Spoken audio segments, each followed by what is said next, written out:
Presents Evanston Outlaw American Legion Baseball on KNYN, the Big Dog in Country 99.1 FM with video online at k-9radio.com. Today's game is brought to you by these Outlaw supporting businesses and individuals. Big O Tires, the team you trust. By Castle Rock Chevrolet, Hoover Chiropractic, T-Bar S Body Shop and Technoglass of Evanston, Old West Stories and Productions, Dirty Harry's Pet Wash, Old West Design, Allstate, Casey Coukert Agency, Walmart of Evanston, Telegram to Good Health, Ogden's Flooring and Design of Evanston, Rocky Mountain Massage, Aspen Grove Nursery, Davis Chiropractic, and your scoreboard sponsor for today's broadcast is You Win a Physical Therapy. And now it's time for a Big O Tires of Evanston presentation of Evanston Outlaw American Legion Baseball on KNYN, the Big Dog in Country 99.1 FM with video online at k-9radio.com.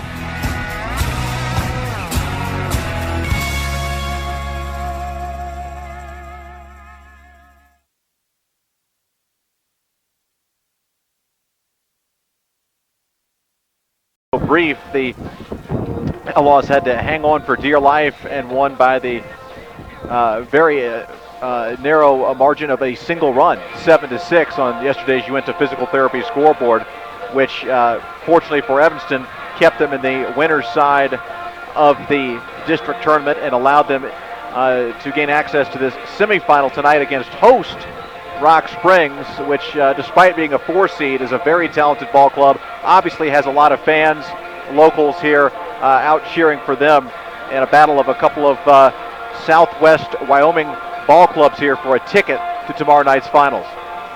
Now here's a question for you, AP.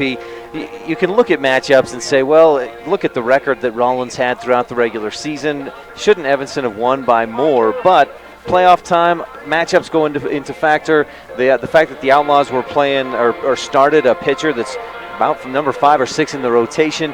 What's your take on the fact that they only won by 1 run, though? Number 1 in baseball, it's the most unpredictable of our major sports, much more so than basketball or football. Number 2, you mentioned a couple of things. The fact that it's postseason and Rollins, like everybody else, had their backs against the wall.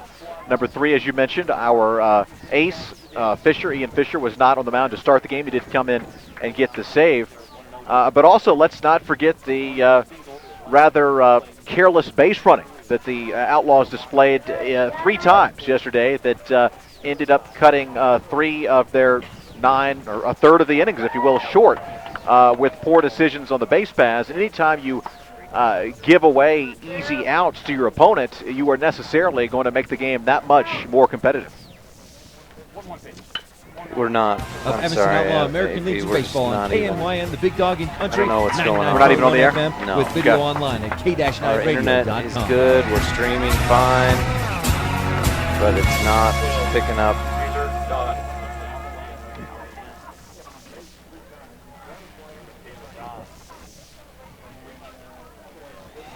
Could it be an overload of the? I got 4 or 5 radio. We're not. Of Evanston Outlaw American Legion Baseball on KNYN, the Big Dog in Country. I don't know what's going on. We're not even on the air? No. With video online at k-9radio.com. Our internet is good. We're streaming fine, but it's not picking up.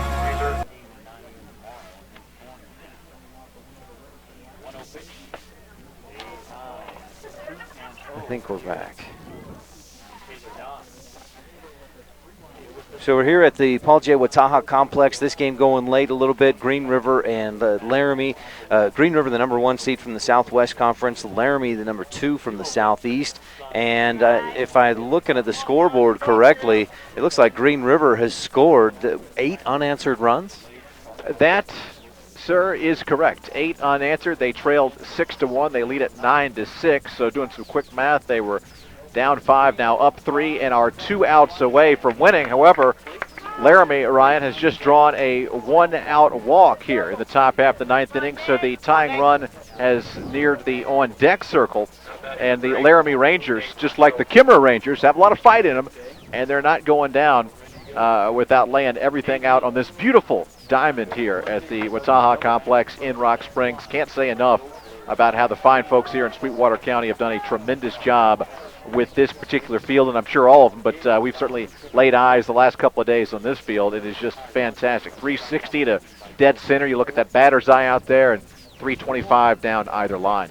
a very windy afternoon and evening here in Rock Springs, and I know that's as we've watched this game going on, that's played a factor in a few plays here and there during the game, and that's going to play a factor, I think, in the Outlaws game as well. Unless that wind, we may see it die down a little bit. No doubt. Anybody who's ever watched those blooper reels at Major League ballparks between innings, well, if all Major League games had to be played, if there was some federal law that mandated all Major League games, Ryan, had to be played in the Cowboy State, we'd see a lot more of those bloopers because the wind here plays absolute havoc with folks, especially in the outfield. That ball gets up there, and you might need a PhD in meteorology to figure out your positioning. And these kids, again, in Wyoming, you've got limited time that you actually practice. And I do not envy the folks in the Wyoming wind trying to catch a quote-unquote routine pop fly. That's right. There is no such thing. If you're just joining us, the Green River and Laramie game is going long. They're right now in the top of the ninth. Green River has the lead. And 9-6 is the score. They are the home team. So 2 outs right now on the scoreboard. Evanston Outlaws and Rock Springs. Archie Hay Post 24 coming up. We're going to have I think they'll give each team half an hour between games. So let's just follow this game through its finish, and then we'll pick up with our bonus coverage. Exactly. You know, we've paid huge broadcast rights to bring in this whole tournament, so we might as well take advantage of the bonus coverage here as Laramie is looking to hang on, Ryan. Batter standing in there now. 3 balls and a strike, 2 outs. The tying run on deck. So if you're gentleman up here, number 2, your goal is just, hey, get on base any way you can. I'm not familiar with Laramie players. I know Quentin McKenzie on the mound right now for the Green River Knights. The 3-1 pitch comes in high and inside, ball 4, and he does what you just said he needed to do. And it's interesting. I just heard the Laramie play-by-play man say that was Legursky, and we also have a Legursky coming up in the Rock Springs. So the Legursky family, maybe perhaps early pioneering settlers of Wyoming. But the bottom line right now, Laramie's got down to their 27th out, the tying run in the batter's box. And runner in scoring position right now, but it's a tall order with 2 down. Their last out, like you mentioned. Again, excuse me, Ryan, ripping off our esteemed colleague here from Laramie. This guy's 0 for 3 with a walk. I think at this point it's okay to pick up information we get from him. We haven't been keeping stats on this game going on as we've been setting up and getting ready for the game. You want to go ahead now with the play-by-play of the Green River and Laramie? Thank you very little, sir. Throw me into the fire for quite a baptism. Wish we could just pick Legursky up on his. Comes in, and Leday, I believe, got a pinch run for Legursky. Tyler Gardea. So McKenzie on the mound. He's going to wind up the 1-0 pitch in there, strike 1, outside half of the plate. McKenzie's a big boy, Steinekert. He throw that hard ball. He is. He's a player the Evanston Outlaws are fairly familiar with. They saw him pitch a few times this year in the Outlaws games, also a time or two with the Trappers. Fouls at 1-1. Offering back to the screen, 1-2. And the red-topped, gray-pantsed Laramie Rangers down to their final strike. And swing and a miss, and there it is. Tip your caps, folks, to Green River battling back from a 6-1 deficit in a district semifinal game. And how about the southwest part of this district tournament, really representing so far and winning some tight games over their comrades from the southeast. That's true. Rollins yesterday, not even a tight game. They dominated Torrington, who was the number 1 team from the southeast, and now a 9-6 win for Green River over the number 2 team, or the number 2 team from the southeast. So Green River will move on. They'll play for the district championship tomorrow night. Green River is going to state regardless now. That's right. Laramie will move on. I believe they play tomorrow morning, and I think that'll be against Torrington at 9 a.m. 9 a.m. We'll get you a little breakfast and baseball. Now, the Evanston Outlaws will be In case you're just joining us here, the Green River Knights Laramie Rangers went a bit long in their game. They schedule about 2.5 hours per 9-inning game, and sometimes those games just go a little bit longer. This one did. And so we're going to have the Evanston Outlaws, the Rock Springs Archie Hay Post 24 coming up here in just a few minutes. There's more than just us here to cover this game. We've got 2 other radio crews here right now, and I know another one is going to be here to cover Archie Hay Post 24. So we're actually down in the stands with the fans. Not only is there no crying, as Tom Hanks would say in baseball, there's no clock in baseball. That's you play right. those 9 innings. It's one of the things we mentioned yesterday that we love about American Legion baseball, folks, is that it's 9 innings in the postseason. None of this wimpy 7-inning affair stuff. This is the full 9, just like the guys with your favorite major league team, whether it's the Tigers, the Rockies, the Bravos, or even the Bronx Bombers. We're going to play a full 9. That's right. If you're watching online at k-9radio.com, you see the grounds crew out there. They're going to clean up the field, give the teams a chance to warm up, get the lines re-chalked and things like that. And I think we're going to start this game probably about 7:30 is my estimate. Now, that's just my own personal estimate, so I don't know how accurate that may or may I'll not be. I'll estimate 7:40. Okay. Either way, we're going to start in a few minutes. In the meantime, we'll have our pregame show. Let's get back into that. AP Harold on the Big Dog 99.1 FM. You can watch online at k-9radio.com.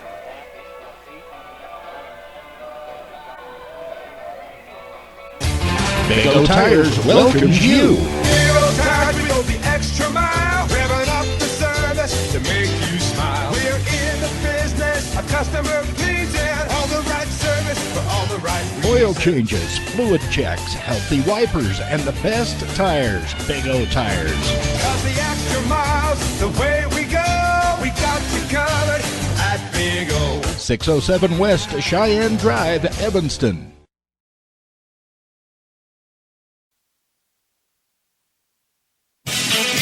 This Big O Tires of Evanston presentation of Evanston Outlaws American Legion Baseball is being brought to you by these Outlaw Baseball sponsors. Big O Tires, the team you trust. Castle Rock Chevrolet, your hometown dealer.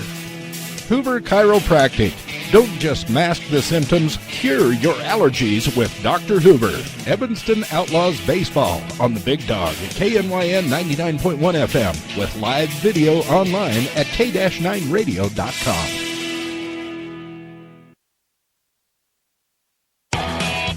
This Big O Tires of Evanston presentation of Evanston Outlaws American Legion Baseball is being brought to you by these Outlaw Baseball sponsors. T-Bar S Body Shop and Technoglass of Evanston. Let T-Bar fix your car. Old West Stories and Productions. For all of your website and graphic design needs, call the marketing experts at this radio station, 789-8116.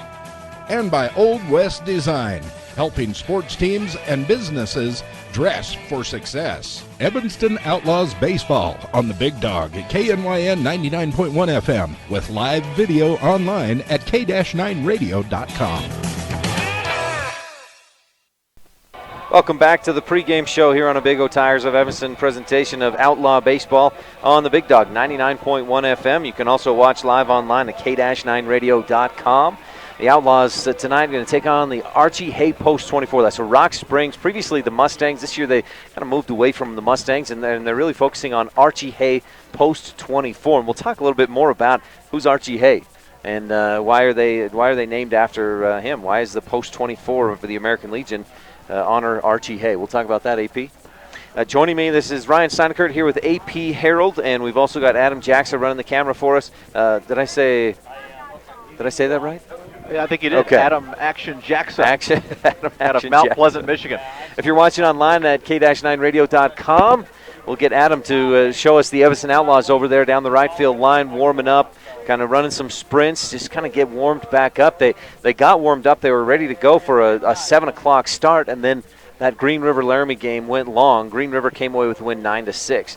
Let's move ahead with our pregame show and talk about, you kind of already did this. Let's set the scene again and what's happening here today. It's a beautiful night. It is windy. I looked at the weather earlier today, and it said wind going through about 7:30 or 8 o'clock, and then it would really let up, and we'd have a real pleasant evening. We'll see if that happens. Absolutely. We're approaching that 7:30 to 8 window here in the next 15 to 45 minutes. Tonight's contest, folks, is a district semifinal. The winner not only reaches the tournament finals tomorrow, which is impressive, but more importantly, secures themselves, an automatic berth, bid, spot, position, if you will, in the state tournament next week. So this is a very, very important game.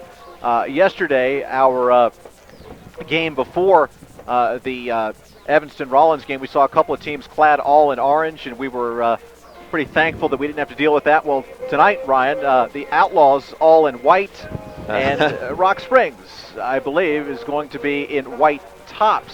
So that will add a little bit of confusion out there. But again, baseball is the sport of our major sports where you can do that in terms of you're not looking to pass a football or basketball in traffic, if you will, but still a little bit of a headache perhaps for viewers. So if you look out there and you see a bunch of guys in white jerseys, they're not necessarily all on the same ball club.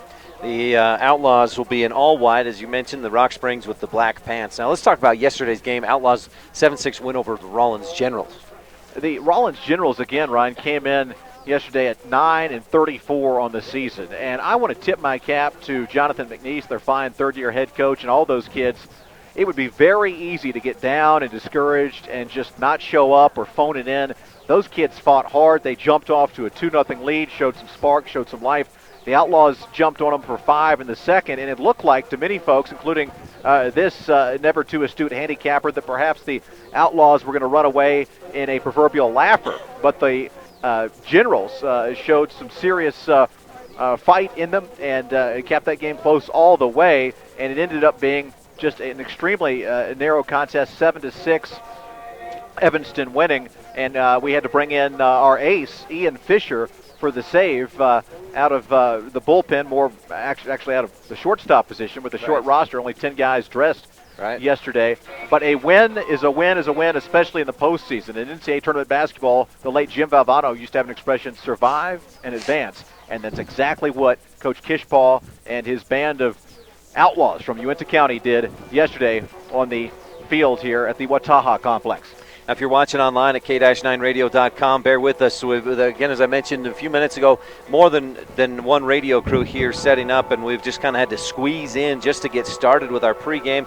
Right now, Adam Jackson, our cameraman extraordinaire, resetting to get a better view, a better shot for you watching at home on k-9radio.com. Now, the Outlaws, you mentioned Ian Fisher pitched that last inning. I had his pitch count right around 15, 16 pitches, which is low enough, and Coach Kishpaw felt obviously it was low enough. Fisher going to get the start on the mound today. You know, we are in the Wild West, and back in the day, Ryan, when those early Mormon pioneers were coming out to Utah, a little further south down there in Arizona, and those saloons and whatnot, if you had an ace up your sleeve, you'd get in a whole lot of trouble. Well, tonight we got a couple aces. We've got Ian Fisher for the Outlaws and the very fine, very talented athlete Nick Bloom on the mound for Rock Springs. So both skippers are going with their top dog, so to speak, and this could be a very low-scoring affair, although Fisher, if he has one weakness in his arsenal, it's that he's a lot like soon to be inducted into the Hall of Fame former Atlanta Braves pitcher Tom Glavine. He struggles early. If Fisher can get through that first inning, he can really get into cruise control, but the Outlaws can ill afford to have Fisher struggle early and for Rock Springs to put a crooked number on the board in the first with big, bad, nasty Nick Bloom on the bump for Rock Springs. The other thing that Ian Fisher, that he's going to really have to focus on is throwing strikes. He's gotten into some trouble this year hitting batters. He's got too many batters that he's hit with a pitch, a few too many walks this season, and I know that's something that Coach Kishpaw says. He's told me several times he needs Fisher to he'll say Fisher rarely has an outing without hitting somebody with a pitch. You need to rely on your defense. Make them put it in play. Putting guys on via the base on balls, or certainly even quicker than that, perhaps more painful for the batter. The hit by pitch is a surefire way to get yourself in trouble, especially come postseason time. And here we are in the winner's side of the district tournament. This is some serious hardball. And again, the winner of tonight's game not only advances to the finals of district tomorrow, but assures themselves of the spot in next week's state tournament, which Ryan, you said, is in Casper. Is that correct? Laramie. Laramie, excuse me. I apologize. I keep getting that wrong. I had it all over the place. Laramie. which of course is the home of UW. One other thing you mentioned that I want to touch on, you mentioned the great athlete that Nick Bloom is, a standout football player. He played in the Shrine game earlier this summer, a very good player. And when so Evanston and Rock Springs have played, I believe, 7 times this year. Rock Springs has the win in 4 of those. The Outlaws the win in 3 of those.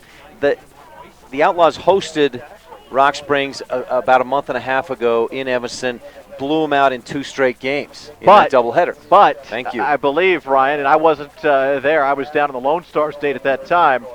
But I believe that Rock Springs was missing nearly half of their starting lineup. And so on the one hand, that's what you should do to a team that's depleted, is you should blow them out.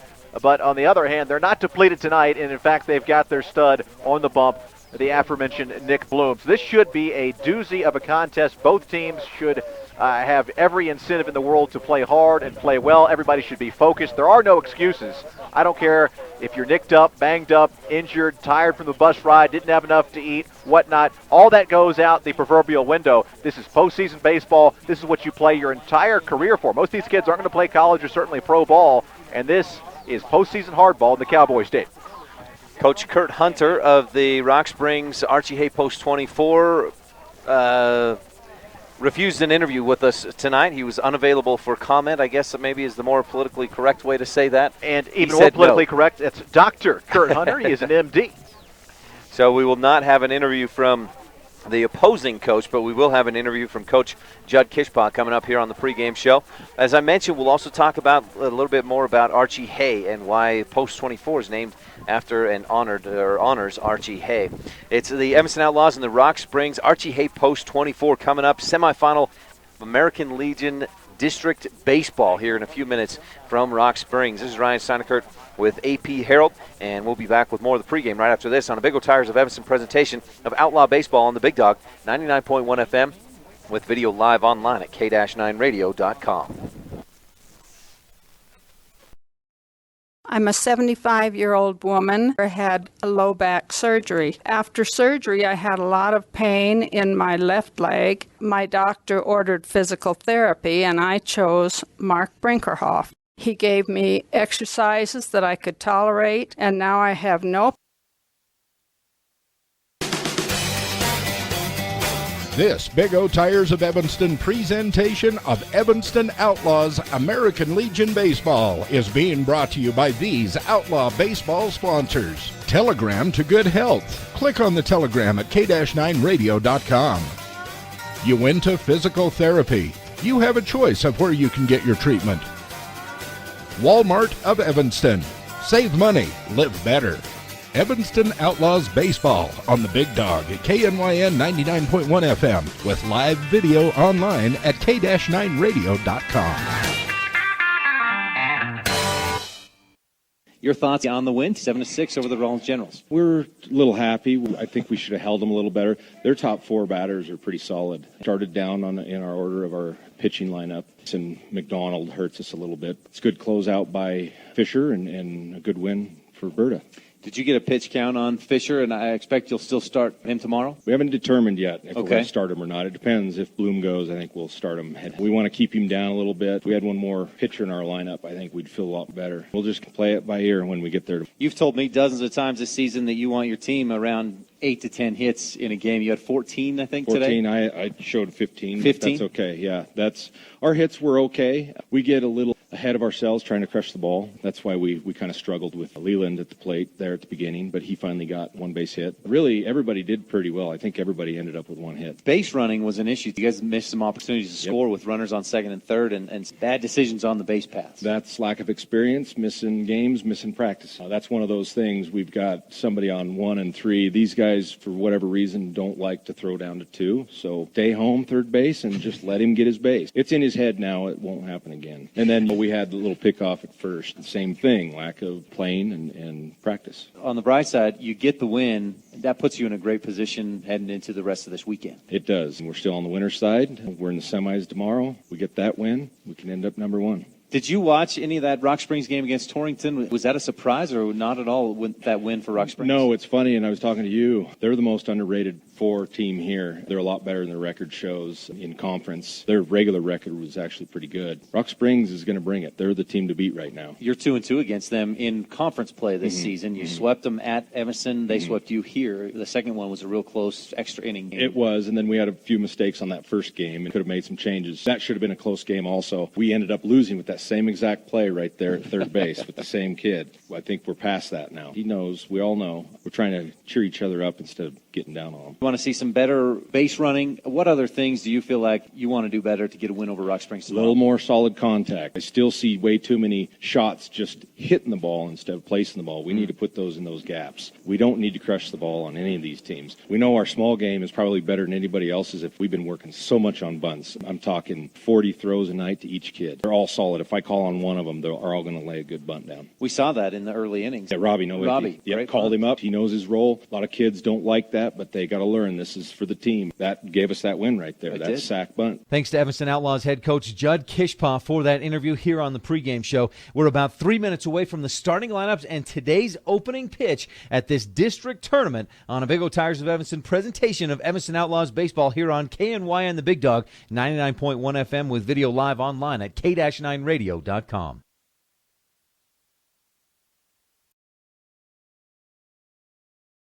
I'm a 75-year-old woman who had a low back surgery. After surgery, I had a lot of pain in my left leg. My doctor ordered physical therapy, and I chose Mark Brinkerhoff. He gave me exercises that I could tolerate, and now I have no pain, and I can walk as I always did. Mark seems to be very knowledgeable and experienced. I am very happy with my results.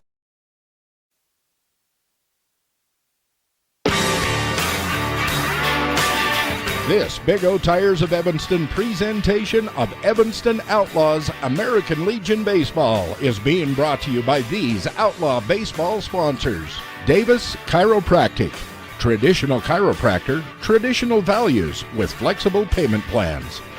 Aspen Grove Nursery, your full-service nursery. Uinta Physical Therapy, comprehensive assessment and treatment programs for your individual needs. Evanston Outlaws Baseball on the Big Dog at KNYN 99.1 FM with live video online at k-9radio.com.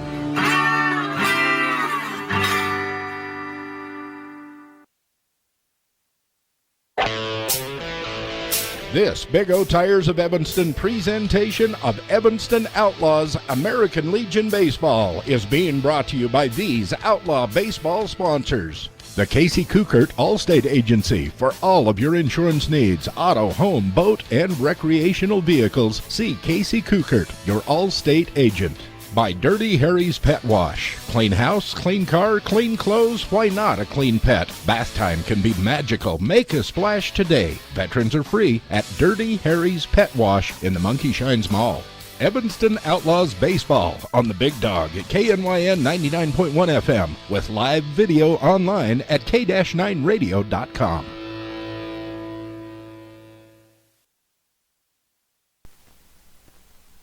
Welcome back to the pregame show on a Big O Tires of Evanston presentation of Evanston Outlaw Baseball on the Big Dog 99.1 FM. You can watch live online at k-9radio.com, and if you're watching now, you can see that American flag and just how windy it is right now. And it's been like this since we arrived about 4:30. Absolutely, this is classic summer Wyoming wind in this American Legion baseball tournament at the district level. Tonight's contest, the host, Rock Springs. Don't let that 4 seed, though, Ryan, confuse you. This is a very good ball club. They've been playing especially well of late, including a thumping by 11 runs yesterday of number 1 seed from the other side of the state, Southeastern Representatives Torrington. You mentioned playing especially well of late. They went on a stretch of 5 straight wins. They were 12-18. Make that 12-7 or 11-18. 5 straight wins put them up to 16-18 overall in the season, and that was even against a couple teams from out of state, Blackfoot, Idaho Falls. They played a lot of games this year now. That they come in overall at 17-22, and they were the number 4 seed out of the Southwest Conference. But as we talked about earlier, for a lot of those games, as every American Legion team deals with, the Evanston Outlaws dealt with this season. During parts of those season, you're going to have guys and your players, some of your star players, at basketball camps, at football camps, and Rock Springs really dealt with that and went through a stretch of a lot of losses. But they've come out of that with some good experience, some better play from the younger guys that got more play at the varsity or the Class A level, and then those stars came back and they've come on strong, and Archie Hay Post 24 has really been good, especially of late. You look at what they did the last few weeks, and then most recently yesterday, that 18-7 win over Torrington. Yeah, they've dealt with some attrition on this team. I believe they may have had some guys for injuries and other reasons who are no longer with the club. May have even had a shake-up at the coaching/executive level, but they battled through all of those hardships, and here they are, not only hosting this tournament, but I dare say one of the favorites to win the entire thing the way they've been playing. Now, it's all going to be settled between the chalked lines of the diamond, and the Outlaws certainly can play a lot better than they did yesterday, even though they got the win. And in fact, Ryan, I would say this: if the Outlaws don't play better than they did yesterday, this will not be a competitive game. But I do think that game was a wake-up call. Even though we got the W yesterday, the base running will be better, and I think we'll be mentally focused. Will that be enough to overcome the powerful right arm of one Nick Bloom, who will tow that rubber roughly 60 feet away? We'll have to find out.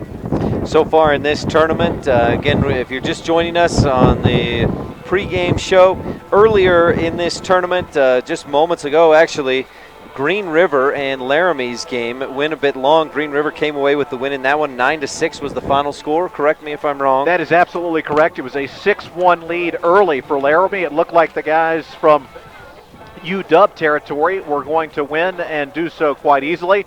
Green River had other ideas. They implemented those, rallied with 8 unanswered, and closed the door on the Rangers, who will now play at 9 a.m. tomorrow in the consolation round. But more importantly, the loser of that game tomorrow will go home for good and will pack up the balls and bats until sometime in late April 2015. The fact that game went long has delayed the start of this Evanston and Rock Springs Archie Hay Post 24 game here this evening. It's a beautiful night. We do have a pretty good strong wind, and if you're watching online at k-9radio.com, you see the American flag blowing in the wind there. We, as we're sitting here, almost looking straight out to the northeast, and that flag is off to our left, so we've got the wind really coming pretty strong out of the south, or out of the northwest rather, and that's been shifting around just a little bit, primarily out of the west though, and we may see that again. I looked at the weather earlier today. It said these winds will die down once we get to 7:30, 8 o'clock, and the sun gets closer to going down over those western hills. It is, besides the wind, it's an absolutely beautiful evening here, nice and cool.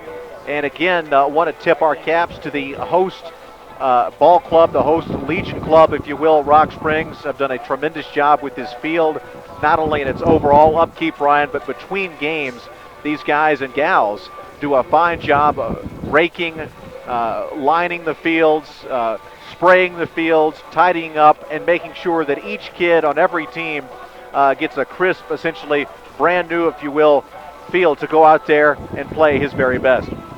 Looking at the tournament up to this point, let's just give you a quick recap. Torrington and Rock Springs met yesterday. Rock Springs earned the win 18-7. Evanston obviously beat Rollins 7-6. This is, again, first round games yesterday. Laramie beat Riverton 15-6, and then Guernsey forfeited, so Green River earned that automatic bid to the game earlier today, in which they beat Laramie 9-6. Tonight is the other game in the winners bracket. In semifinals is Evanston and Rock Springs. Now on the other side, down on that consolation bracket, Torrington beat Rollins earlier today 15-2. A rout in that one. So Torrington will face Laramie tomorrow morning at 9 a.m. Down on that other side of the bracket, Riverton gets by early today with a forfeit over Guernsey, again, who forfeited. And so Riverton will face the winner, or the loser rather, of this game between Evanston and Rock Springs. That'll be tomorrow at noon. Now, and that's an elimination game as well. Right. the winner of this one, as AP has mentioned a couple of times, the winner of this one moves on to the championship game and a guaranteed spot in the state tournament next week in Laramie. That's right. And another interesting numerical thing I noticed there is that in every winner's bracket game, somebody has scored exactly 6 runs, except for that 18-7 pasting that Rock Springs put on Torrington. I don't know what that means, if anything, probably nothing, but you never know in the strange but wonderful game that we call America's pastime. We're just a few minutes away from the start of action in this one. Evanston Outlaws out in front of their first base side dugout. And now I know that for the first round games, the higher seed was the home team, and it appears that's what we're going to have in this second round of games as well. It looks like Rock Springs is going to take the field and do some infield, outfield, and the Outlaws will just kind of talk and try to motivate. And with us then being the higher seed, and we talked about the struggles that Fisher has had early in games this year, giving up runs and especially doing so via putting too many guys free passes, whether it's a walk or the unconventional hit by pitch. This is just an exceedingly critical, I believe, coming up here in 15-20 minutes, top half of the first inning. If Fisher can somehow wriggle through, manage to put that goose egg up on the board, and his mates, including himself, can get up there and take their hacks in the bottom half of the first inning and scrape out an early lead, this could be a big moment early for Evanston. Conversely, if we go out there and really struggle and get this crowd, which is raucous because it's here in Rock Springs and they're on a roll, into it, it could be a very long night for the Outlaws. Yeah, it really could. And the way that Rock Springs has been hitting the ball lately, that's something the Outlaws are going to have to be very acutely aware of. I mean, they can't let Rock Springs get that early lead because it could very easily get away from the Outlaws. No doubt. I was talking with our esteemed cameraman Adam Jackson a few days ago. We were talking about how one of the most difficult things to do is to hit a baseball. And they say, old ball players will say, when they're going well, that baseball looks like a beach ball size and speed coming up there. It's just big and fat, and you want to just knock at it. But when you're struggling, it might as well be an aspirin coming up there at 1,000 miles per hour. Well, right now, Rock Springs is seeing grapefruit size, right down I-80 pitches in terms of how they're feeling with the aluminum. And that makes it even that much more important for Fisher to be really on top of both his stuff and his command in that critical top half of inning number 1. We're here at Rock Springs. Archie Hay Post 24, the host of this South District tournament. And they also the number 4 seed from the Southwest, but so far they've looked possibly the most dominant team. Of course, they've only played one game, but it was certainly a dominating performance over number 1 seeded Torrington from the Southeast Conference. Rock Springs earned that big victory yesterday. And that's what makes it so impressive, not because Rock Springs is the host team, not because they've been playing better of late, but because that was the number 1 seed. Right. The team that had worked all season long to secure that spot, and it wasn't even close. Rock Springs just thrashed Torrington, took the Tigers by the tail, and didn't even do the old eeny, meeny, miny, mo. Just skinned them, stuffed them, put them up there above the mantle. So the Archie Hay Post 24, a question that you may have asked yourself if you've heard mention of Rock Springs and Archie Hay Post 24 in the past. A little bit of history on Archie Hay. Adam, AP, do you want to? Sure. You want to do that? It's interesting with American Legion Baseball. You most oftentimes don't pick the same moniker or nickname as your high school. Obviously, here in Evanston, the Outlaws. It's not the officially the Red Devils. Well, Archie Hay Post 24. Let's find out who Archie Hay was. We've got a very important postseason showdown tonight between 2 Southwestern Wyoming American Legion teams. However, Ryan, it is just a baseball game. It's not life and death. But some things, like war, indeed are. With the name Archie Hay Post 24, the Rock Springs Ball Club honors the memory of a young man who perished nearly a century ago in World War I. That was the war that was initially called the Great War. Here's a brief look back at Archie Hay, the man.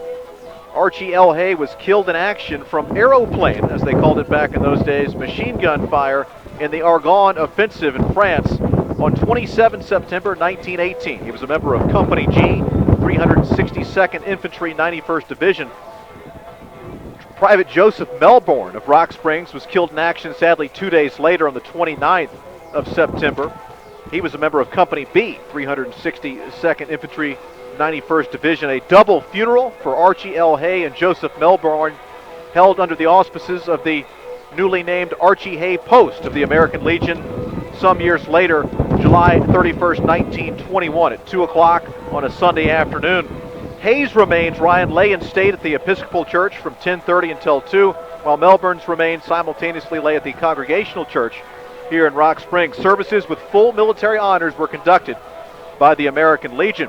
Archie Hay's father, the prominent local Mr. John W. Hay, furnished the rare, for back then, automobile for many folks, automobiles I should say, for those who wanted to attend the solemn services, and they left from the Tomahawk Hotel.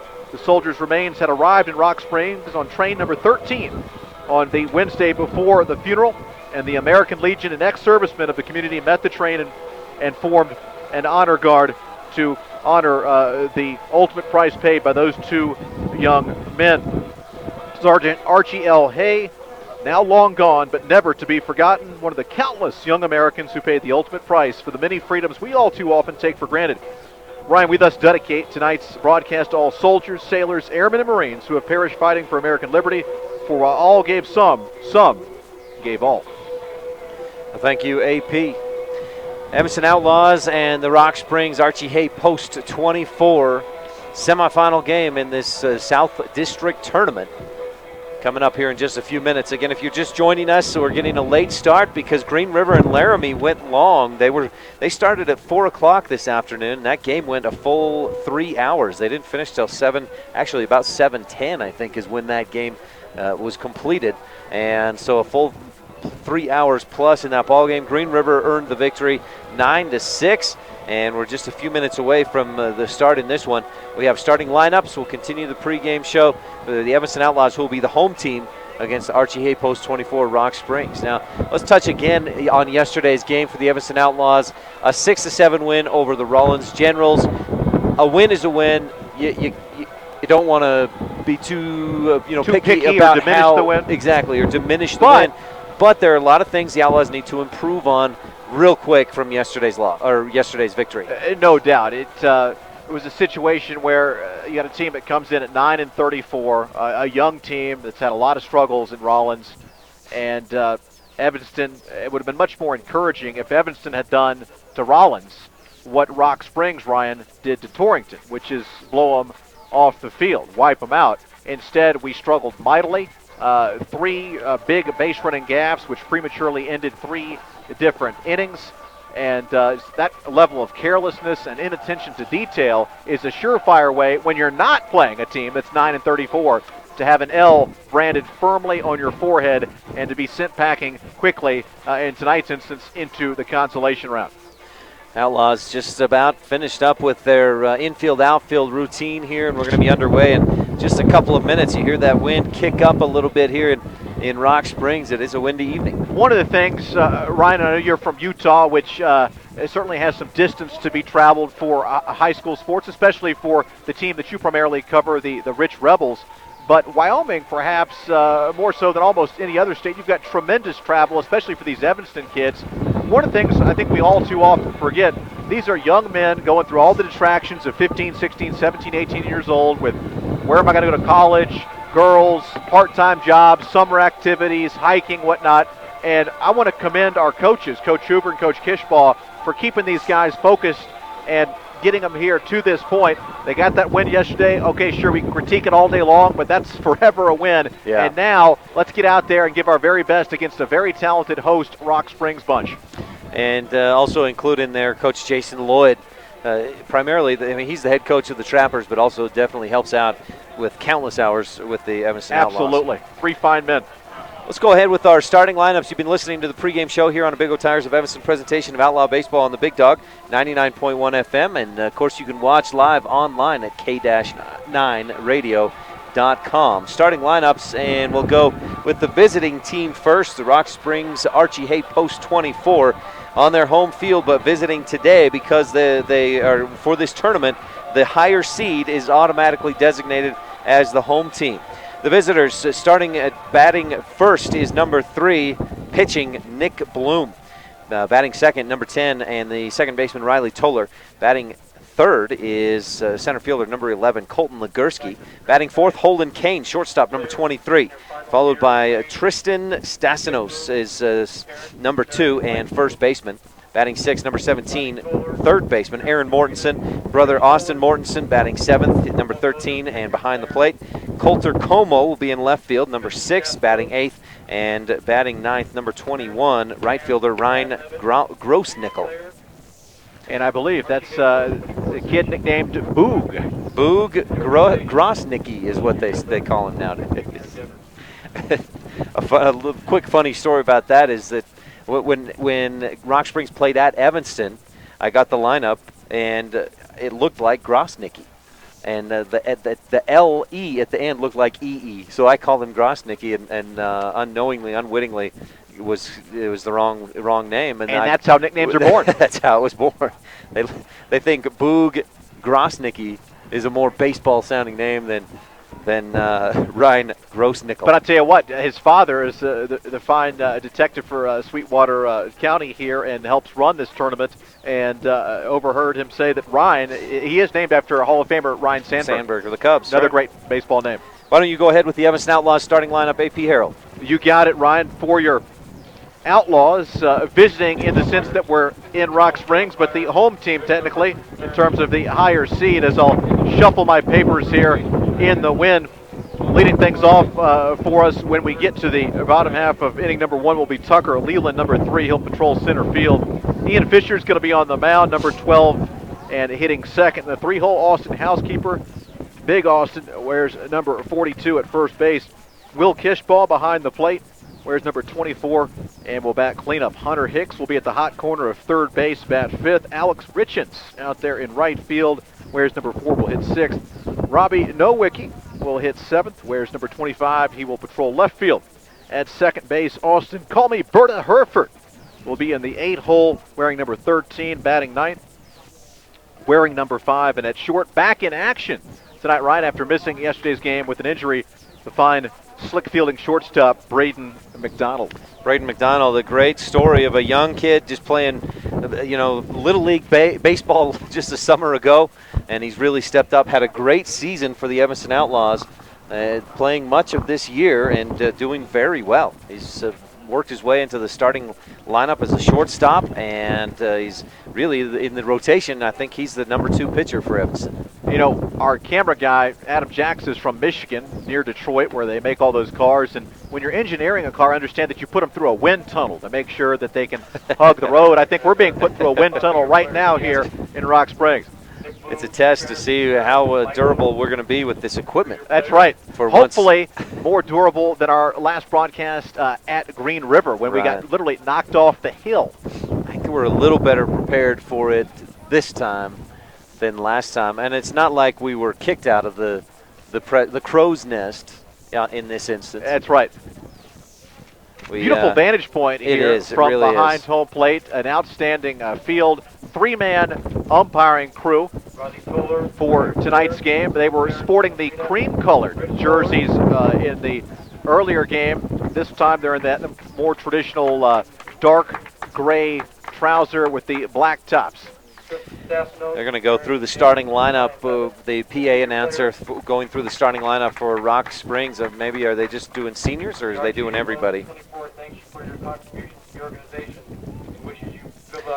Well, again, the Evanston Outlaws 17-17 overall this season. They went 6-6 in the Southwest Conference, finishing a tie with Riverton, but because the Outlaws had a 3-1 head-to-head lead in those games against Riverton, the Outlaws take the number 2 seed. They came in yesterday, beat Rollins 7-6. Meanwhile, the Rock Springs Archie Hay Post 24 struggled through the regular season, 3-7 in Southwest Conference play, 17-22 overall, but they've come on real strong of late, and a big win yesterday over Torrington, 18-7. Nick Bloom leading off for the Rock Springs Archie Hay Post 24. Ian Fisher on the mound for the Evanston Outlaws. And if you're watching online at k-9radio.com, you see Nick Bloom step up toward the batter's box and now into the batter's box. Fisher looking in. We're just about underway here in the first inning. First pitch down in the dirt, ball 1 from Ian Fisher. And Have to avoid those balls. We talked about it. He's going to have a solid start. Control is ever so key in this first inning. Bloom steps back in. Big bat here. Here's the 1-0. Fisher trying the curveball. Misses outside for ball 2. And now 2 balls, no strikes. Fisher's going to move some dirt out there on the mound. And you see each pitcher a little bit of different preference for how that front foot lands. Here's the 2-0, and something worked there. He finds the strike zone inside half of the plate. 2 balls and a strike on the Uinta Physical Therapy scoreboard on this windy evening in Rock Springs. Here's the 2-1 from Fisher. Bloom, high chopper to second base. Austin Herford there makes the play, throws to first, 1 down. And that's a little bit of a sigh, breath of relief right there. Ryan, it's always big to get that first out, especially for Fisher. We've noted his struggles early, but especially big to get a fine all-around athlete and tremendous baseball player, Nick Bloom. Here comes Riley Tolar. And I believe you say that Tolar. Tolar, excuse me. Riley Tolar in the 4 games the Outlaws and Rock Springs have played in conference play, 3-11 with an RBI. 3-for-11, I should say, 3-for-11. He checks his swing. The ball gets past Will Kishpaw behind the plate, and that'll go in the books as ball 1. We saw Kishpaw start back at first base most of this season, and he was at first base last night against Rollins, but back behind the dish here tonight. And now they get a check. He looks down to that first base umpire, and he says that's strike 1. Let's credit Will Kishpaw for checking. Good call by the catcher. And no balls, 1 strike to count for Riley Tolar. He's a right-handed hitter, steps in and waits. Chops one down the third baseline. Nice job by Hicks to knock it down. Picks it up, throw to first. Strong and too high. And Austin Housekeeper looking into the sun. I don't think he could see that ball coming in. And the Outlaws a little bit sloppy even as they get the ball from right field. They're down the fence and get it back into the infield. Richens throws low to Herford. He keeps it in front of him. Tolar over to second base is all on the error. I have to give that to Housekeeper, even though it's looking into the sun. The throw was right there. And I'm sure Austin would tell you he's got to do a better job blocking that sun with his glove and making that catch. 2-base E3.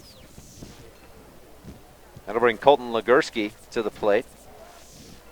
Center fielder. He hits left. Steps in to face Ian Fisher. Runner in scoring position on second base with 1 down. Top of the first, no score on the Uinta Physical Therapy scoreboard. And Legursky loops one into left field down the line. That's going to stay fair, and that's going to score Tolar. Nowicki comes up throwing. The throw not nearly in time, and Legursky, the RBI double. And Rock Springs is on top 1-0 on the Uinta Physical Therapy scoreboard. Nice piece of hitting there by Legursky, and the host for this tournament, Rock Springs, taking advantage of that early error, following it with a 2-bagger and taking that 1-0 lead, as Ryan mentioned, on the Uinta Physical Therapy scoreboard. And that error already costly as Rock Springs gets the early run. Holden Kane to the plate now, shortstop number 23. Hits right. Here's the throw by Fisher, back to second, and that gets past Herford. Now Herford chases it down, the throw to third, down low, and that gets past Hunter Hicks. That's going to send Legursky home. Fisher's there, the throw home. Kishpaw can't hang on to it. The ball squirts loose, and the Rock Springs team leads 2-0. Certainly going to be an E4 on the throw, allowing Legursky to score. I would unfortunately have to give an E4 on the failure to make the catch from the pitcher. It was a little bit high. What would you think? Yeah, I agree. It didn't look like he gave as good of effort as ball. he could have to go up and get that ball. You've got 2 errors, unfortunately, there for Berta Herford. One failure to make the catch, and the second one on the poor throw. Nearly bailed out by a throw at the plate, but safe. It's now 2-0 Rock Springs on the Uinta Physical Therapy scoreboard with 3, count of 1, 2, 3, Outlaw errors. Holden Kane will step back in. He has yet to see a pitch. Remember, it was a pickoff move by Fisher to throw back to second, trying to get Legursky back there. First one for Kane, in there, looked high. Kane let it go, drops in for strike 1. And now you just hope that Fisher can buckle down, get a couple batters out, and get out with just the 2-run score. Here's the 0-1. That one down low in the dirt. Kishbaugh keeps it in front of him, and we have an even count, a ball and a strike. We talked about trying to avoid that crooked number in the first. We have not done so, but you've got to limit the damage from here on out. It's going to put some pressure on the Outlaws to try and answer in the coming innings. Fisher misses high. Ball 2 to Kane.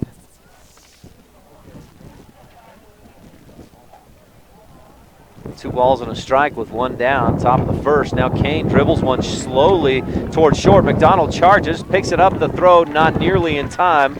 Great effort by Housekeeper there at first. He dives out to the ground to try and make that stretch, but not in time. It's an infield single for Kane. Little dribbler, little bleeder there. Nice hustle by the cleanup man. Of course, cleanup guys generally known for their pop, not their little Baltimore chop. But Kane will take it. He's on at first, 2 win, only 1 out, 2-0 Rock Springs early on the Uinta Physical Therapy scoreboard. Brings first baseman number 2, Tristan Stasinos, to the plate. Is that Tristan? Tristan Stasinos. With 1 down, 2-0 lead for Rock Springs on the Uinta Physical Therapy scoreboard. First pitch for Stasinos misses low. And Fisher steps back up, pitching out of the stretch with Kane on first. Kane inches out. Fisher glances, and now the 1-0. Fouled back over the backstop, out of play. 1 ball, 1 strike, a 2-0 lead for Rock Springs. Top of the first inning with just 1 down, a runner on first. Not the way the Outlaws wanted to start. We'll see if they can answer. 1-1 count as Stasinos steps back into the box. Fisher glances to first, now winds up. The pitch misses high and inside. 2 balls and 1 strike now. It's a nice crowd. You've got to figure it's mostly a pro Rock Springs crowd. Short lead for Kane at first. Fisher glances over there. Looks in. Takes his time. Now the 2-1. Kane headed for second. It's strike 2. The throw's on target, but McDonald can't quite scoop it out of the dirt as he tries to scoop and make the tag. Couldn't make it happen. Kane the stolen base. And the count now 2-2. Yeah, not a very good jump for Kane as Kishbaugh even had a hitch in his delivery. Fired down there. Still had time to get him, but the throw off target couldn't scoop it up, and a stolen base for the cleanup man, Kane. Kane a big lead right now at second. Now inches back in a little. Fisher looking in. Doesn't even, now he does glance at Kane back there at second. Winds up the delivery and dribbled down foul toward the batter's box, third base side. Wind is really picked up even from moments ago here at Rock Springs. As Ryan mentioned, by 8 o'clock Mountain, we should see it dissipate. Should. We'll cross our fingers. That's what the weather app on my phone told me. 2-2 count. Kane the lead at second base with 1 down. Here's the pitch, and that just misses low. Kishbaugh tried to frame that and get that strike called 3, but not going to happen. Now Will will go out and have a talk with his pitcher, Ian Fisher. Full count here with 1 down, top of the first inning. Rock Springs a 2-0 lead on the Uinta Physical Therapy scoreboard. They really jumped out a couple of, 3 errors in the top of the first here for the Outlaws, and it's been costly. Some shaky D here for Evanston in the top of 1, and as Ryan mentioned, already has cost us a pair on the scoreboard. Fisher looking in. Here's the payoff, 3-2. Line drive into center field. Tucker Leland going back, and he's not quite going to get there. He got turned around. The wind pushed it away from where he wanted to go. Here's the play coming in. Nope. Runner scores all the way around from second. Holden Kane held for a while because it looked like Leland was maybe going to make the play. He did not, and Stasinos an RBI double. Makes it 3-0 on the Uinta Physical Therapy scoreboard. Rock Springs with the lead. Misjudged there by Leland. He tried to recover, couldn't get back in time. It is a clean double, but again, the defense has been anything but A-list here. The top half of one, already 3-0 on the Evanston Physical Therapy scoreboard at Rock Springs. Brings Aaron Mortensen to the plate, number 7. Third baseman takes strike one up high in the zone. Over the middle of the plate, but up high where Mortensen didn't want to chase.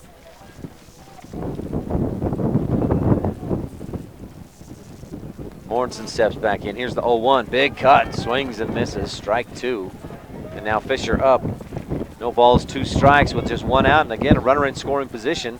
Rock Springs already ahead 3-0 on the UNF Physical Therapy scoreboard on a windy, gusty evening here in Rock Springs. Here's the 0-2 from Fisher. Outside corner. Catches it. Strike 3. Mortensen caught looking. 2 down now. That second out was a long time coming as 4 consecutive guys reached, but it was ever so big as now you can at least limit the damage to 3 if you can retire Aaron's brother, Austin Mortensen, the catcher. Catcher steps in. He also hits right. And his first pitch drops in, strike 1. Good-looking curveball there from Ian Fisher. We saw him try to throw that a couple times early against, I think it was Toller, and he missed outside. But he catches the corner with that one. No balls and a strike. Runner on second with 2 down in the top of the first. Runner's heading for third. Fisher late to recognize, but then he does see it. Throws down there. Nice throw. Nice tag by Hunter Hicks to hold on a hard slide by Tristan Stassinos. And that ends the top of the first. A rough top of the first inning for the Evanston Outlaws. A good one for the Rock Springs Archie Hay Post 24. 3 runs, 3 hits, 3 Outlaw errors. Nobody left on base. Bottom of the first coming up. The Outlaws will have Tucker Leland, Ian Fisher, and Austin Housekeeper looking for something here when we come back on a Big O Tires of Evanston presentation of Outlaw Baseball on the Big Dog 99.1 FM with video live online at k-9radio.com. Big O Tires welcomes you. Big O Tires, we go the extra mile. Revving up the service to make you smile. We're in the business of customer pleasing. All the right service for all the right reasons. Oil changes, fluid checks, healthy wipers, and the best tires. Big O Tires. 'Cause the extra miles, the way we go, we got you covered at Big O. 607 West Cheyenne Drive, Evanston.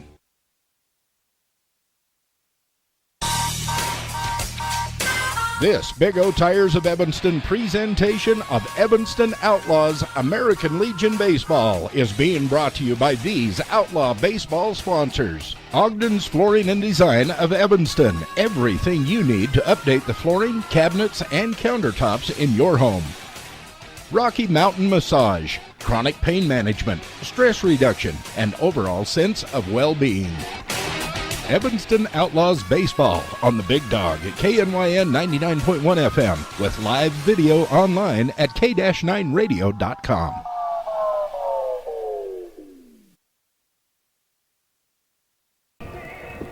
Welcome back to Rock Springs. Adam Jackson here. 3 spot in the top of the first inning for the home squad, and a lot of errors in that first half inning. It's going to be interesting to see if Evanston can come out and get to this strong pitcher that Rock Springs will get going. Maybe they can settle in here in the bottom of the first, and now we'll send it over to Ryan. Thank you, Jaxa. Adam Jaxa, the voice of the Kemmer Rangers with Cook Brothers Broadcasting. The Outlaws, a tough top of the first inning. Adam, we talked about it in the pregame show, AP. We didn't want to see that. Now what's the response got to be from the Outlaws? You're right. You can't talk about, hey, we didn't want it to happen. Well, it did happen. The response has got to be patience, but not too much of it against Nick Bloom. You can't go swinging at pitches on the black if it's the initial offering, but you also don't want to get behind in the count against this guy. It's a lot easier said than done, but you've got to try to get Bloom into hitters' counts. Look for something in your part of the zone and go after it. But this guy is a fantastic all-around athlete, a fantastic baseball player, a fantastic pitcher. He is a senior. He's graduated from high school and going on to bigger and better things. But he wants to go out with a flourish, and we'll see what Tucker Leland can do. Ryan Steinecker with the play-by-play as the Outlaws stand in bottom half of inning number 1. Bloom going to throw with a little more velocity than most of the other pitchers the Outlaws have faced this season, I think, as he steps onto the mound. He throws right, so we'll see what we bring. The Outlaws with Tucker Leland at the plate first. He takes strike one right down the middle, and I can't help but notice, I don't think Tucker Leland even thought about swinging at that. I wonder if it was a coach's call, say, hey, let that first one go. We need to see a couple pitches from Bloom before we swing at anything. One strike. No balls, one strike. Here's the 0-1, and that one misses outside. And you see that velocity if you're watching online at k-9radio.com. What's that line from the Springsteen song? He could throw that speed ball by you. Yeah, that's right. This is the guy. This is the guy. 1 ball, 1 strike. Here's the pitch, and there it is. Fastball high. Leland swings, but well behind that one, and now he's down 1 ball, 2 strikes. Behind, and he chased one up in his eyes, but that looks good coming in, and you just can't catch up to it. Bloom back up there, winds up. Here's the 1-2. And Leland, a slow dribbler down the third base line, may be able to hustle it out. The throw to first, not in time. Leland, the infield single. That's almost like a bunt down that third base line as Aaron Mortensen charged but couldn't get the throw there in time. You're exactly right, Ryan. That is the classic swinging bunt, and that's exactly what you need against a hoss like Bloom, is a little bleeder, a little dribbler in the infield. Great hustle by the speedy Leland. Got on, setting the table for one of our top hitters, the number 2 man, Ian Fisher. Fisher this year hitting .380 for the season, and he's done extremely well against Rock Springs. He has not, I don't think he's faced Nick Bloom, though. Leland, the good lead. Here's the pitch. That catches the outside corner. Good movement as it went from it just caught that front outside corner as it dropped outside and down low. Fastball on the outside at the knees on the black. Nothing you can do with that ball. Let it go by. Bloom out of the stretch with Leland on first. No outs, bottom of the first. And here's the pitch for Fisher. He lets that one go as it drops way outside. Good eye. Ian Fisher against Rock Springs in the 4 conference games, batting .600, 9 for 15, 7 runs, 6 RBIs in those 4 games combined. Here's the 1-1 for Fisher. Down in the dirt, ball 2. And we talked about patience at the outset of this bottom half of inning number 1, and so far the Outlaws showcasing some of it. Tucker Leland on first had that infield single as a dribbler down the third base line, beat the throw, and the Outlaws are running around, but they trail 3-0 here in the bottom of the first with no outs. Leland heading for second. The pitch is in there and misses. Leland got the steal. The throw was down there and looked to be on time, but just not quite on target. So Leland over to second base, and the Outlaws are runner in scoring position. Meanwhile, Ian Fisher, I believe, a 3-ball, 1 strike count. Count of 3-1. Aggressive call there by Coach Kishbaugh. You're down 3 early, and sending a man pays off. You heard Coach Kishbaugh in the pregame show say he feels like his team can play better small ball than anybody around, or just as good. Now Fisher takes the walk. The ball is way up high. Mortensen drops back to try and throw Tucker Leland out at third, but not going to be in time. So Fisher gets on with the walk, and Leland also able to take third. I'm going to have to give that a pass ball. It was a difficult play, but he should have made it. The catcher there, Austin Mortensen, and so the walk and the pass ball on the same pitch. Runners in the corners, nobody out. Tying run stands in the form, Ryan, a big, bad Austin housekeeper. Housekeeper on the season. What's his? You have his batting average? .362. He steps in. Now Fisher headed for second. No, he's going to go back. Mortensen popped up, and it wasn't a good jump to begin with for Fisher. I think a good decision, head back to first. Meanwhile, the pitch came in there outside corner, strike 1. Maybe just seeing if Mortensen was going to throw that one into center field. Fisher inches out at first. Leland a short lead at third now. And housekeeper lays down the bunt. It's a slow one, and Mortensen will make the play as the catcher. It was too shallow to score a run, but Fisher does make it over to second. If I'm the official scorer, I'm going to just call that he was bunting for a base hit. You had the man running on the play. You can score that however you want. The bottom line is we've got 1 out, runners second and third for our cleanup man, Will Kishbaugh. Kishbaugh, very good this season. I think he's the leading average on the team, .395 after yesterday's performance against Rollins. First pitch from Bloom for Kishbaugh, way outside, misses in the dirt, ball 1. Nice job by Mortensen. He really got out there quickly to keep that ball in front of him. And that's the kind of respect that Bloom, a stud himself, has for Kishbaugh. He's going with some off-speed stuff instead of challenging him right away with the fastball. Bloom glances at the runners. Now here's the 1-0, and that's inside. That gets Kishbaugh on the left arm. Hit by the pitch, he'll take his base. Tell you what, that may end up being a break for Bloom and Rock Springs as you take your cleanup man out of an RBI situation. A big at bat here, though, for Hunter Hicks, who's a fine hitter himself at 350. And this is really a critical plate appearance at bat here early in the game. We're down 3, 1 out, bases loaded. Big opportunity here for the Outlaws with just 1 out and the bases loaded, as AP mentioned. Infield playing in tight as Hicks takes ball 1 up high. And Bloom has he's finding a little trouble getting that strike zone. He walked Ian Fisher and then did find a couple strikes for Austin Housekeeper before drilling Will Kishbaugh to put him on first. Here's the 0-1, and that one on the outside corner for strike 1. If you're Hicks as a left-hander and you're a little bit late on that ball, you can spray one the opposite way.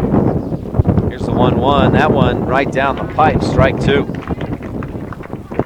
Hicks wasn't looking for that kind of pitch right there, I guess. And again, Bloom's gone back to his heat, his fastball. That's his best pitch. Ball and 2 strikes. Here's the pitch. Swing and a miss. Just blew it right past him. Strike 3. Hicks goes down swinging. Bloom's first strikeout of the day. And now we have 2 outs with bases loaded. And the Outlaws send Alex Richens to the plate. Right fielder, Alex Richens. Richens hitting .340 this season. And I was talking to Richens before the game. He felt like yesterday, he went 0 for 3 yesterday. He felt like he'd lost his swing. He spent several hours after yesterday's game. It'd be a great time and place to find it. Takes strike 1 inside corner from Bloom. And I tell you, when he's going with that heat, he's hitting his spots and he's keeping the Outlaws a little bit off guard. Here's the 0-1 from Richens, up high, misses. Ball 1. I tell you how big this inning is. We've only put 1 ball in play beside the bunt. It was a little dribbler. Bloom is a very, very good pitcher. We got the bases loaded here with 2 outs. We got to get something across here. 3-0 on the UNO Physical Therapy scoreboard. Archie Hay leads. Archie Hay post 24 as Richens takes ball 2 way outside and down low from Nick Bloom. Nice job again by Mortensen. Get out there and keep that in front of him. Big clap from Tucker Leland on third, giving Richens some words of encouragement. Try and get something done here, make something happen. 2-1, Nick Bloom lines up. Here's the pitch, way up high. Ball 3, good eye by Richens. I got to tell you this, nothing against Richens, who's hitting .340. I'm telling, not a total take, but if it's not in your sweet spot, go ahead and take. He's been wild. He might just walk one in. 3 balls and 1 strike for Alex Richens as the sun goes down. Here's the 3-1, swing and a miss. Strike 2. And now it's a full count with 2 outs, bases loaded, bottom of the first. Outlaws down by 3 on the UNO Physical Therapy scoreboard. A golden opportunity here for Evanston. We'll see if they can take advantage. Time for the old merry-go-round. Everybody going to be running. Nick Bloom lines up the 3-2, swing and a miss, strike 3. Richens chased that one a bit high. And Bloom loads the bases, a walk and a batter, Will Kishbaugh, hit by the pitch, but then he strikes out 2 in a row to get himself out of that jam, and the Outlaws miss that opportunity. No runs, just the 1 hit, no errors, and 3 runners left on base. That's the wrong place to have the number 3 in that stat line. 3-0 is your score on the UNO Physical Therapy scoreboard. Top of the second coming up when we come back right after this on a Big O Tires of Evanston presentation of Outlaw Baseball on the Big Dog 99.1 FM with video live online at k-9radio.com.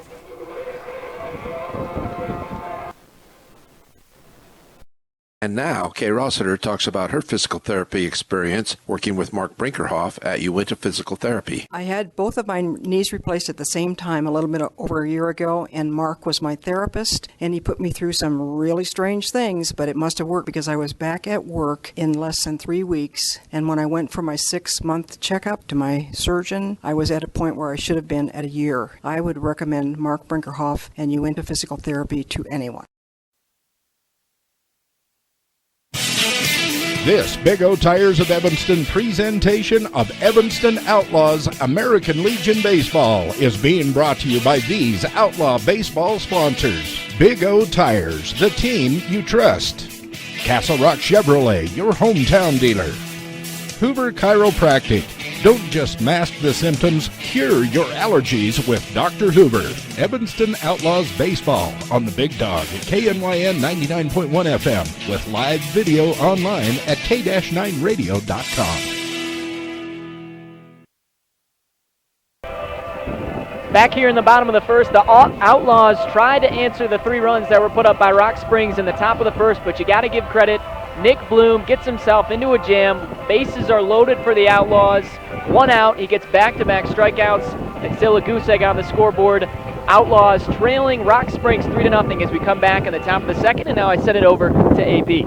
Thank you, Mr. Jackson. We are through 1 complete in Rock Springs, Wyoming, the 2014 district tournament. The winner of tonight's affair secures themselves a spot not only in tomorrow's district tournament finale, but more importantly, an automatic bid, an automatic berth to the state tournament next week, UW country in Laramie. Austin Mortensen stands in, and the initial pitch is a short pop-up into center field. Coming in to make the easy catch, Tucker Leland, 1 away. Mortensen had been at the dish when his teammate Tristan Stasnos was caught stealing third base 1-5 to end the Rock Springs first. That'll bring up with 1 out Coulter Como, the left fielder. The right-hander will stand in against Ian Fisher, the right-handed ace for Evanston. Fisher into the wind. The pitch on the way, cut on and missed as Como chased one up and in and came up empty. You said easy play on that last one, AP, but with this wind whipping in from the northwest, that was a tough play for Leland. He made it look easy, though. No doubt about it. The 0-1 catches the outside corner. 0-2 now to Como. Nobody on, 1 out. And Fisher, the 0-2 on the way, bounced foul. The count remains no balls and 2 strikes. So that report from Ryan's overpriced iPhone, folks, that said that the wind was going to die down at 2000 hours, false. False. Well, it said 2000 or 2030. 2000. Okay, now he's looking for a little wiggle room. Maybe 2045. The 0-2 on the way, again fouled off to the right. Count remains no balls and 2 strikes. Steinekert playing a little politics here. He may be running for office in 2016 with the way he is maneuvering his words around. Coulter Como so far against the Outlaws in the 4 Southwest Conference games this season, 0 for 3, has scored a run. Fisher looks in, shakes off a couple of signs. Still can't get with his catcher, now does so into the wide. The 0-2 on the way.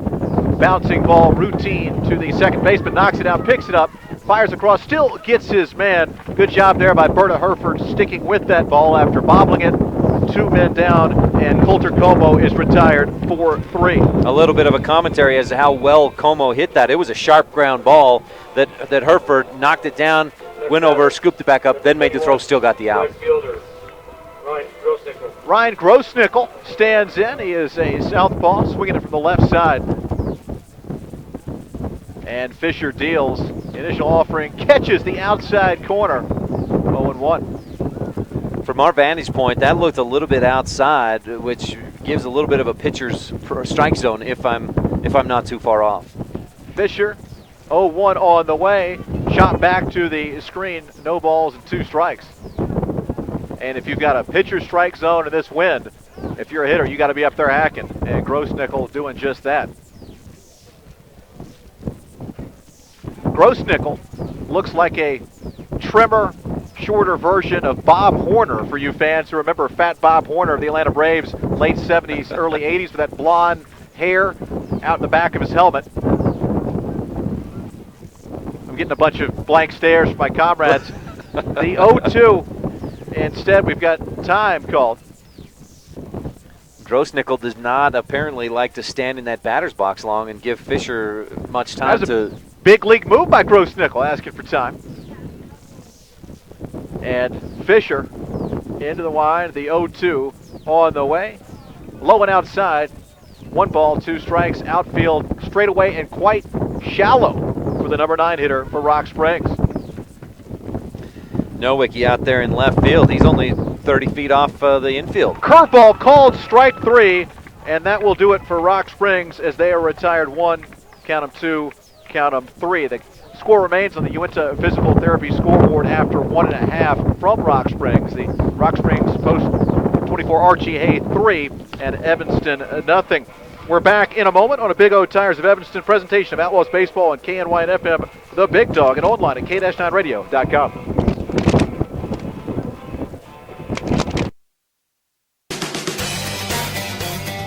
This Big O Tires of Evanston presentation of Evanston Outlaws American Legion Baseball is being brought to you by these Outlaw Baseball sponsors. Telegram to good health. Click on the telegram at k-9radio.com. Uinta Physical Therapy. You have a choice of where you can get your treatment. Walmart of Evanston. Save money, live better. Evanston Outlaws Baseball on the Big Dog at KNYN 99.1 FM with live video online at k-9radio.com. Rock Springs, where the wind is whipping and the sun has gone beneath the mountains, and the Evanston Outlaws still trail 3-0 as we come back in the bottom of the second. Really nice bounce back half inning though for Fisher on the mound. He had a rough start. His defense had a rough start. Couple of errors coupled in that first inning. They gave up 3 runs. He comes right back though, gets the momentum, and gets a 1-2-3 quick inning. Ryan, exactly what he needed. That's exactly what he wanted. That's exactly what I was thinking. That's what, and especially against that bottom 3 in the order, AP. Rock you like a hurricane, the between innings music, and fitting, isn't it? Absolutely. We've got, for Wyoming at least, hurricane strength winds out at Ye Old Ballpark as we head to the bottom half of inning number 2. Rock Springs, even though we're here in Sweetwater County because they are the 4 seed, and don't let that confuse a very good ball club, they are technically the visitor.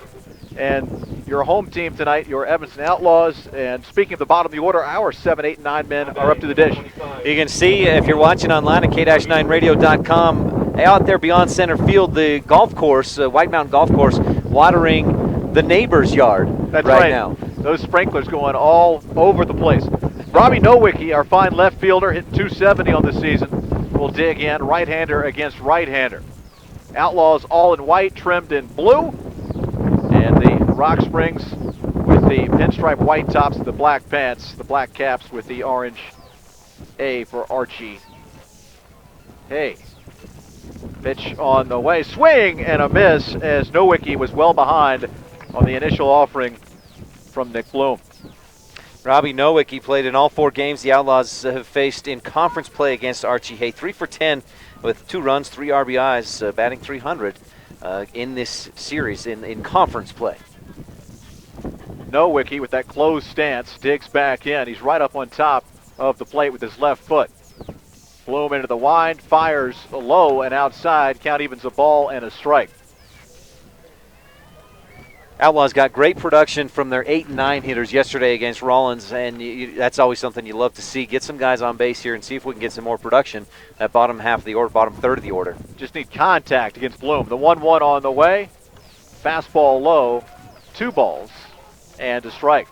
360 to straightaway center, 325 down the lines here at the Wataha Complex. Outlaws trailing 3-0 on the Uinta Physical Therapy scoreboard. Bloom into the wide, the 2-1. Is going to be hit into straightaway center field, moving a little bit to his left. Colton Legursky makes the catch. Nowicki making solid contact, but he is out number 1 here in the bottom half of inning number 2. And Berta Herbert, the second baseman, will stand in, hitting Ryan 228 on the campaign. 228 on the campaign and 286 in those 4 conference games against Rock Springs. He's been a little bit better. You mentioned the Outlaws, though, they need to be patient against Nick Bloom, and I think despite the fact they don't have any runs yet, we have seen some good patience. We haven't seen a lot of jumping on the first pitch, just 1-2 pitch at-bats for the Outlaws, and I think they can continue to do that. We'll see some success. Put the ball in play and good things can happen. Nice contact there from Nowicki, but he hit it essentially right at the center fielder, the fine Colton Legursky. Bloom's pitch on the way is upstairs for a ball, 1-0 to Berta Herford. Earlier this season, at that season opening tournament, I-80 invite here in Rock Springs, I believe they had a radar gun. I know they had a radar gun, and I believe they clocked Nick Bloom throwing in the mid-80s. Bloom into the wind, the 1-0 on the way. Swing and a miss as Herford chased a high fastball. Count evens at 1-1. There's a couple of folks we saw on I-80 tonight who I would not invite back on the roadways, as they thought that the left lane was their personal playground for most of the trip. Traveling slow in that fast lane, right? The 1-1 on the way from Bloom. A fastball at the knees, inside part of the plate. Beautiful pitch from the Rock Springs senior. 1 ball, 2 strikes. That's a pitch that no batter's going to swing at unless he's got 2 strikes on him. A beautiful, beautiful pitch for a 1-1 count. Bloom into the wind. The righty delivers. Fastball, opposite direction, finds the hole between first and second, and on with the safety. Berta Herford, the 1-out single. And that'll bring up the number 9 man, Braden McDonald. Ryan, nice job going with that pitch, not trying to do too much and getting on base. That's exactly what Coach Kishpaw wants them to do. He said in our pregame interview, we don't need to hammer the ball. We don't need to hit it hard. We just need to place it. And Herford did that perfectly right between first and second base. How'd you like to be Braden McDonald, folks? You're banged up, and now you're standing in there against one of the finest pitchers in the Cowboys team. That's just the breaks. Of course, we didn't see Braden McDonald play yesterday. He got the okay from his dad to come back and play in today's game, batting 9th. And I'm sure knowing Braden, the competitor that he is, he had a lot to say about that as well. He wants to be out there. The quick throw to first, but Berta back easily. And you saw that cannon that Bloom has either going to the plate or to first. From the stretch, catches the outside corner. No balls and a strike on the initial offering to Braden McDonald.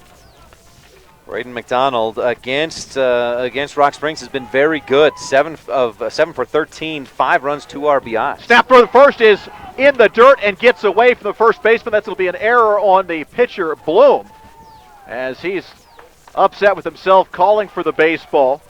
So the E1 on the throw advances Berta down to second and in scoring position with just 1 out. Count remains, of course, a ball and a strike to our shortstop, Braden McDonald.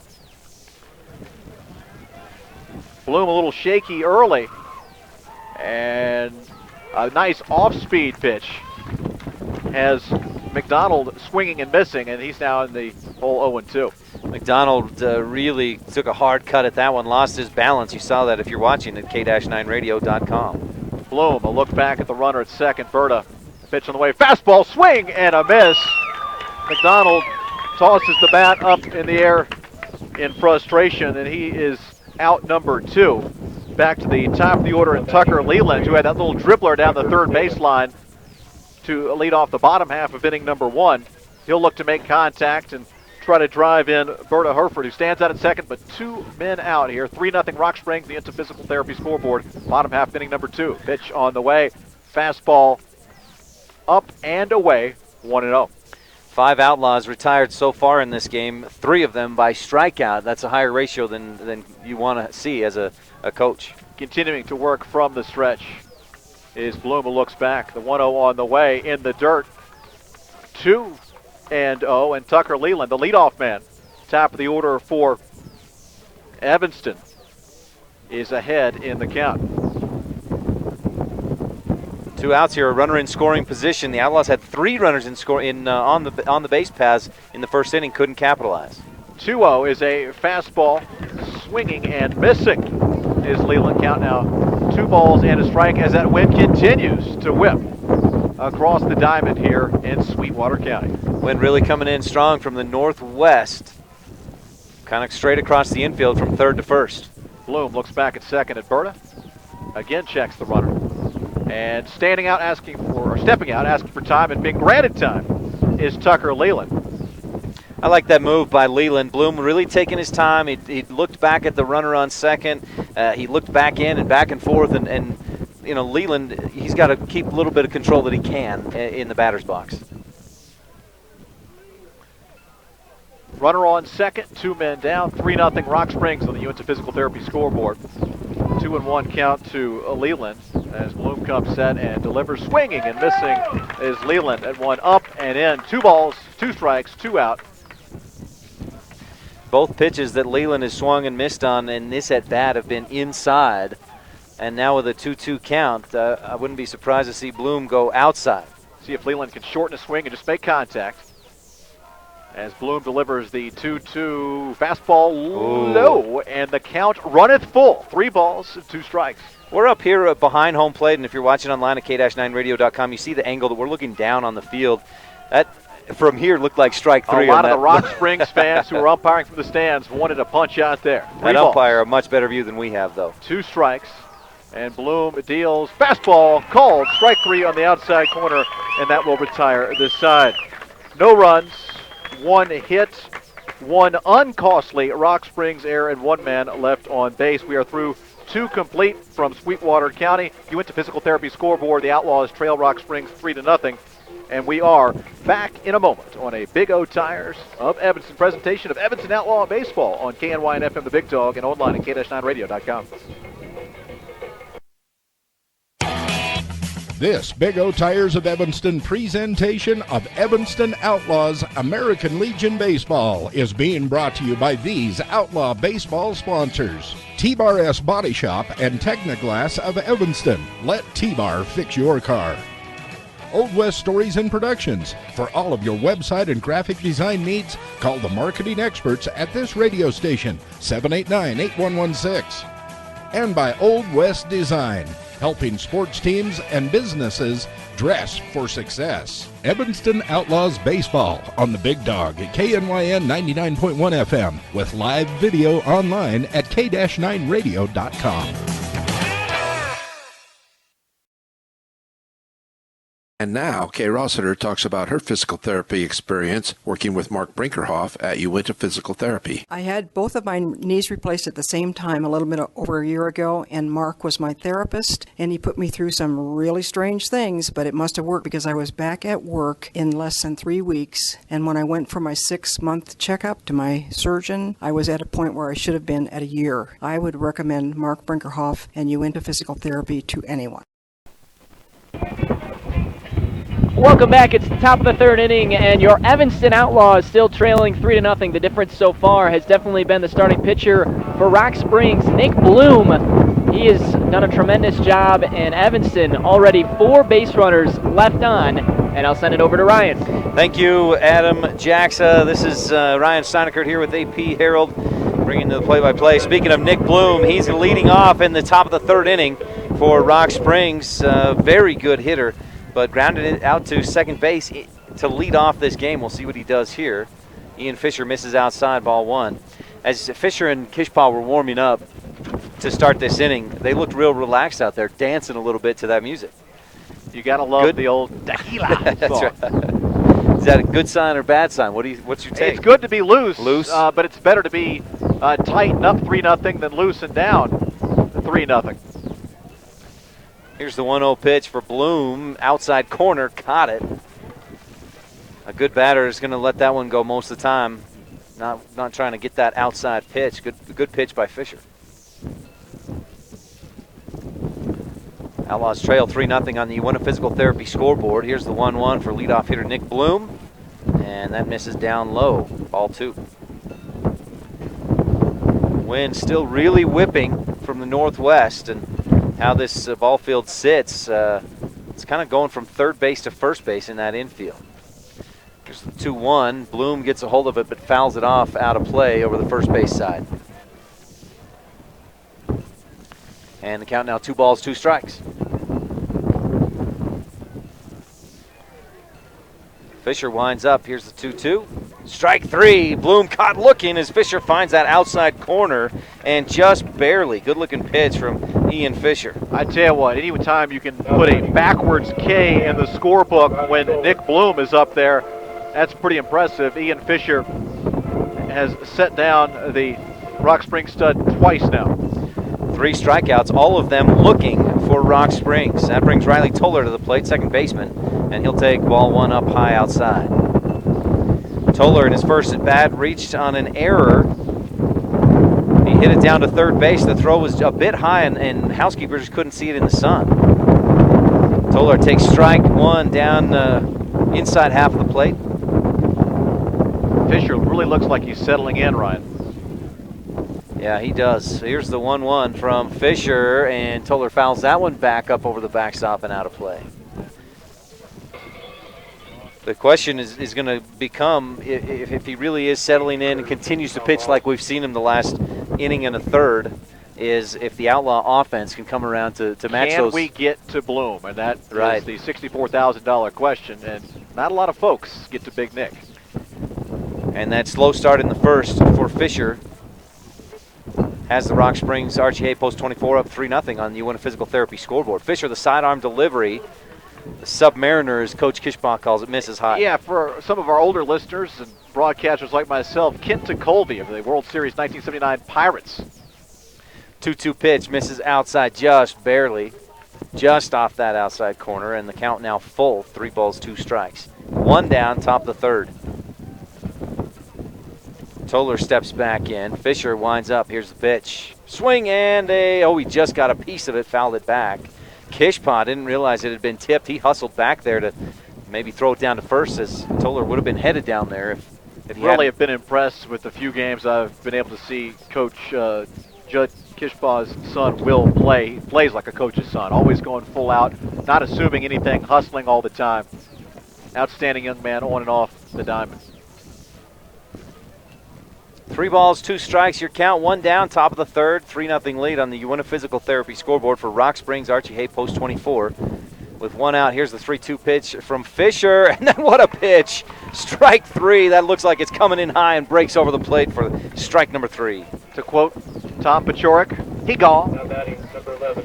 And that's 4 strikeouts now for Ian Fisher, and on all 4 of those, the Rock Springs players have been caught looking. That's just very impressive. That shows you that he's got his off-speed stuff especially going.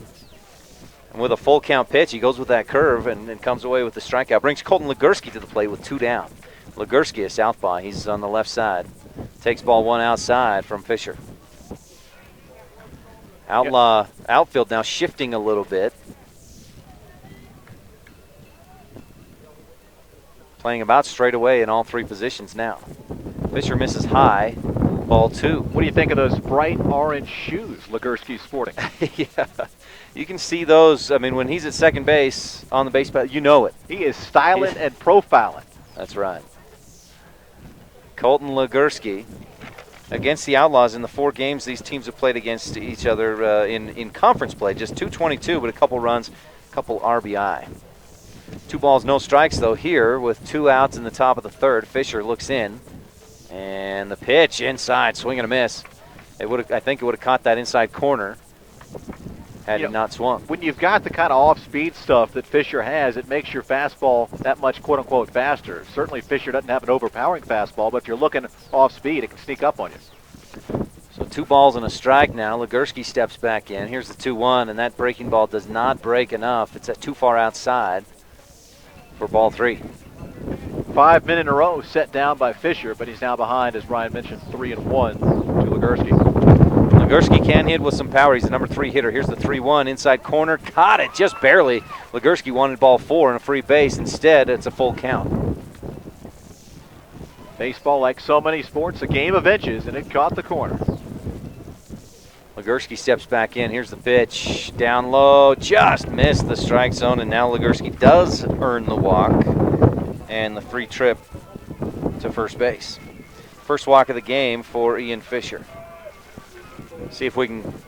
He's Coach Judd Kishbaugh will be the first to tell you that Fisher's always good for 1 or 2 walks in a game. Let's hope that's the 1 or 2 right there. When you nibble as much as Fisher does, especially with your off-speed stuff, you're going to walk a few guys.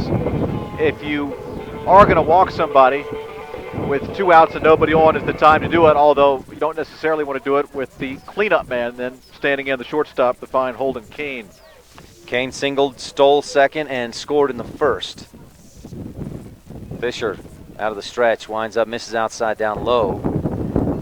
Kishpaw digs that out of the dirt, knocked it down. It's ball 1. And those shoes over there for Legursky at first are like homing beacons for the eyeballs. 1 ball, no strikes. Fisher throws to first, almost got Legursky. The throw is just a bit high and caught Legursky off guard a little bit, but he does dive back in safe.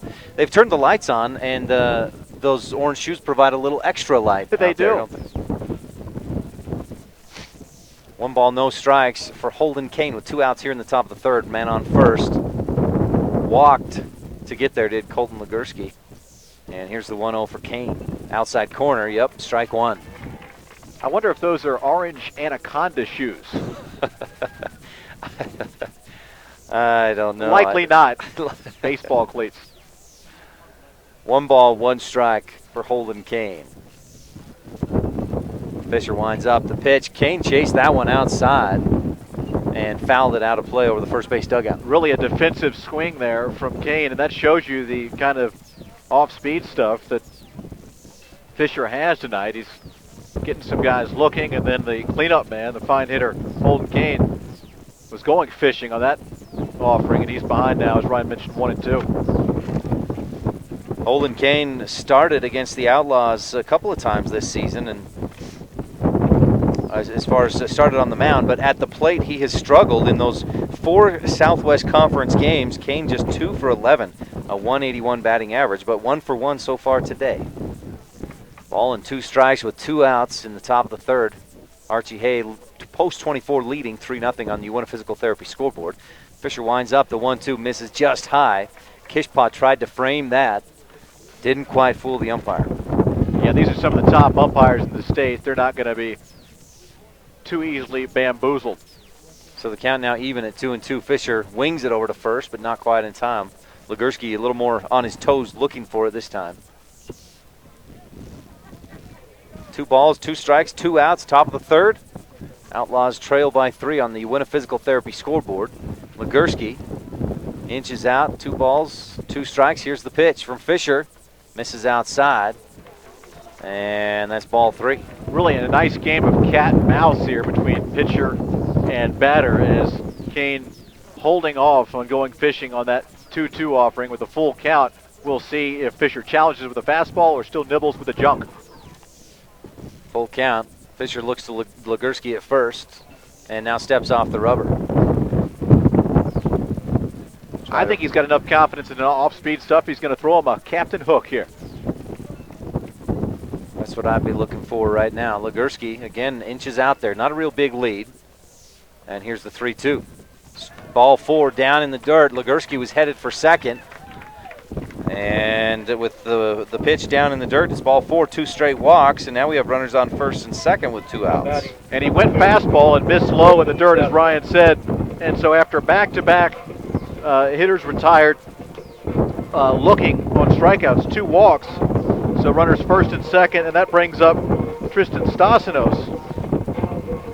Stassinos doubled, an RBI double in the first.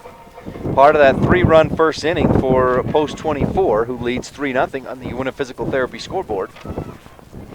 Outlaws have stranded 4 runners in this ball game, 3 in the first, 1 in the second. Housekeeper in tight there at first. With that runner on first and second, the looper into right center field, drops. Richens gets there quickly on 1 hop, throws it into Hereford, but not in time. Legursky will score from second on the base hit. Stassinos now with 2 RBIs in the ball game. And single there moves Holden Kane over to third.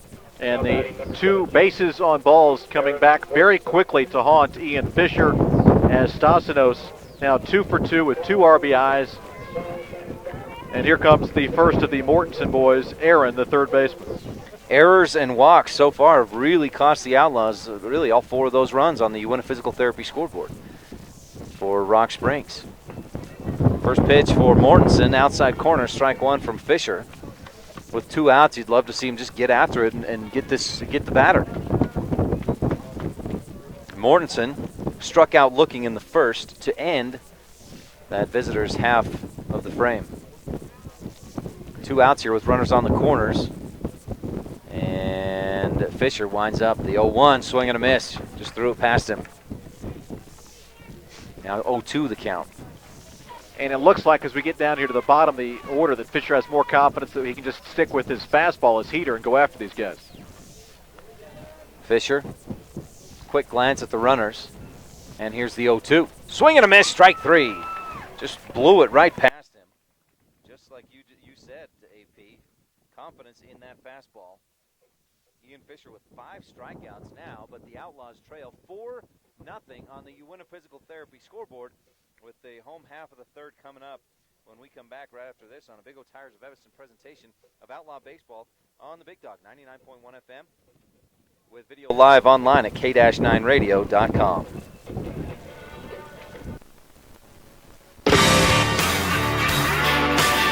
This Big O Tires of Evanston presentation of Evanston Outlaws American Legion Baseball is being brought to you by these Outlaw Baseball sponsors. Davis Chiropractic, traditional chiropractor, traditional values with flexible payment plans.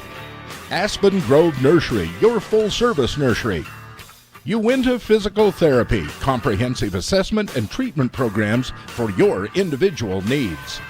Evanston Outlaws Baseball on the Big Dog at KNYN 99.1 FM with live video online at k-9radio.com.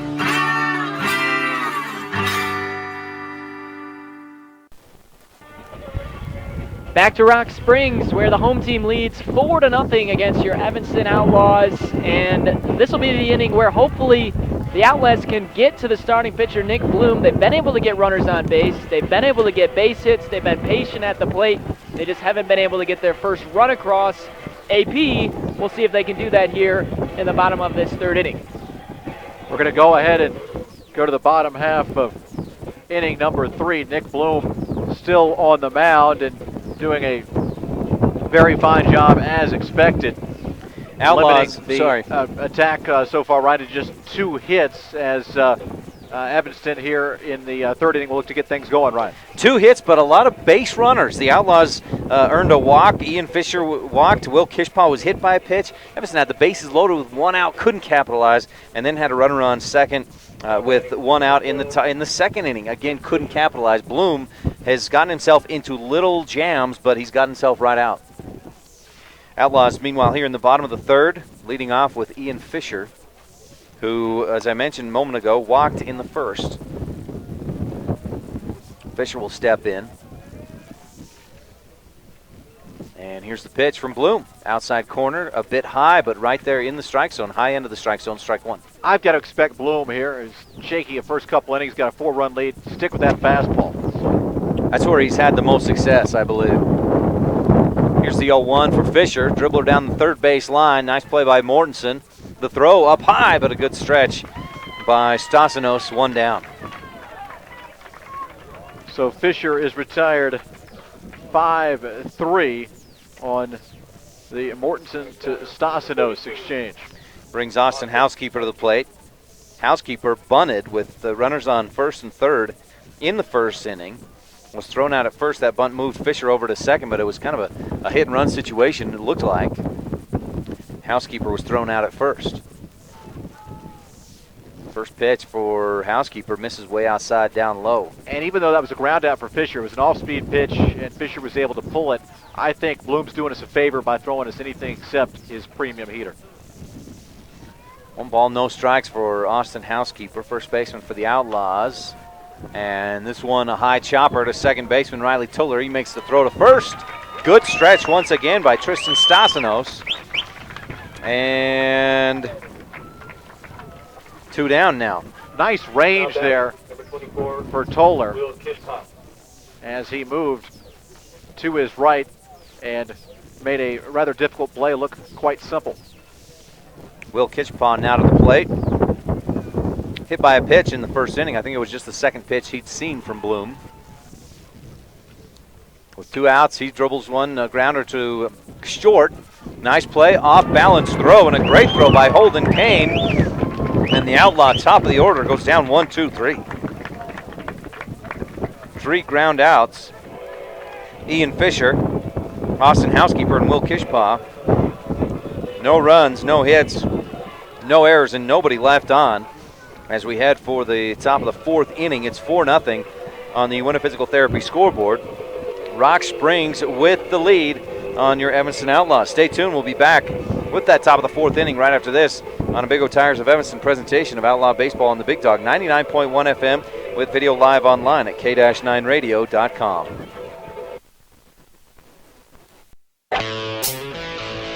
This Big O Tires of Evanston presentation of Evanston Outlaws American Legion Baseball is being brought to you by these Outlaw Baseball sponsors. The Casey Kukert Allstate Agency for all of your insurance needs, auto, home, boat, and recreational vehicles. See Casey Kukert, your Allstate agent. By Dirty Harry's Pet Wash. Clean house, clean car, clean clothes, why not a clean pet? Bath time can be magical. Make a splash today. Veterans are free at Dirty Harry's Pet Wash in the Monkey Shines Mall. Evanston Outlaws Baseball on the Big Dog at KNYN 99.1 FM with live video online at k-9radio.com.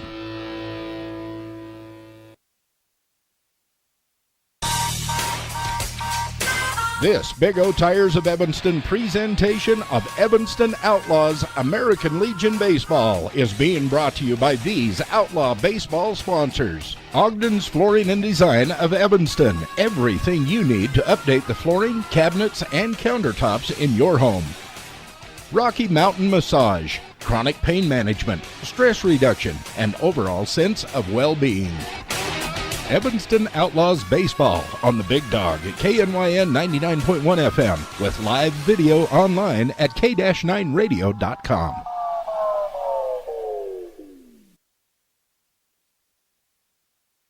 Top of the fourth inning as we continue along in Rock Springs, and the Outlaws still continue to trail 4-0. All the momentum really on the side of Rock Springs right now, Ryan, so the Outlaws really going to have to try and turn it around. They definitely need to do that. If Ian Fisher can keep things going well on the mound as he has in the second and third innings, and the Outlaws' offense can come around, that's going to be a big key. Is that offense, the Outlaws are going to have to start hitting the ball.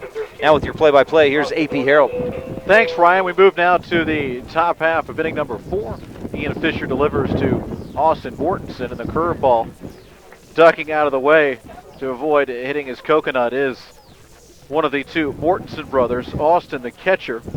Aaron struck out swinging to end the Rock Springs third. If you like brothers who share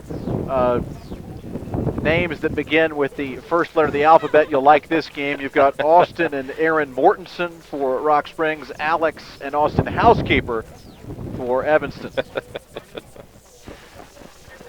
Aaron Mortensen, Austin Mortensen, they came up with some big plays in that 9-inning 2-1 victory for Rock Springs over Evanston just a few weeks ago.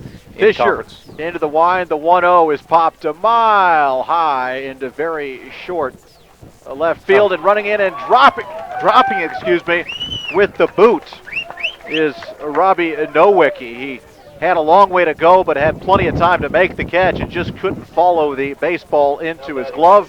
Score that at E7. Mortensen with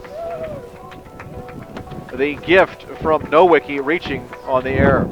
Outlaws now with 4 errors in this ball game by my count. Coulter Como stands in. He bounced to second in the second. Fisher will work from the stretch. Snap throw to first, and Fisher is going to throw it away for the 5th Outlaw error. And Mortensen takes the turn. Does Austin at second and wisely throws on the break. So very, very sloppy defense here in the 4th as an E7 puts Austin Mortensen at first, and an E1 deposits him 90 feet further toward his goal down at second. Rock Springs already with a 4-0 lead on the Uinta Physical Therapy scoreboard, and now a runner in scoring position here in the top of the 4th. Como awaits the pitch. Low one outside. 1 ball, no strikes. We mentioned at the top of the broadcast that the Outlaws would have to be sharp to be competitive. Certainly defensively they've been anything but, unfortunately. 5 errors. The 1-0 on the way. This one is fouled off over toward the first base side as Como chased one in on his hands. Count even, a ball and a strike. You know, the Outlaws have been a bit sloppy defensively. Fisher's made up for that quite a bit with some very good pitching. 1-1 on the way, fastball low and outside. Austin Mortensen thought about scampering down to third, but stays put. Phonetically, Coulter Como, it sounds like Perry Como, but it's spelled differently. 2-1 the count. Fisher looks back at Mortensen and the pitch, swing and a miss. As Como fooled badly on that offering of the count. Ryan even at 2 balls, 2 strikes.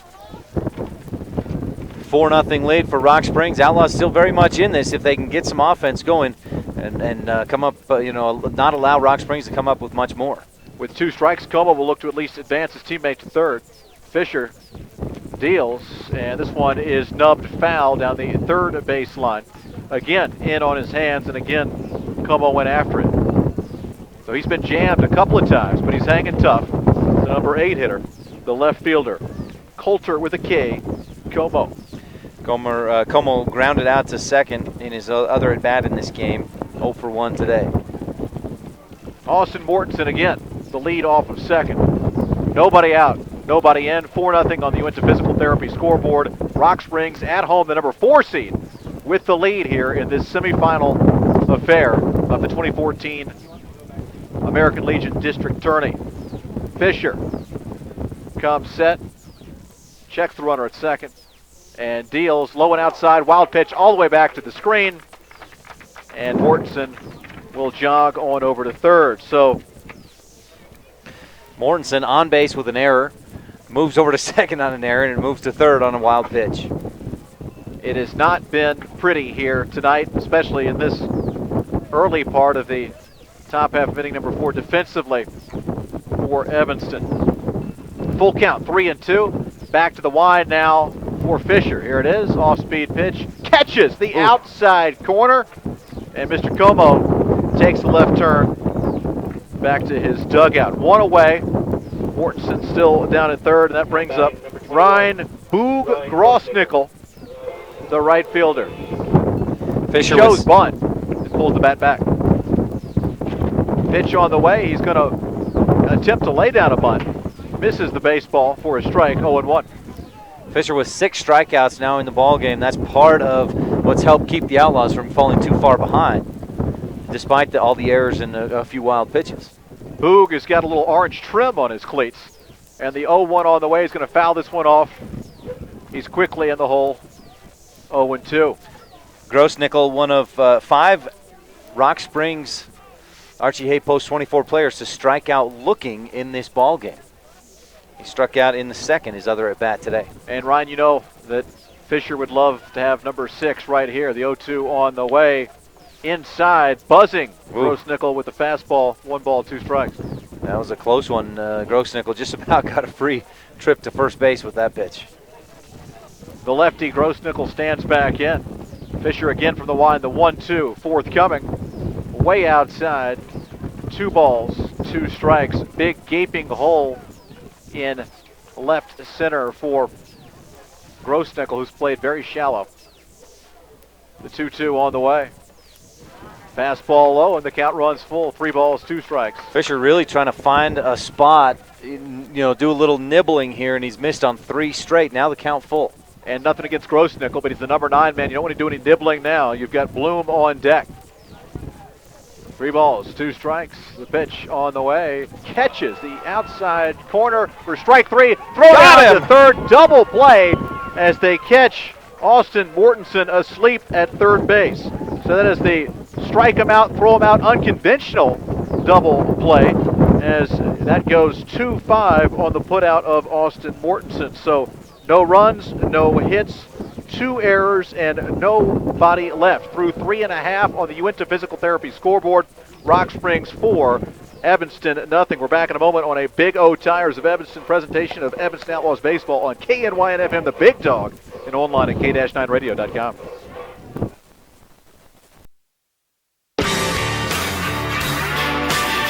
This Big O Tires of Evanston presentation of Evanston Outlaws American Legion Baseball is being brought to you by these Outlaw baseball sponsors. Davis Chiropractic. Traditional chiropractor, traditional values with flexible payment plans. Aspen Grove Nursery, your full-service nursery. Uinta Physical Therapy, comprehensive assessment and treatment programs for your individual needs. Evanston Outlaws Baseball on the Big Dog at KNYN 99.1 FM with live video online at k-9radio.com.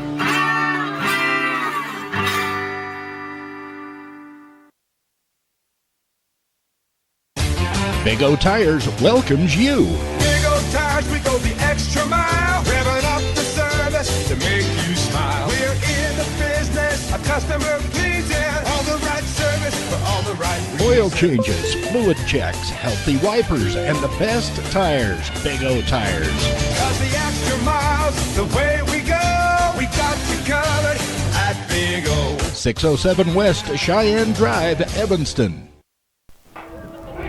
Well, yesterday we saw a double play really help Evanston, give them some momentum as they were able to defeat Rollins yesterday. They were able to turn a strike them out, throw them out double play to end the top half of the fourth. Let's see if the Outlaws can get some runs. They trail 4-0 as we come back in the bottom of the fourth. Ryan Steinekirk and AP Harold with the call. Thank you, Mr. Jackson. We head to the bottom half of inning number 4. Folks, when you think of the term 6-4-3 in baseball, you think of the classic twin killing.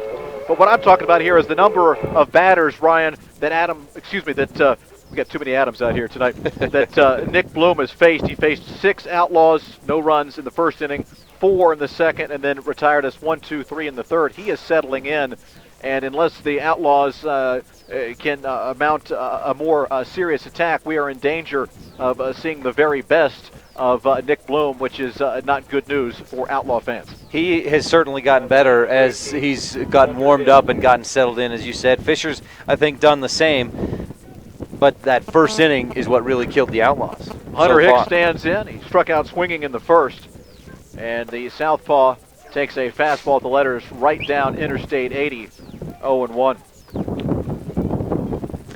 Bottom of the fourth inning here, Outlaws trailing 4-0 on the Uinta Physical Therapy scoreboard. And if you're Bloom, you just throw some country hardball here, up 4-0. Another fastball. This one misses upstairs. 1 ball, 1 strike.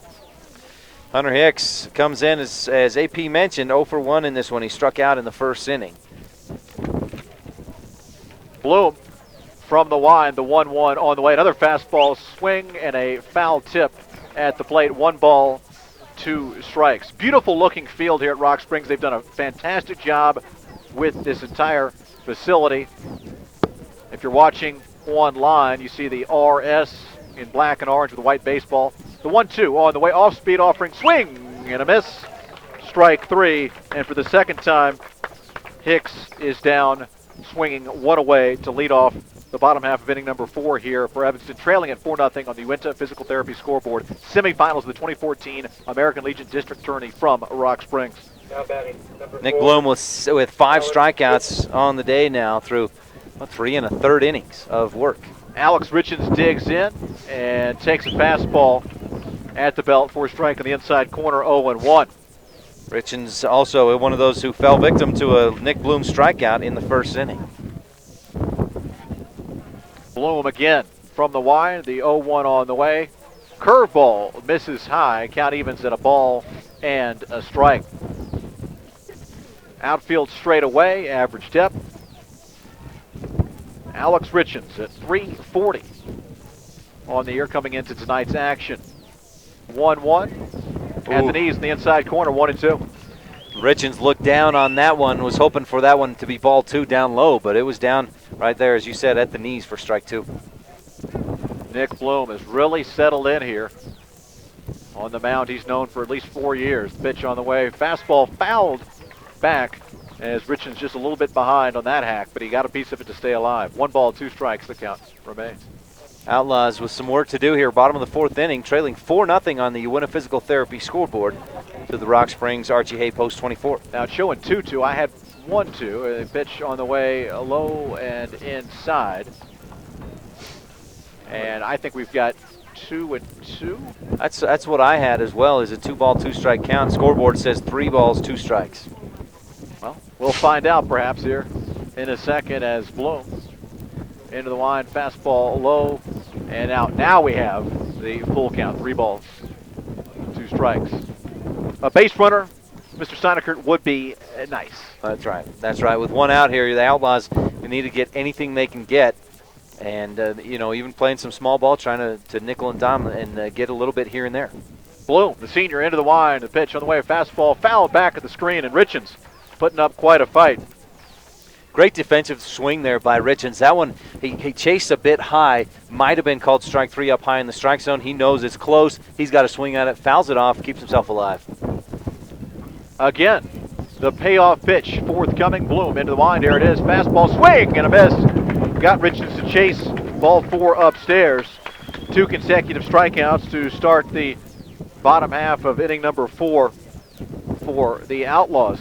And their last hope in the inning, Robbie Nowicki, who flew out sharply, I might add, to center to lead off inning number 2. He did get a good bat on that ball in the second inning, but just hit it right at the center fielder.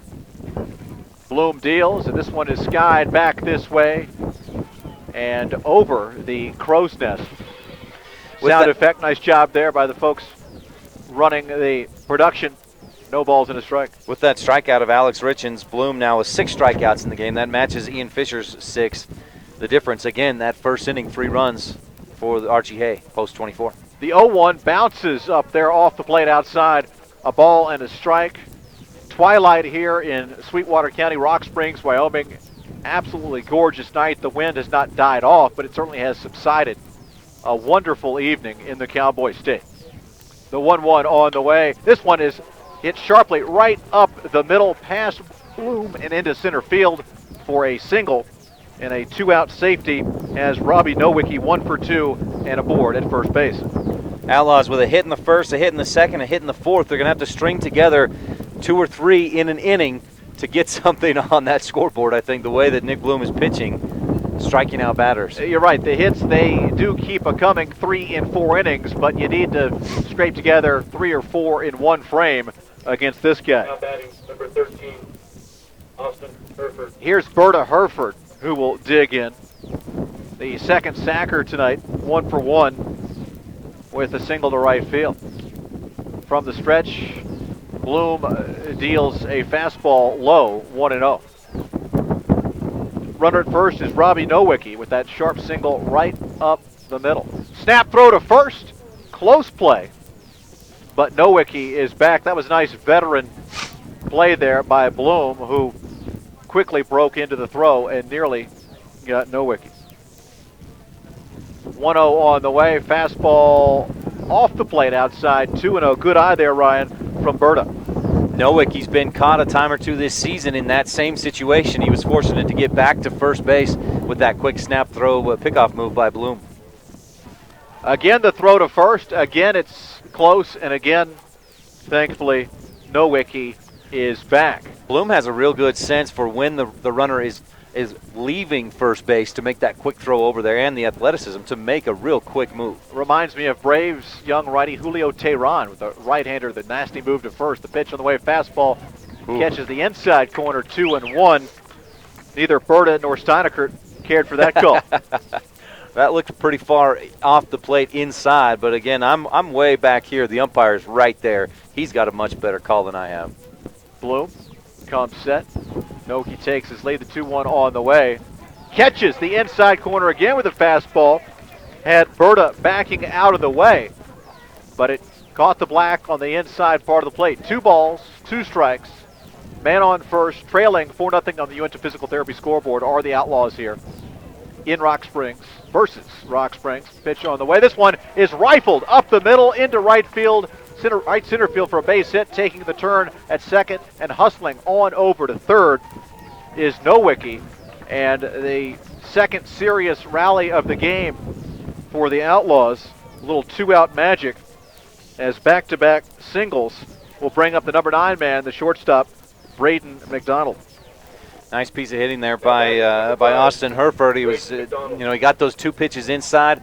Didn't agree with either one of them, I think, but just hung in there, hit that fastball back up the middle. And our 7 and 8 men here in this inning have essentially done the same thing, gone right up the middle for singles. Pitch on the way to McDonald, swing and a miss. 0-1. McDonald is 0 for 1. Went down swinging to end the second. He's attempting to avoid that here with teammates on first and third with 2 outs. Runner goes from first, and the pitch is a strike on the outside corner. No throw, so the stolen base given to Berta, and now, despite an 0-2 count, McDonald does have 2 runners in scoring position. He'll huddle with his third base coach. The catcher, Austin Mortensen, popped up there. He wasn't even looking at second base. He popped up looking at third. Faked the throw down there, but a wise... definitely a wise move. You've got a guy up there, the number 9 hitter, struck out swinging his first time up. He's now behind in the count 0-2. If you're Rock Springs, you just want to go after the batter. Don't worry about the base runners. From the stretch, Bloom deals the 0-2 fastball just off the plate outside. Good eye from Braden. Count now 1 ball, 2 strikes, 2 outs. That's a great eye by Braden. That's a tough one to let go as it moves a little bit toward the out, just off the outside corner of that plate. Bloom comes set, checks the runners, and deals the 1-2. Another fastball. This one hacked on and fouled back to the screen as Braden putting up a nice fight. Yeah, good protective swing again there by Braden McDonald. That was maybe a bit high, close enough to the strike zone. He knew to stay alive he'd have to foul that one off. He did a nice job. Nick Bloom looks in. The big righty comes set and deals. Low and outside with an off-speed pitch. 2 balls, 2 strikes. 2 on, 2 out. The deuce is wild. Outlaws, though, trail it by 4-0 on the Uinta Physical Therapy scoreboard here. Bottom half of inning number 4. It'll be a full 9-inning game in tournament action. The 2-2 from Bloom way upstairs. And the count runs full, 3 balls, 2 strikes. First base is open with runners on second and third. Outlaws have had a couple opportunities like this tonight, and they haven't been able to capitalize, and they found themselves down by 4 in a game that so far it looks like not going to be much more than that. McDonald has battled back from an 0-2 count. 3-2 pitch on the way, swing and a miss. Strike 3, and that will retire this side. For the Outlaws, no runs, 2 hits. No Rock Springs errors and 2 men left. We are through 4 complete from Rock Springs, with Rock Springs leading on the Uinta Physical Therapy scoreboard 4-0 over Evanston. We are back in a moment on a Big O Tires of Evanston presentation of Outlaws Baseball on KNYN FM, the Big Dog, and online at k-9radio.com. This Big O Tires of Evanston presentation of Evanston Outlaws American Legion Baseball is being brought to you by these Outlaw Baseball sponsors. Big O Tires, the team you trust. Castle Rock Chevrolet, your hometown dealer. Hoover Chiropractic.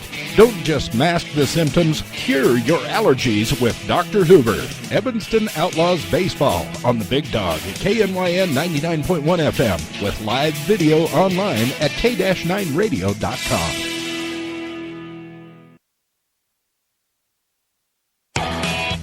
This Big O Tires of Evanston presentation of Evanston Outlaws American Legion Baseball is being brought to you by these Outlaw Baseball sponsors. T-Bar S Body Shop and Technoglass of Evanston. Let T-Bar fix your car.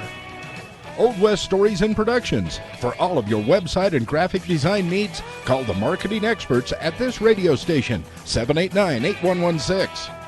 And by Old West Design, helping sports teams and businesses dress for success. Evanston Outlaws Baseball on the Big Dog at KNYN 99.1 FM with live video online at k-9radio.com.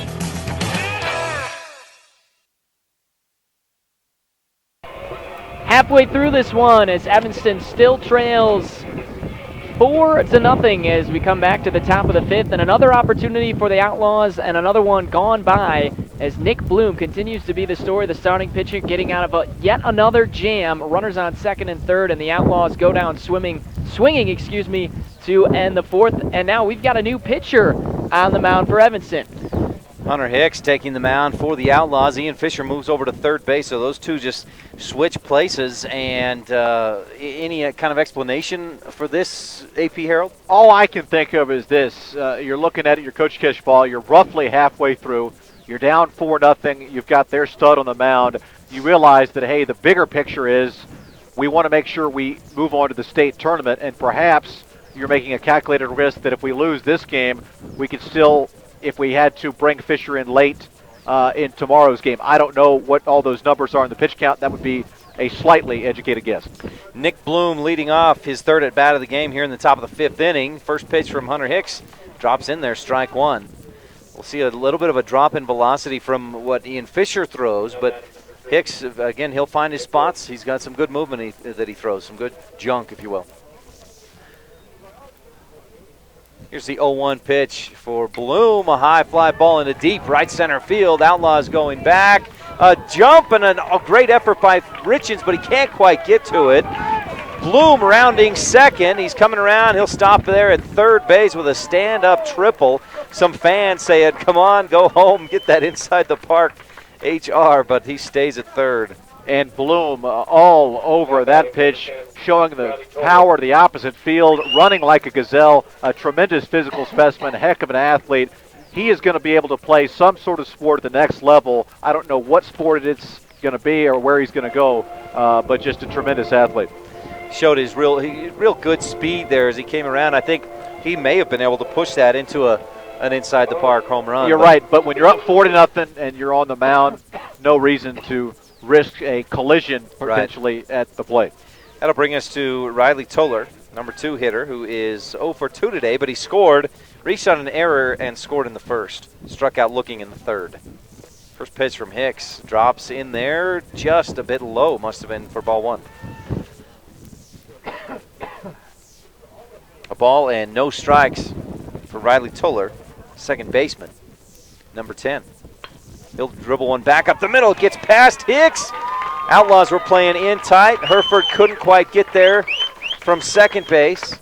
And Hereford's slow to get up now as Nick Bloom crosses the plate and makes it 5-0 on the Uinta Physical Therapy scoreboard. Perfectly placed grounder right up the middle, splitting the second baseman and shortstop after it got past the pitcher Hicks. 5-0 now. And I'm not saying that Evanston is waving that white flag, but I think that may have been a conciliatory move by Kishbaugh to pull his ace and say, hey, we may need you at some point tomorrow, because again, what's the big picture here, Ryan? It's surviving and advancing to next week in state in Laramie. Colton Legursky coming to the plate now. Legursky 1 for 1 in this one, an RBI double in the first, walked and scored in the third. So he scored twice today. Runner on first with no outs here in the top of the fifth inning. 5-0 Rock Springs lead on the Uinta Physical Therapy scoreboard. Again, Legursky hits left. Hunter Hicks throws right as he pitches out of the stretch now. Big lead over there for Toller at first. First pitch from Hicks to Legursky, strike one on the outside. And how nice is it to have a tall, lanky, athletic left-hander in the 3-hole? That's a nice luxury. Toller leads off. Hicks not too worried about him or not paying him too much attention. The pitch, swing and a miss, strike two. Legursky going after that pitch on the outside corner. So now Hicks up 0-2 in the count with no outs and a runner on first. Now he gets Legursky to strike out on an outside pitch, swing and miss. One down. As good as Legursky looked on his first two plate appearances, the double and the walk, he looked that bad there as maybe he was a little bit too aggressive against the softer tossing Hicks. Brings Holden Kane, the cleanup hitter, shortstop, number 23, to the plate. And now Hicks catches Toller heading for second in a run down, the throw down to second base, and they get him. The throw went to first to Alex Housekeeper and then down to second. The ball came out late, but the umpire says the play was made, then the ball came out. So a caught stealing there for the second out. I believe that was 1-3-6 on the put out of Toller. Two men down and Kane still in there. Base is empty now for Holden Kane. First pitch from Hicks, a slow dribbler, foul down toward the third base line. And if there's one critique of Rock Springs tonight, there can't be too many. They're blanking us 5-0. Perhaps the base stealing, that's the second, or the base running, the second caught stealing for Archie Hay tonight. Kane steps back in. Hicks winds up the 0-1 pitch. Swing and a miss. Strike 2. And I really should say the third. You had a caught stealing 1-5 in the first, picking off kid in the double play 2-5. Mortensen caught to end the fourth. And then Toller here in the top of the fifth. 0-2 count with 2 down. Here's the pitch. Hicks gets him to chase one. Housekeeper goes over, can't quite make the catch out there in foul territory, so Kane will live to see another pitch. Not going to score that an error No. on Housekeeper, but I think he would tell you he should make that play as he had time to get underneath it. I don't know if he lost it in the lights or misjudged it, but certainly not a routine play, but not a terribly difficult play, and hopefully that doesn't come back to burn the Outlaws as Kane gets another opportunity here. That wind still whipping in from the northwest at 20-25 miles an hour. We had gusts maybe up to 40 miles an hour earlier, so it has subsided a little bit, but I'm sure that played a part in, that ball carried and drifted past where Housekeeper was getting No to. doubt, a lot easier to sit up here with the microphone and critique others than get down there and try to catch that baseball in the swirling winds. A little bit of a delay to get this one going again. Will Kishbaugh hustled down there to try and make that catch from his catcher position, and I think in the process some of his gear got... Yeah, another example of the kind of all-out effort that Will Kishbaugh gives you on every single play. Holden Kane back in there. The count remains 0 balls, 2 strikes. Here's the 0-2 from Hicks. Outside corner. No, just missed.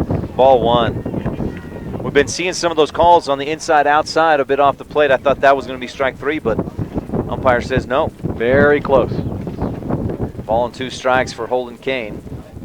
1-2, dribbler, sharp ground ball back up the middle. Hicks knocks it down. McDonald comes up, makes a great effort, but throws it wild. Housekeeper chases it. Kane headed for second. Housekeeper throws down to second, but late. And Kane in there sliding in safe on the error. Infield single with the E6 on the throw. He was going to beat that out either way, but the poor throw by Braden, and I believe, if my math is correct, that is error number 6. A half dozen boots tonight, Ryan, for the Outlaws. When you consider that and that dismal first inning, I think the Outlaws are lucky to be down just 5-0 on the Uinta Physical Therapy scoreboard. 6 errors, too many walks, and a couple wild pitches to that. Tristan Stassinos to the plate now. Swings and misses.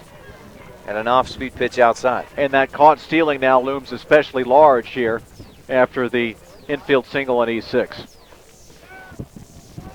Stassinos 2 for 2. RBI single, RBI double. No balls, 1 strike here, 2 outs. Hicks looks back to second. Now the pitch. Ground ball back up the middle. That hits second base, and that's going to allow Kane to score. It took a funny hop off the bag. By the time the Outlaws could get to it, no play could be made, and they wisely just hold on to it and let the inevitable happen as Kane scores. The old seeing eye grounder right off the bag. Took the funny hop that allowed Kane to easily come around from his perch at second base. Stassinos now 3 for 3 with 3 ribbies. And also had a double in the first inning. He's having himself a very fine game at the plate. That brings us to Aaron Mortensen. Throw over to first by Hicks. But sliding back in safe. Tristan Stassinos. Third baseman, Aaron Mortensen, 0 for 2. Struck out looking in the first, struck out swinging in the third. Takes ball 1. Must have been a bit high. This is a 9-inning affair unless the 10-run rule applies. We're not there yet, but we're trending in the wrong direction if you're an Outlaws fan. That's a high and inside. Ball 2 for Mortensen. That 10-run rule would go into effect following the 7th inning. Outlaws are the home team, so they would have that bottom half if we get to that point. Mortensen swings and misses. Strike 1, big cut there. 2 balls, 1 strike now the count with 2 outs and a runner on first. As sharp as Stassinos, 3 for 3 with 3 ribbies and a double has looked. Mortensen's looked that bad. 2 strikeouts. Hicks glances over to Stasenos there at first. And now pitches Mortensen. Gets just a little piece of it, hit and fouls it dead off his leg or foot there. Looked like his left foot.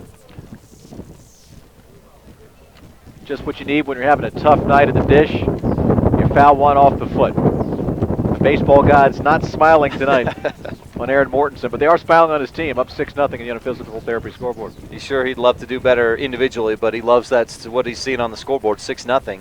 The lead for Rock Springs as Hicks misses high and outside. Kishpaw comes up, fakes the throw down to first, but Stasenos back to the bag. No doubt about it. Team sports teach you so much about something bigger than yourself, and it's pretty easy to swallow a tough individual night when you're winning big. Full count here with 2 down. Hunter Hicks winds up the 3-2, swing and a miss, strike 3. He gets Mortensen striking out. That's Mortensen's 3rd strikeout of the day. But again, a little more damage done here in the top of the 5th inning. I've got 2 runs, 3 hits for the Rock Springs Archie Hay Post 24, 1 outlaw error, 1 runner left on base, and Rock Springs headed for the bottom of the 5th inning, leads 6-0 on the Uinta Physical Therapy scoreboard over the Evanston Outlaws, who will be back at the top of the order. Tucker Leland, Ian Fisher, and Austin Housekeeper coming up when we come back on a Big O Tires of Evanston presentation of Outlaw Baseball on the Big Dog, 99.1 FM with video live online at k-9radio.com.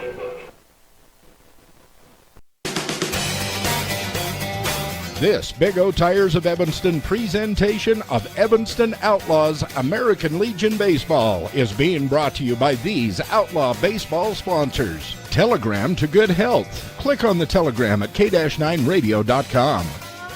Uinta Physical Therapy. You have a choice of where you can get your treatment. Walmart of Evanston. Save money, live better. Evanston Outlaws Baseball on the Big Dog at KNYN 99.1 FM with live video online at k-9radio.com.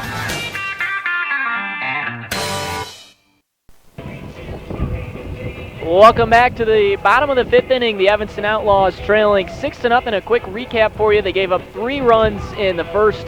They then gave up 1 run in the third and then 2 more in that 5th inning. They trail 6-0. It's been the Bloom show as he gets back out on the mound, but Evanston does have the starting lineup coming up 1, 2, 3, so hopefully they can get themselves back into it as I send it back over to Ryan and AP. Thank you, Adam Jaxa. Nick Bloom, you mentioned it was the Nick Bloom show, 7 strikeouts today. He has walked 1, but no runs. He's given up, 4 outlaw hits, but he's scattered those over the 4 innings, AP. And the Nick Bloom show always gets good ratings in Rock Springs, but if it was a nationally syndicated show, he'd be getting some good ratings tonight as well after you can't really complain too much shutting a team out, but shaky early comparatively. He's really settled down and perhaps an opportunity for Evanston to get something going. This will be our 3rd time through the batting order back to the top of the order in Tucker Leland. The Outlaws have had their opportunities. They had 3 runners on with no outs, or with 1 out in the first. Had runners in scoring position in the 2nd and 4th, but still that big 0 on the Uinta Physical Therapy scoreboard. Now with the play-by-play, AP Harold. Thank you, Ryan. And dropping down a bunt is Tucker Leland. But I'll hand it back to you for this half inning. You caught me by surprise, just like that bunt almost caught the Rock Springs defense by surprise. Leland laid it down pretty well down that third base line. It's just a little too close to the line, and a lot of times right down that line, it's going to drift foul. But a good idea. You need base runners. You're a speedy guy, top of the order, trying to set the table. I like the thinking. And it surprised Rock Springs. Unfortunately foul, so Leland now down 0-1 in the count. Now he takes strike 2 on that inside corner. We saw McDonald take a couple strikes in the last inning on that inside corner. From our spot, frankly, I mean, it looks off the plate, but again, we're up high, far behind, and it's been consistent, which is what you ask for from an umpire. No balls, 2 strikes for Tucker Leland. Bloom winds up, swing and a miss, down low, strike 3. And Leland goes down swinging, strikeout number 8 for Nick Bloom. So Bloom threw 4 and a third. That's now batting number 12. 8 of the 13 men that have been retired have gone down via the K of one form or another. Ian Fisher due for a base hit. Walked in the first, grounded out to third in the third. First pitch, inside corner. There it is again, strike one. He's working that inside corner, and the Outlaws don't want to swing at it. Yeah, excuse me, Ryan. I really like, if you're a Rock Springs fan, Bloom attacking on that first pitch with the fastball. Getting up in the count. Winds up. Here's the 0-1 for Fisher. That one down low and just misses low. Ball one. Ian Fisher came into this game a .380 average and hitting around .450 in the games we've broadcasted here on KNYN. Meanwhile, Bloom catches the outside corner, strike two. And that was a nasty curveball. A lot of guys are going to see their .380 drop when they go up against Nick Bloom. 1 ball, 2 strikes with one down here in the bottom of the fifth. Outlaws trailing 6-0 on the Uinta Physical Therapy scoreboard. Nobody on. Here's the 1-2 for Ian Fisher. Inside, misses high. Mortensen trying to frame that. You saw that glove pop and slide right back in real quick. But it's ball two. And you also, certainly if you're here, you heard the pop of that leather. 2 balls, 2 strikes now for Ian Fisher with one out. Here's the 2-2. Waits on the off-speed pitch. A slow grounder. That's going to get through. It took a low hop as Holden Kane charged to get it from his shortstop position. I tell you what, I'd have to score that an infield hit even though he booted it. I think that Fisher was going to beat that out. It was very slowly hit. And I don't know if that's a little hometown scoring, but I'm going to give Fish a safety on that one. 1 out single for Ian Fisher brings Austin Housekeeper to the plate. Housekeeper 0 for 2. Ground out on a bunt in the first, ground out to second in the third. He comes in, open stance. Bloom pitches, misses down low. Mortensen trots out toward the mound. Just kind of let his momentum carry him out that way. And one thing Fisher needs to remember is that even though it's a 6-0 lead, Bloom's got that great move. He's not going to forget about you over there at first, and he would love nothing more than to go back to the windup after picking you off. So Fisher just staying on first base for now. Now Bloom up onto the rubber, and now a quick throw over there, but Fisher, it's a quick move right back. Get back to the bag safe. If you're Evanston, you'd love Bloom to worry too much about Fisher. Again, the throw over there, Ryan, and lay a fat one into Big Austin. He is concerned about Fisher there at first. He's shown that with 2 throws over there. And really no reason to be. Fisher a short lead and a 6-0 lead on the scoreboard. You want a physical therapy scoreboard for the Rock Springs. Fisher gets a great jump. The pitch way down low and outside. Boy, he got that jump before Bloom even got into his windup. Easy I think steal. Bloom allowed Fisher to get into his head, and perhaps just a sliver of hope here for Evanston if Bloom can get a little bit off his game. 2 balls, no strikes for Housekeeper with Fisher on second. Strike one, inside corner. He's got that spot working. Yeah, so much for that thought process as Bloom paints the corner with a nasty fastball. So Housekeeper now with a 2-1 count. And here's the pitch from Bloom. This time Bloom gets Housekeeper to chase one down low and inside, and he's gone to that inside corner, and then he goes down low on the inside, and Housekeeper looking for that inside fastball, chases one low. Yeah, it's off-speed offering down low and inside, as you mentioned, and Housekeeper went fishing. 2 balls, 2 strikes now. Fisher on second with one down. Here's the 2-2, that one up high. Housekeeper thought it was coming at his head. He ducked almost into the pitch. Yeah, that buzzed the tower there. Full count now, 3-2. So full count now for Austin Housekeeper. 0 for 2 in this ball game. Third batter in the Outlaw lineup.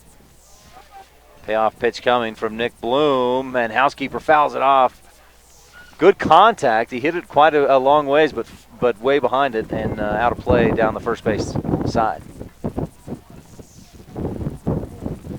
Count remains full. 3 balls, 2 strikes. Rock Springs with 3 runs in the first, another in the third, 2 more in the fifth. They lead 6-0 on the Uinta Physical Therapy scoreboard. If you're watching online at k-9radio.com, you see that in the top left corner of your monitor. Now the pitch from Bloom, high fastball, and Housekeeper swings and misses, couldn't catch up. Yeah, the high cheese there, and Housekeeper went after it and came up empty. 2 down. It's up to the Skip's son, catcher Will Kishbaugh, to try to drive in that duck out in the pond in the form of Ian Fisher. 9 strikeouts now for Nick Bloom in this ball game. We're in the bottom of the 5th. Kishpaw takes the first one down in the dirt. Gets away from Mortensen, but Fisher just kind of had his momentum going back towards second, so he just... Yeah, I think with 1 out, Fisher may have risked it to try to get to third with less than 2 outs, but with 2 outs and that ball not scampering that far away, a wise move to stay at second. Kishpaw steps back in, a ball, no strikes. Bloom looks back at Fisher, now winds up. The 1-0, big cut for Kishpaw. He wanted to make it 6-2 with that swing. Missed for strike 1. And you can see just how lively the fastball of Nick Bloom is. He just blew it by one of our top hitters, the cleanup man, Will Kishpaw. Kishpaw steps back in. Fisher, the lead, inching out further. 1 ball, 1 strike. The pitch, Kishpaw takes it down low. Looked real low, but it's called strike 2. Again, Bloom sticking with his power pitch, his best pitch, the heater, and has got Kishpaw in the 1-2 hole. Bloom has, that's been where he's found the success tonight. He got away from it in the first inning. He got away from it a little bit at other points in the game, but when he's gone with that fastball, the Outlaws have not been able to catch up with it. Ball and 2 strikes. The pitch for Kishpaw. High one, he waits on it, chops it towards second. The throw just in time. Kishpaw, great hustle, almost beat it out. Toller kind of bobbled it a little bit, but made the throw in time. And the Outlaws miss another opportunity with the runner in scoring position. 6-0 on the Uinta Physical Therapy scoreboard after 5. In this inning, no runs, 1 hit, no errors, 1 runner left on. The Outlaws have stranded 7 in this ball game on the bases, and they trail by 6 on the Uinta Physical Therapy scoreboard. Stay tuned. We'll be back with the top of the 6th inning right after this on a Big O Tires of Evanston presentation of Outlaw Baseball on the Big Dog 99.1 FM with video live online at k-9radio.com. I'm a 75-year-old woman who had a low back surgery. After surgery, I had a lot of pain in my left leg. My doctor ordered physical therapy, and I chose Mark Brinkerhoff. He gave me exercises that I could tolerate, and now I have no pain, and I can walk as I always did. Mark seems to be very knowledgeable and experienced. I am very happy with my results.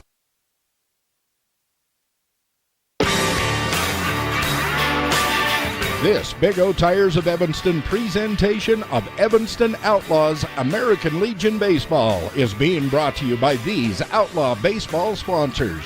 Davis Chiropractic, traditional chiropractor, traditional values with flexible payment plans. Aspen Grove Nursery, your full-service nursery.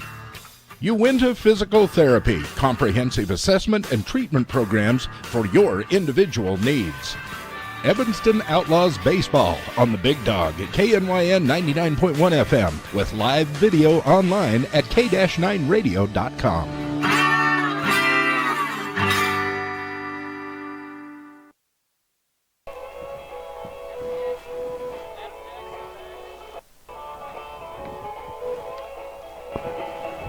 Adam Jackson back with you in Rock Springs as the continue to push on into the night, and the Evanston Outlaws still trail 6-0. It's been the same story throughout. Nick Bloom has been simply fantastic. Outlaws going to hope for a 1-2-3 inning, and they still got a couple innings. They're not quite out of this one yet, as I send it back to Ryan Sennekert and, of course, A.P. Harold. Outlaws trailing by 6. They've scattered a few hits over the course of these 5 innings, but they're going to have to hope for, as Adam Jackson said, a 1-2-3 here in the top of the 6th, and then a solid bottom of the 6th. Got to start coming up with some runs if they want to keep in this one. AB? Of course, thank you, Ryan. We've got to shut them down first. And, Ryan, your Eagle Eye, your Eagle Scout, Eagle Eye, noted as substitute. We'll get to that in a second. The pitch on the way to Austin Mortensen, a ball low and away. But right field, we've got a new guy out there. Devin Hicks out there coming in for Alex Richens. And Hicks will be due up in the bottom of this inning. Hunter Hicks into the wind, and Mortensen skies it 3 miles into the Sweetwater County night and snow coating it, but making the catch. The pitcher turned third baseman Ian Fisher, and popping out to third to begin the road 6th, Austin Mortensen. That basket catch by Ian Fisher coming over from third base. A little bit dangerous, but he made the play. That's what counts. Coulter Como, who's 0 for 2, stands in against Hunter Hicks. And he looks at a strike on the outside corner, 0-1. Como bounced to second in the second and struck out looking in the fourth. Hunter Hicks into the wind. The 0-1 on the way. This one is chopped up the middle, and it will get through, splitting the second baseman shortstop into center field for a one-out safety. The single for Como has him at 1 for 3 and brings up Ryan Grossnickel, the right fielder, who has twice gone down looking, both in the second and the fourth. Grossnickel struck out both times looking, and I'm sure he's eager to get up there and do a little more swinging. The diminutive left-hander stands in. And from the stretch, Hicks deals, fastball outside, 1-0. 6-0, Rock Springs is the unfortunate news for Outlaw fans on the Uinta Physical Therapy scoreboard. We're in the top half of inning number 6, the 1-0 on the way. Catches the outside corner at the knees. Rock Springs fans not too happy about that call. That count evens at a ball and a strike. We've seen a lot of calls that look outside off the plate or inside off the plate, but it's been consistent, and Hicks trying to take advantage of that. Grossnickel skies it to short left field, and in fact that's going to die at the shortstop position. Firing back across the diamond for the double play is Braden McDonald, so Grossnickel pops into a double play as Como was in Space City and is retired 6-3 to end the top half of inning number 6. For Rock Springs, no runs, 1 hit, no Outlaw errors, and nobody left on base thanks to that double play. Through 5.5 from Sweetwater County on the Uinta Physical Therapy scoreboard. Rock Springs 6, the Outlaws 0. We are back in a moment with a Big O Tires of Evanston presentation of Outlaws baseball on KNYN FM, the Big Dog, and online at k-9radio.com.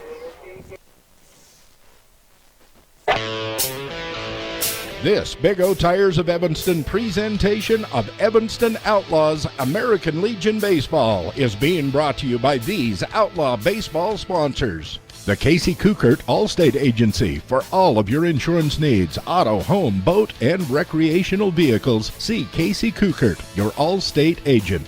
By Dirty Harry's Pet Wash. Clean house, clean car, clean clothes, why not a clean pet? Bath time can be magical. Make a splash today. Veterans are free at Dirty Harry's Pet Wash in the Monkey Shines Mall. Evanston Outlaws Baseball on the Big Dog at KNYN 99.1 FM with live video online at k-9radio.com. And we're back to Rock Springs as we push on towards 10 o'clock tonight, and it's 6-0 still. The Evanston Outlaws trailing, but for the second time tonight, we see the Outlaws get a double play to end the inning. And again, we are hopeful they can get some momentum going as we continue on in this 6th inning. Coulter Como, you said, what did you say a moment ago that he was in AP? What did you say? I think I said he was in Space City. Space City. As there's no way he should have been doubled off there. At the same time, what a heads-up play by Braden McDonald. Absolutely. A pop-up like that, heads up by him to see that Como's off the bag at first. You know, that you expect to see a guy just hang tight on the bag, but McDonald saw what was going on, made a quick throw, a hard throw, and an accurate throw to get that out. Absolutely. The Rock Springs base running has been rather shaky. That's, I think, the 4th gaff they've had on the base paths, but when you have a number 3 on the mound, you can make up for a lot of that. Now the Hicks boys going to try to get us going here. Hunter leading off. His brother Devin will have his first plate appearance after Hunter's at-bat. Hunter looking to make some contact. He's gone down swinging twice, and the pitch on the way is nubbed foul down the third baseline. 0-1. Ryan, as big Nick Bloom looks to keep just merrily rocking along for Rock Springs. Hunter Hicks has hit .362 this year, and Coach Kishpaw has told me a couple of times this season he feels like Hicks has the best pure swing of anybody on the team. I think he's due for a hit, except the way Bloom is pitching. And the southpaw skies this one into medium right center field. And the catch is made by Legursky for out number 1. So the sweet swinging Hicks at least makes contact, but is now 0 for 3. And his, I believe, little brother, Devin, big brother, older excuse brother. me. I knew I had a 50% chance. I knew they weren't born at the same nanosecond. That's right. And I picked the wrong curtain on that one. Hunter Hicks got a good bat on that. Just too much air underneath it to get a base hit with that last swing. Well, older brother Devin, let's see if his number 7 on his backside is lucky. And you can take a lot of that against Nick Bloom. Righty against righty, Bloom deals fastball, and he blows it by Devin, who's coming in cold, not necessarily off the bench, but out of right field, a defensive substitute the last half inning. And he stands back in there. No batting gloves and awaits the 0-1. And taken low. The fastball count evens a ball and a strike.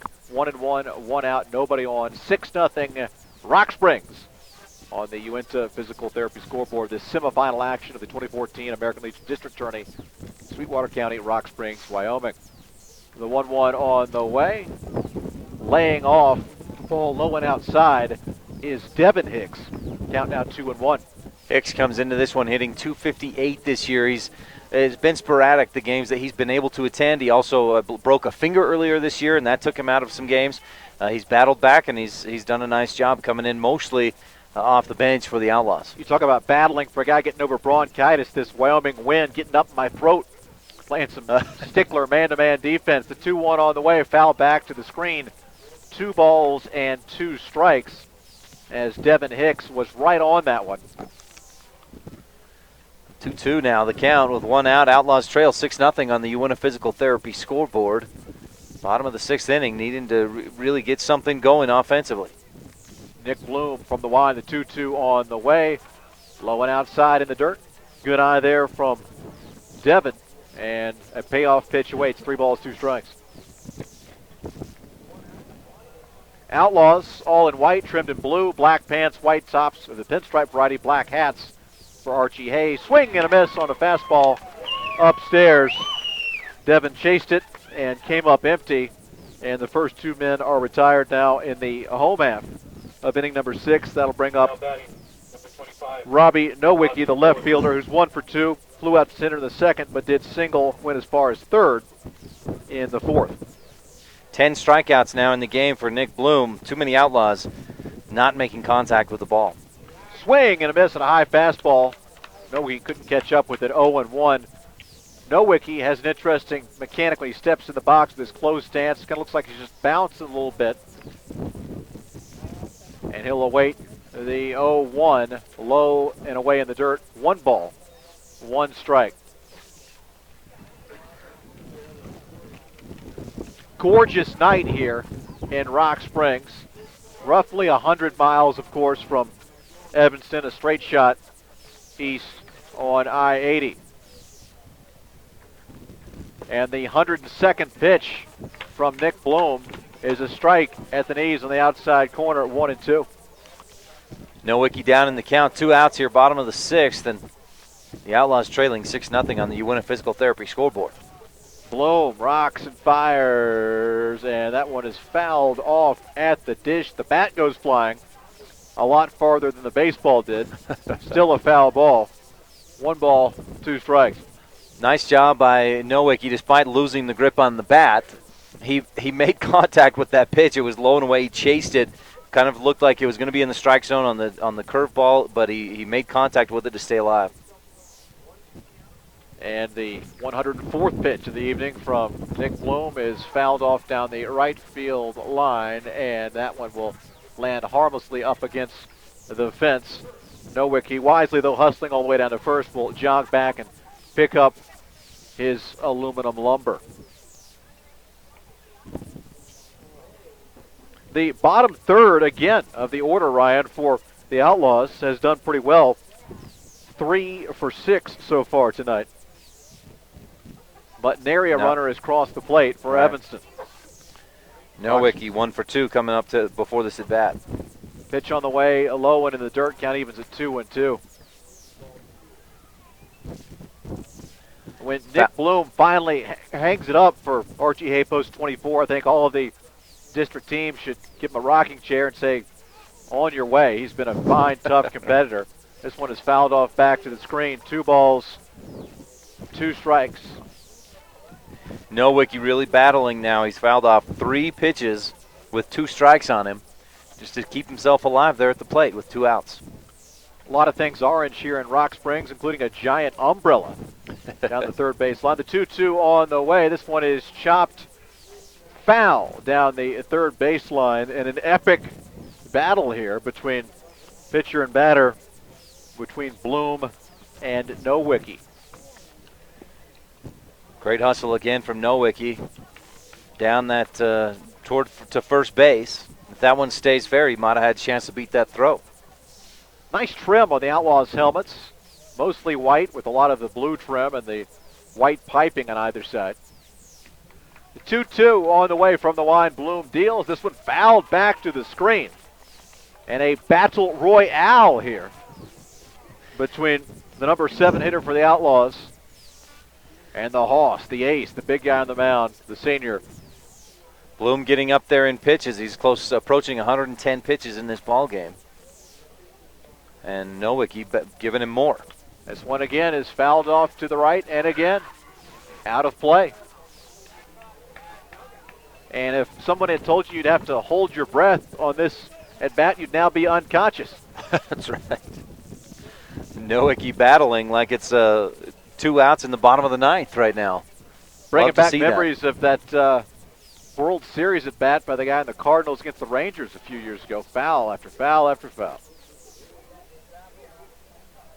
Bloom getting tired of doing this. I'm sure the 2-2 on the way. This one is chopped to the third baseman. He's got it. Has time. Low throw in the dirt. Scooped nicely by the first baseman. And that retires the side. 1, 2, 3. We are through 6 complete from Rock Springs, Wyoming on the Uinta Physical Therapy scoreboard. Rock Springs leads at 6-0. We are indeed back in a moment on the Big O Tires of Evanston. The presentation of Evanston Outlaws baseball on KNYN FM, the Big Dog, and online at k-9radio.com.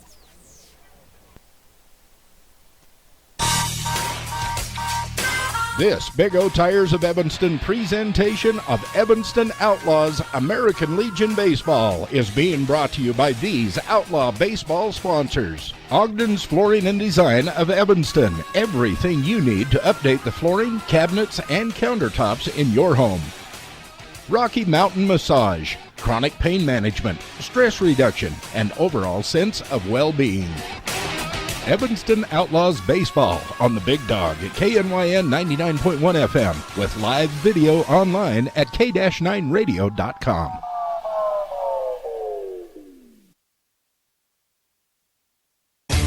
Big O Tires welcomes you. Big O Tires, we go the extra mile, revving up the service to make you smile. We're in the business of customer pleasing, all the right service for all the right reasons. Oil changes, fluid checks, healthy wipers, and the best tires. Big O Tires. 'Cause the extra miles, the way we go, we got you covered at Big O. 607 West Cheyenne Drive, Evanston. And we welcome you back to Rock Springs, where they lead your Evanston Outlaws 6-0, and we head to the top of the 7th, and there's still a couple innings to go, Ryan, but it almost looks like Evanston is kind of defeated right now. Yeah, the way that Nowicki battled up there has been the kind of more of the exception the last little while, and the Outlaws are going to have to dig deep right now if they want to come up with something to try and battle back into this one. We're 2/3 of the way through, 3 innings left to go in this 9-inning contest, and it's at this point, the Outlaws, even if they lose, they'll still have a chance to make it to state, but this would be the easy way to get the win here. Of course, down 6-0, nothing's easy about coming back in that on the Uinta Physical Therapy scoreboard. Well, the Outlaws with Hunter Hicks on the mound, Nick Bloom to lead off here in the top of the 7th inning. 1 for 3 in this one. He struck out looking in the 3rd, grounded out in the 1st, tripled and then scored in the 5th inning. Fouls this one off out of play over the first base dugout. Nick Bloom has been the star on the mound today. He's struck out 10 Outlaws in this ball game, just one walk, no runs for the Outlaws, trailing 6-0 on the Uinta Physical Therapy scoreboard. Hicks winds up, misses outside. Now the count even at 1 ball, 1 strike. Top of the 7th, Bloom leading off here for Rock Springs, who beat Torrington yesterday. Rock Springs, the number 4 seed from the Southwest, upset the number 1 seeded Torrington yesterday, 18-7. And now Bloom takes ball 2 down low as Rock Springs just 9 outs away from a berth in the district championship game, which will be tomorrow night at 7. That's where tonight's winner will go to face Green River, who beat Laramie earlier tonight. 2-1, 2 balls, 1 strike rather. Bloom checks his swing, and Will Kishpaw, the catcher, looking down to the first base umpire, who gives a slow, delayed signal and says he's safe. He did check his swing, so it's ball 3 to 1 strike for Nick Bloom. Bloom steps back in. Hicks winds up, misses outside. Caught that outside corner. We've seen a lot of those called tonight, and this time the Outlaws beneficiaries of that outside corner pitch. The count now full on Nick Bloom. Hicks winds up right over the plate and dodges a bullet there as Bloom fouls it back. Ryan, I just learned after a quick pit stop downstairs that Rock Springs had another stud pitcher to rival Bloom that decided to, shall we say, end his career early. And it's been a disappointment for Post 24. 3-2 pitch. Bloom, sharp grounder down the third base line. Fisher knocks it down, picks it up, throws it to first. Just in time. Great stretch by Housekeeper. Keeps his foot on the bag, 1 down. And check out the cannon that Fisher launched there from third. I dare say he threw that harder than most any fastball he's thrown this season. Really showcased his right arm there. And close enough to on target that Housekeeper could make the stretch and get the out. That'll bring Riley Toller to the plate. Toller, an RBI single in the 5th. Reached and scored in the 1st on an error. Struck out in the 3rd and takes strike 1 on a breaking ball from Hunter Hicks on the outside corner. Tiller also made a fine defensive play earlier in the game, ranging to his right. Here's the 0-1 from Hicks. Swing and a miss. Big cut from Toller. Looking to send that one a long ways.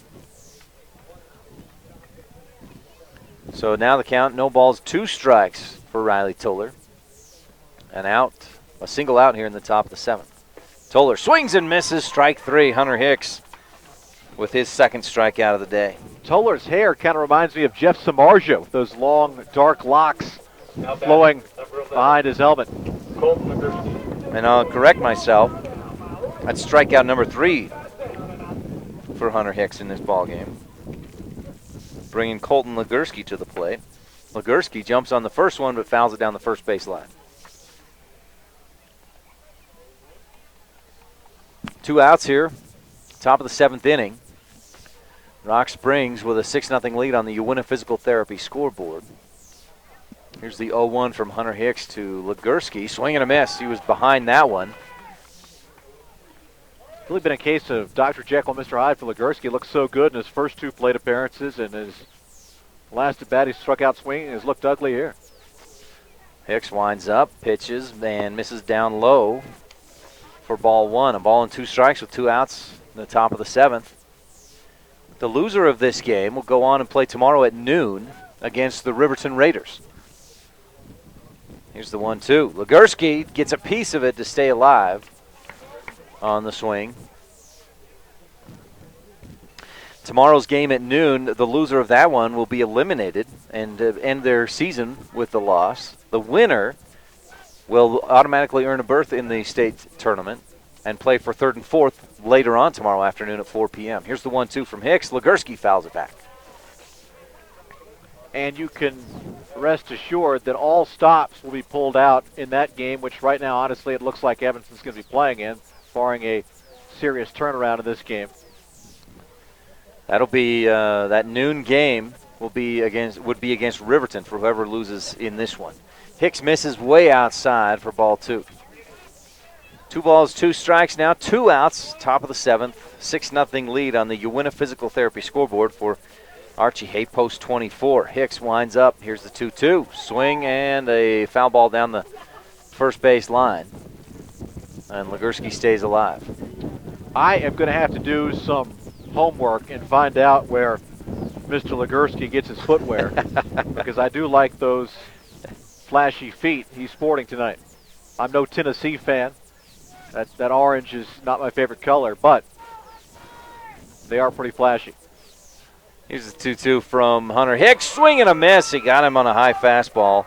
And Hicks now with 4 strikeouts in the ball game. It's the Archie Hay, post 24, to go down 1-2-3. A ground out, 2 strikeouts, and a solid inning pitched by Hunter Hicks. No balls, no runs, no hits, no errors, nobody left on. 6-0 is the lead on the Uinta Physical Therapy scoreboard for Archie Hay, post 24. Rock Springs Outlaws in the bottom of this frame will be at the bottom of the order. Austin Herford, Braden McDonald, hitters 8 and 9, then back to the top with Tucker Leland when we come back right after this on a Big O Tires of Evanston presentation of Outlaw Baseball on the Big Dog, 99.1 FM with video live online at k-9radio.com.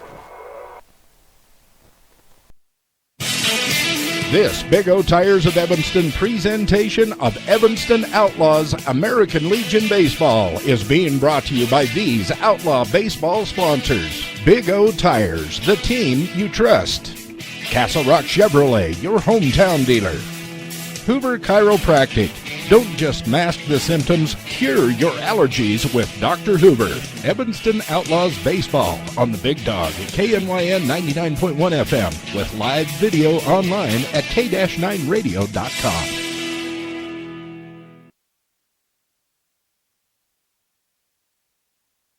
Stretch time here in Rock Springs. It's still 6-0. The Outlaws trailing Rock Springs. And if you want to look at some positives, you can look at Hunter Hayes. He's done a nice job coming in for Fisher in the bullpen work as he sat down Rock Springs with a couple of zeros in the last couple innings. And now hopefully time for the Outlaws to maybe make a late push. This one's not over yet. They're still in it a little bit. It's 6-0, but they've got some work to do, Ryan. 6-0, a long way to come back in a game that Nick Bloom has dominated from the mound.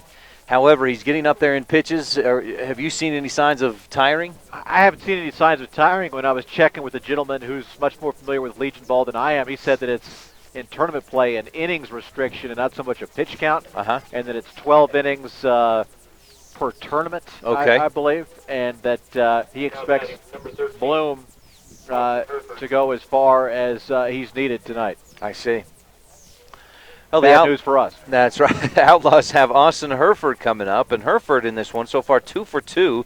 They're hitting number 8 hitter. He's done well there at the bottom of the order. We'll see if he can maybe try to get something started here in the bottom of the 7th. Do we have a Berta clone machine where we could just have Berta hit?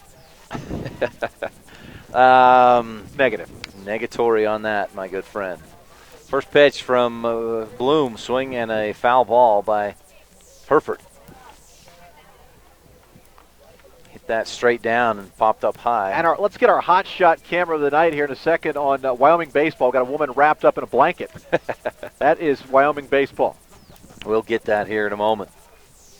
Herford, the 0-1 from Bloom, misses down low. There's the hot shot cam. Let's get that real quick, Jaxa. It's a in my opinion, a very pleasant, cool, I agree, nice evening. But we all have different creature comfort levels. All right, back to the action. The pitch way up high from Bloom. Ball 2 to Austin Herford. She's not the only one. We've got a lot of other blankets and sweatshirts and jackets out here tonight. Adam Jackson, our cameraman, with a long sleeve dark shirt. Herford fouls one up high and way back over the backside. Jackson spilled something on the front of that shirt. It looks like it spells out a bad name. That's is that the Detroit version of that Big Cat? Yeah. I didn't want to say that over the air. Yeah, sorry about that. That's 2 balls, 2 strikes after Hereford fouled that last one off, and now he takes a timeout to step out of the box. All kidding aside, it'd be lovely to have our leadoff man aboard here to begin the bottom half inning, number 7. Bloom winds up. Here's the 2-1. Hereford down the first base line. Just fair. Nope, or just foul. Great effort by Stassinos, diving out to try and make that catch, and the ball drops just foul out there just beyond first base. The thing I like about Berta is that he knows the number 8 hole. He's not a slugger. He's up there to make contact. He's done that twice already, had singles, nearly had himself a double there by going with the pitch, going the opposite way. Very intelligent batsman. He steps back in with a 2-2 count, no outs, bottom of the 7th. Pitch from Bloom. Slow ground ball to short. Kane scoops it up. The throw off balance is not on target. It gets past Stassinos. Hereford headed for second base, turns the corner. Nope, he'll stop right there at second. And an infield single, and then the error gets him to second. Fair enough.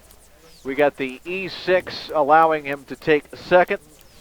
Go ahead and give him the infield single, with Berta being 3 for 3. And again, just putting it in play, the number 8 hitter, making contact. And now it looks like, is this a pinch hitter, Bo Lloyd, number 22, Ryan? Bo Lloyd coming in for Braden McDonald, who's 0 for 2 today, 2 strikeouts. Now that's number 22. Bo Lloyd this season, we'll have to look up an average, a batting average. He hits right. Big Bo swings and misses. Strike 1 from Mick Bloom. Yeah, Big Bo. He a well put together young man. You would likely see him defensively move to third. Fisher go to short as McDonald out of the game. Hereford on second. Short lead over there. Now Bo Lloyd swings and misses behind on the high heat from Bloom. He was stepping in the bucket on that one, and coming off the bench, the heat of Bloom is a tall order for a pinch hitter. Lloyd steps back in and waits. He's down 0-2 in the count with no outs. Runner on second. Bloom, heat, outside corner, down low, strike 3. Bo Lloyd caught looking. Bloom now with 11 strikeouts. And that'll put us back to the top of the lineup with 1 down. Tucker Leland. A couple strikeouts in this one, a single in the first, an infield single. Yeah, it's about the old 42-foot single, but it'll look like a line drive in the box score. That's right. 6-0 on the Uinta Physical Therapy scoreboard for post 24. Leland swings and misses. And we've seen that a lot here tonight as Nick Bloom on the mound has been very good. 11 strikeouts, no runs. Outlaws have scattered a few hits. I think 6 hits over the course of these 6 and a third innings. Bloom winds up the 0-1, and Leland chases one way outside and down low. He'd like to have that one back. He sure would. That was about 8 inches outside and in the dirt. But when you're up there sitting on the fastball, it's tough to lay off the occasional junk. Ian Fisher on deck for Evanston. Bloom looks back to Hereford on second. Now winds up the 0-2 up high and inside. Leland leans back and takes it for ball 1. That's another fun thing when you're behind in the count 0-2 to Bloom. He likes to buzz you inside, and I don't blame him. And now Coach Kishpaw comes up to have a quick word with the umpire, it looks like. Something he didn't like or unsure of there. Has a quick word and now heads back down to his spot as the third base coach.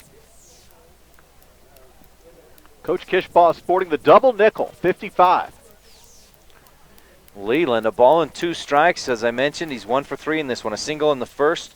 Got around to third base. Outlaws had 3 on with 1 down in that first inning and couldn't get a run across the plate. Yeah, if the Outlaws failed to mount the dramatic comeback that is needed, we may look back to that first inning forlornly and wish that we had done something different. Namely, scratch across some runs. A run or 2 in that first inning could have kept things closer, made a difference in momentum, and could have made all the difference in this game. The atmospherics of the game would have changed. You know, having said that, the Outlaws still have time. Bottom of the 7th, they trail by 6, though. Here's the 1-2 pitch from Bloom, and Leland goes with it right field. It gets past the second baseman. Herford's headed for home. The throw is going to come in. It's in time. Bloom throws to Mortensen. He's out, and now the throw to second base. Leland is gone down. The Outlaws with a chance to get a score across the plate, and the defensive effort by Rock Springs shuts Evanston down, and still that big 0 on the scoreboard. In games this season, when Rock Springs has an error or fewer, I've been told they're very close to undefeated. We saw some great defensive play just then. Goodness. So Leland with the single, but then that double play, Ryan, went 9-3-2-6. Leland with the single. Cut down at home is Herford, and then cut down trying to advance on the play to second is Leland. Some fantastic defense, and rightly and loudly applauding the Rock Springs faithful. That was some big league ball at the American Legion level. Very well played by Rock Springs. No runs, 2 hits for the Outlaws, 1 error, and nobody left on. I get that right? That's correct. Top of the 8th coming up. Looks like we'll have Bull Lloyd on the mound for the Evanston Outlaws when we come back on a Big O Tires of Evanston presentation of Outlaw Baseball on the Big Dog 99.1 FM with video live online at k-9radio.com. This Big O Tires of Evanston presentation of Evanston Outlaws American Legion Baseball is being brought to you by these Outlaw Baseball sponsors. T-Bar S Body Shop and Technoglass of Evanston. Let T-Bar fix your car. Old West Stories and Productions. For all of your website and graphic design needs, call the marketing experts at this radio station, 789-8116. And by Old West Design, helping sports teams and businesses dress for success. Evanston Outlaws Baseball on the Big Dog at KNYN 99.1 FM with live video online at k-9radio.com.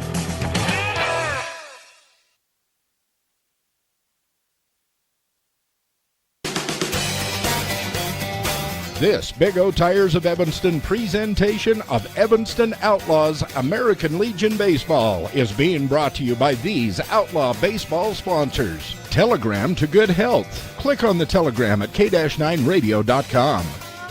Uinta Physical Therapy. You have a choice of where you can get your treatment. Walmart of Evanston. Save money, live better. Evanston Outlaws Baseball on the Big Dog at KNYN 99.1 FM with live video online at k-9radio.com. 6-0 the score. Rock Springs still leading Evanston as I throw it over to Ryan Steinekirk and AP Harold for the 8th inning. Holden Kane to lead off here in the top of the 8th inning, and now with your play-by-play, AP Harold.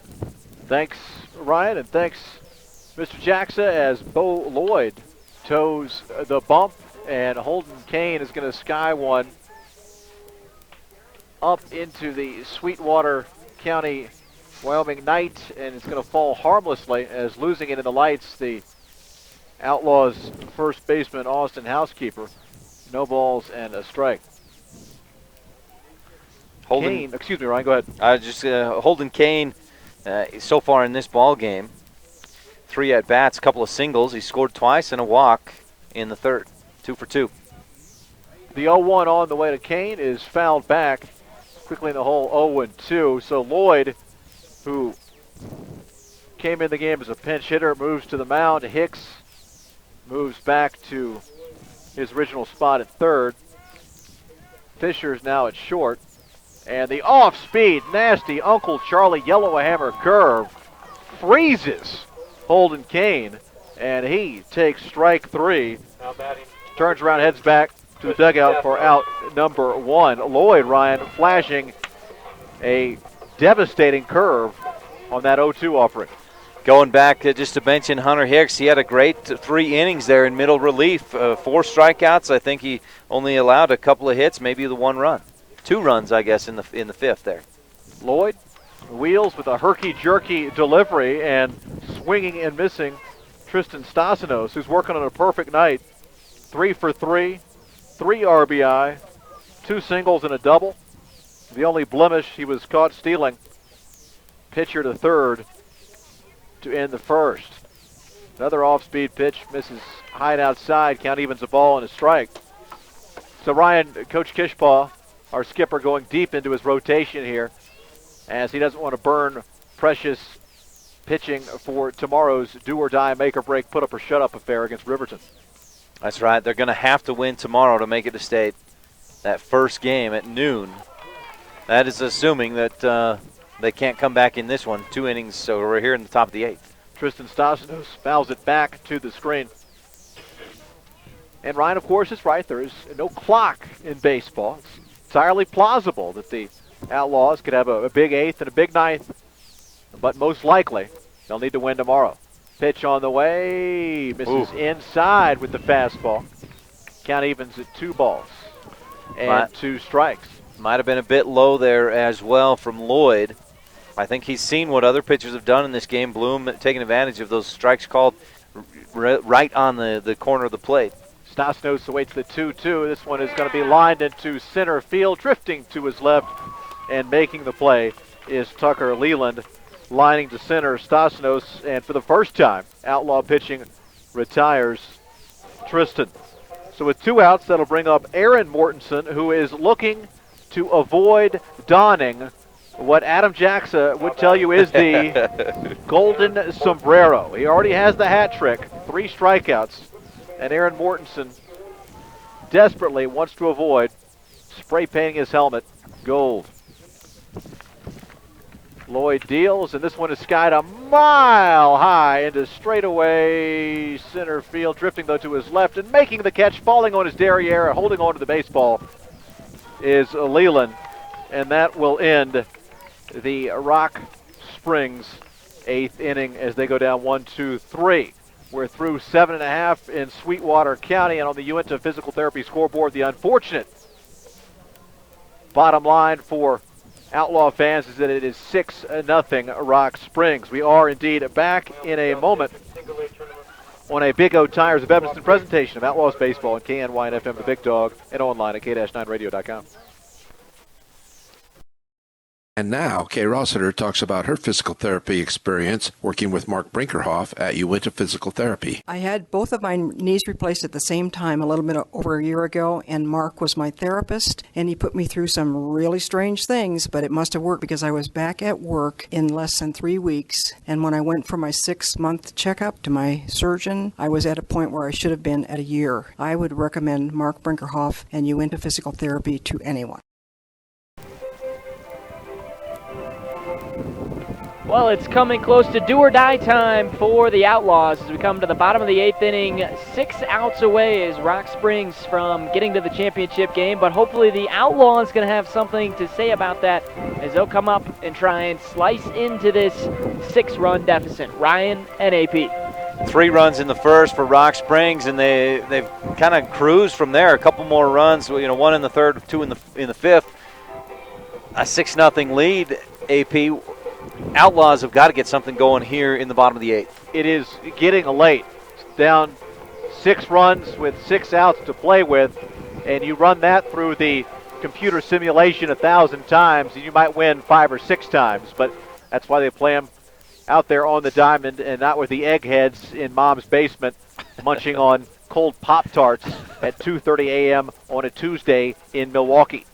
Cold purple Pop-Tarts. Purple no Pop-Tarts. I must say I was very impressed with what I saw from Bo Lloyd in the mound. Absolutely. Atop the 8th inning. Looked great. And I'm brand new to Outlaw Baseball, and I'm hoping Lloyd is coming back next year. Yes. And that augurs well as he showed a nasty curve and showed a little life on his fastball, showcasing himself.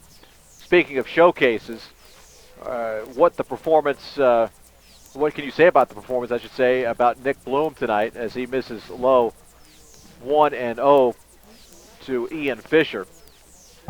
Bloom, who was just a tad shaky early, has really settled in. Misses with this one, though, outside in the dirt, 2-0.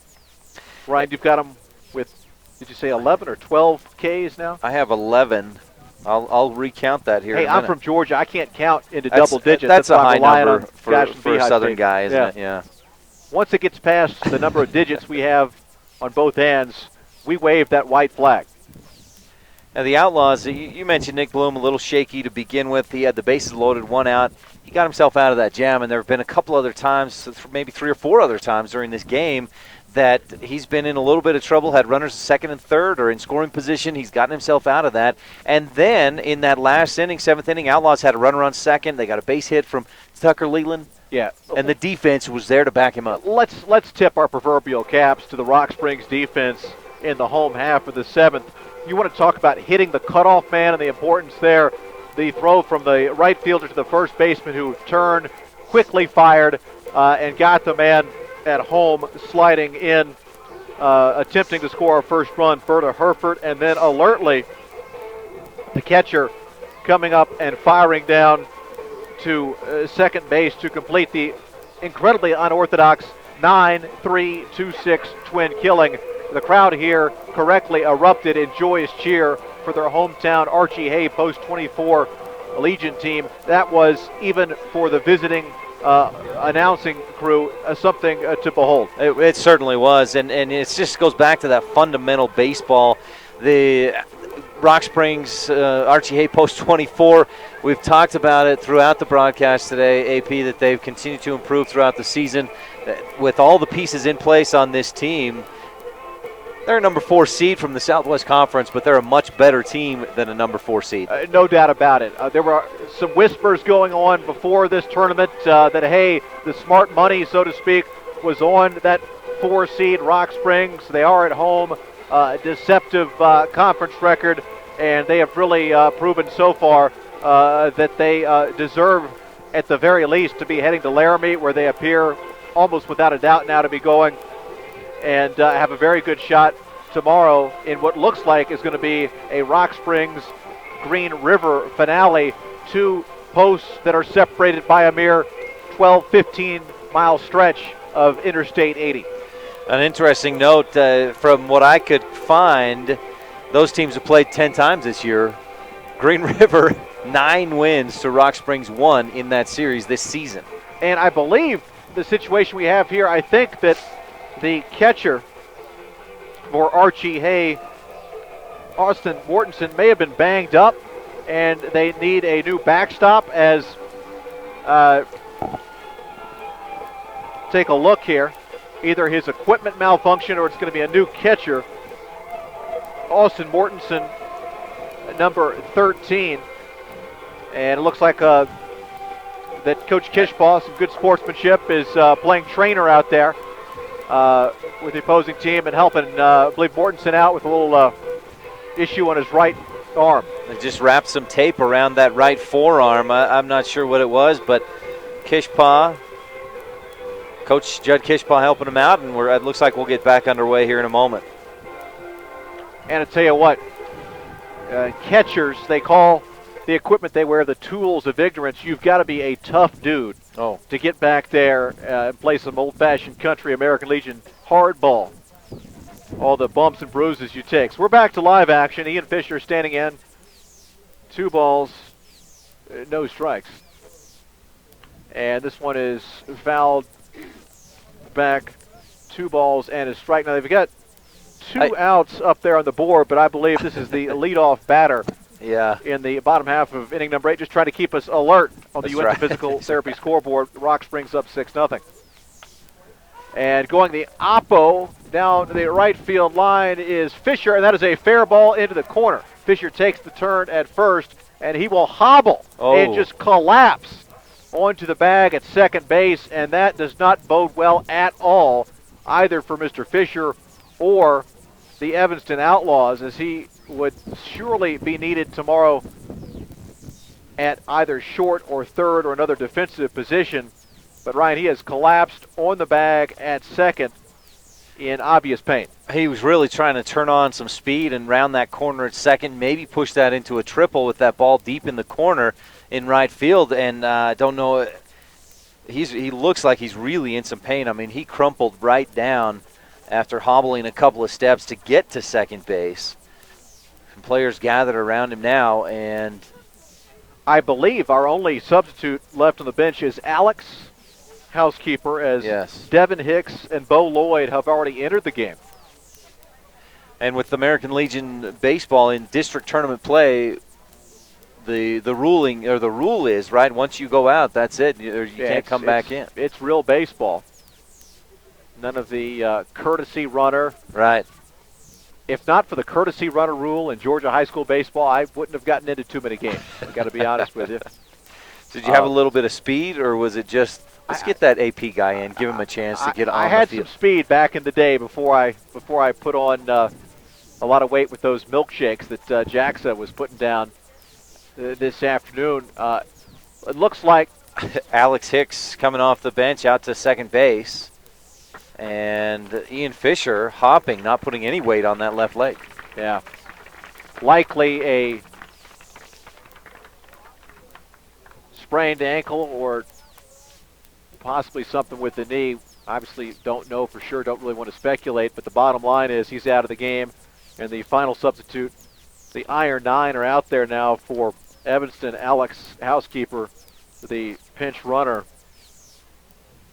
at second, and will be inserted into slot number 2 in your Outlaws batting order. Speaking of Housekeeper, his, I'm going to guess again, older brother, Austin. I'm 1 for 2 on guessing ages of brothers for the Outlaws, or relative ages of brothers tonight. Austin Housekeeper will stand in, retired on what I had is a bunt for a hit attempt. You could have ruled that a sacrifice in the first 2-3, then bounced to second, 4-3 in the third, and then struck out in the fifth. So he's either 0 for 2 or 0 for 3, however you want to look at it. And now a little bit of life, though, despite the overall negative there. One of your top players, Ian Fisher, hurt, and you certainly hope that that's something from which he can recover soon. If he can't play tomorrow, hopefully the Outlaws can get a victory and advance on to the state tournament at Laramie if they are unable to mount a late rally here. But bottom of the 8th, they're trailing 6-0 on the Uinta Physical Therapy scoreboard. Runner on second with no outs. That's the way you start a rally, right? Absolutely. Get a base hit. You can't get more than one guy on at once, and Fisher did his job, literally took one for the team, some sort of lower body injury. He's out of the game. Alex Housekeeper at second. Austin Housekeeper digs in. Came into the game hitting .362 from the stretch, and this one is drilled fair down the right field line, and coming in to score on the RBI single from Austin Housekeeper is his little brother Alex, and on the board, the Evanston Outlaws, the Uinta Physical Therapy scoreboard now trailing by 5, 6-1 here in the bottom of the 8th, as back-to-back hitters go opposite field, and that'll bring up Will Kishbaugh, and a little late rally here. Trying to make things interesting, Ryan, are the Evanston Outlaws. Outlaws trying to find, just kind of, you hear the terminology like dig deep and find that motivation. It looks like they may be trying to do that right now with this late run in the 8th. Throw to first from Bloom, and he showcases that cannon of a right arm. But Austin Housekeeper, wisely, not straying too terribly far from the bag. You're down 5, and you've got the meat of the order up there. Kishbaugh looks at one low in the dirt, 1-0. Kishbaugh 0 for 2 today, hit by a pitch in the first, but a couple of ground outs. I'd say he may be due. He's close to a 400 hitter coming into today's game, due for a hit. And really unfortunate. He got hit, snap throw to first again. Austin Housekeeper back, because when he was hit in the first, we had runners second and third, your cleanup man up there, and it's nice to have the bases loaded with 1 out, but you really want that big bat up there to do some bopping and bashing. Pitch on the way, it misses inside. 2 balls, no strikes. 1 in, 1 on, nobody out. 6-1 now on the Uinta Physical Therapy scoreboard in Rock Springs. Rock Springs here in the 2014 district tournament leads it by 5. Again, the throw to first, and easily back with the head first scamper is Austin Housekeeper, who is aboard with an RBI single, plating pinch runner little brother Alex after Ian Fisher doubled but injured himself, but had the tenacity at least to advance to second base. Runner goes. Pitch is a strike. Throw down is not in time.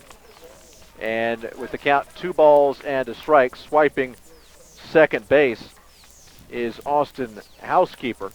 Pretty good. Go ahead, Ryan. Sorry. I was just going to say, pretty good jump there for Austin Housekeeper, and showing some good speed to get down there. It was a great throw by Mortensen behind the plate, but Housekeeper beat the throw. The 2-1 on the way. Catches the inside corner, 2 balls and 2 strikes. That's a big risk, of course, when you're down 5. You've got to be 1,000% sure you can swipe that bag.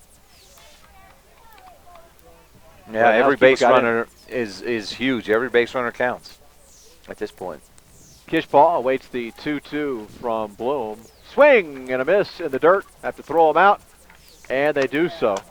So that'll go down as a strikeout, retired 2-3 for out number 1.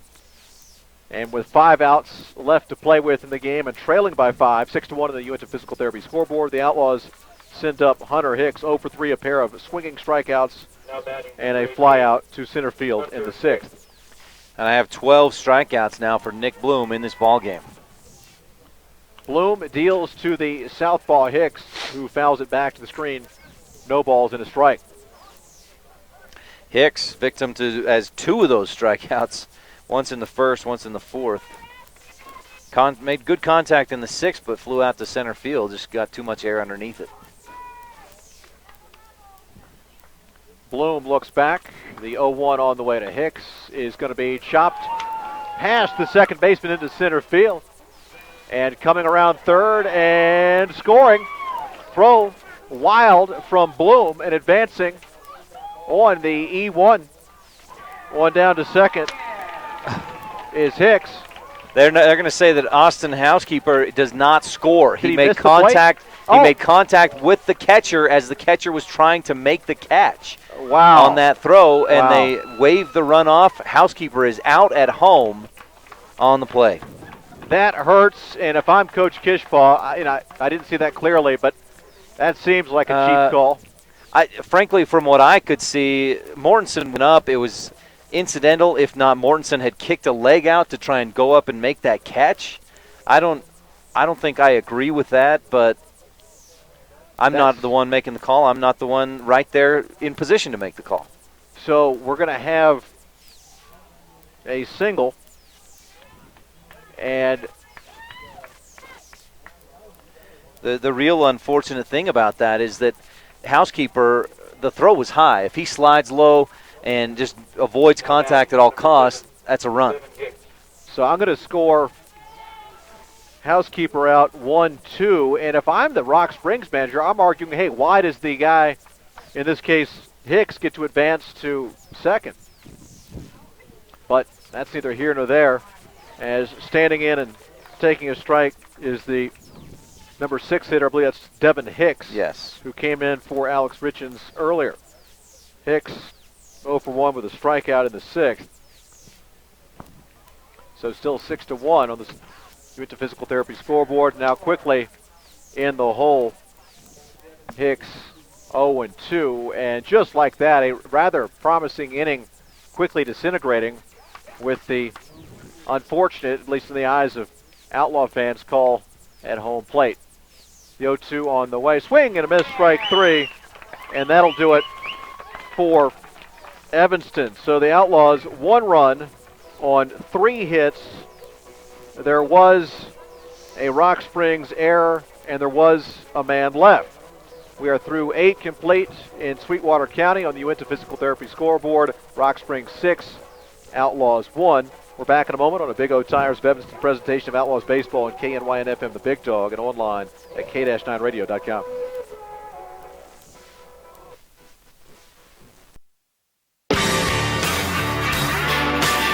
This Big O Tires of Evanston presentation of Evanston Outlaws American Legion Baseball is being brought to you by these Outlaw Baseball sponsors. Davis Chiropractic. Traditional chiropractor, traditional values with flexible payment plans. Aspen Grove Nursery, your full-service nursery. Uinta Physical Therapy, comprehensive assessment and treatment programs for your individual needs. Evanston Outlaws Baseball on the Big Dog at KNYN 99.1 FM with live video online at k-9radio.com.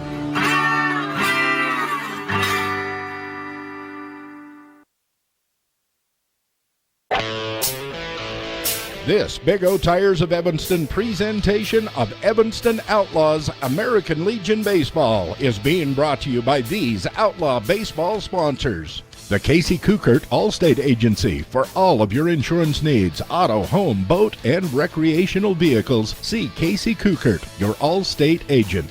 By Dirty Harry's Pet Wash. Clean house, clean car, clean clothes, why not a clean pet? Bath time can be magical. Make a splash today. Veterans are free at Dirty Harry's Pet Wash in the Monkey Shines Mall. Evanston Outlaws Baseball on the Big Dog at KNYN 99.1 FM with live video online at k-9radio.com. Evanston gets a run back as we come back to Rock Springs and go to the final frame with Ryan Steinekirk and AP Harold. Thank you, Adam Jackson. Outlaws with Bo Lloyd on the mound, and he misses his outside ball one to Austin Mortensen. If the Outlaws are going to mount a comeback, this is right where they want to be as far as the Rock Springs lineup. 7, 8, 9 hitters. Mortensen swings and misses, strike one. Austin Mortensen 0 for 3 in this game. Did reach in the fourth on an error, but then got caught in that double play to strike him out and then throw him out down at third. Fouls this one off over the first base dugout. The count now a ball and 2 strikes. Top of the ninth inning, Outlaws trail 6-1 on the Uinta Physical Therapy scoreboard. You can see that in your upper left-hand corner if you're watching online at k-9radio.com. Here's the 1-2 from Lloyd, and Mortensen fouls this one off. Lloyd came in top of the 8th inning. Got the Rock Springs to go down 1-2-3. 3 up, 3 down. Very impressive late relief here from Bo. He winds up here, the 1-2 for Mortensen, and that one drops too far down into the dirt. The change of pace between Lloyd's fastball and his hook is quite dramatic, and I think that aids in the effectiveness of his off-speed offerings. 2 balls, 2 strikes now as Austin Mortensen, the catcher, steps back in. Lloyd winds up. Here's the 2-2. Misses. Nope. Strike 3 down low. And I thought that was low with ball 3, but that's strike 3 for Bo Lloyd. And he's now struck out 2 post 24 batters. Brings Coulter Como to the plate. He's 1 for 2 in this one. A strikeout, a single back in the 6th, and he takes strike 1 from Lloyd. Lloyd's got that low end of the strike zone working so far. Here's the 0-1. This time he hits right down the middle. He's a lot of fun to watch because he's got that herky-jerky, real involved windup. Here he goes with that windup. The 0-2, grounder right back to Lloyd. He'll scoop it up, take a few steps toward first, a hop, skip, and a jump, the throw, and we have 2 down. Looked like a big leaguer there, just looked at the ball, took a couple of steps to first, took his time, nice easy toss over there. Went and got a hamburger and then made the throw. Absolutely. 2 down now with Ryan Grossnickel coming to the plate, number 21 right fielder. 0 for 3 in this one. Couple Ks and pop out to the shortstop in the 6th inning. Oh, he just about took that one up top, high and inside from Lloyd. Top of the 9th inning here. Outlaws trail by 5 on the Uinta Physical Therapy scoreboard, 6-1. And Grossnickel takes ball 2. A smaller strike zone for the smaller Grossnickel. Here's the 2-1. And that one way up high, misses. Yeah, I think Lloyd thinks that Manute Bowl is standing in because he's throwing him over Grossnickel's head. Those pitches would be low for Manute Bowl. Here's the 3-0. Outside corner, strike 1. Yeah, Manute had a rather large strike zone, which is why he opted for Dr. Naismith's sport. Which made a lot more sense for a guy of that height. 17 feet tall. Here's the 3-1 from Lloyd for Grossnickel, who pops it high and shallow into center field. Leland comes up and makes the catch, and Lloyd retires the Rock Springs Archie Hay post 24, 1-2-3. That's just what you want in that top of the ninth inning, bottom of the order. And now the Outlaws in the bottom of the ninth, down to 3 outs in this one, for a chance to play for the district championship tomorrow night at 7.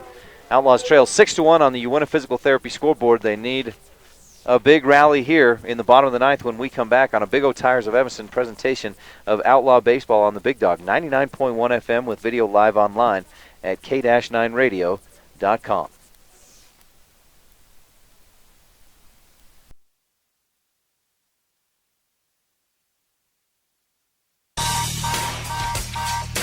This Big O Tires of Evanston presentation of Evanston Outlaws American Legion Baseball is being brought to you by these Outlaw Baseball sponsors. Ogden's Flooring and Design of Evanston. Everything you need to update the flooring, cabinets, and countertops in your home.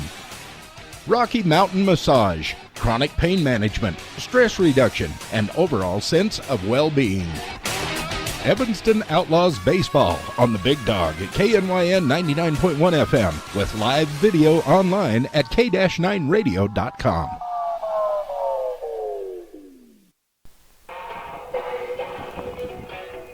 Well, it's do or die time for your Evanston Outlaws. 6-1 the final.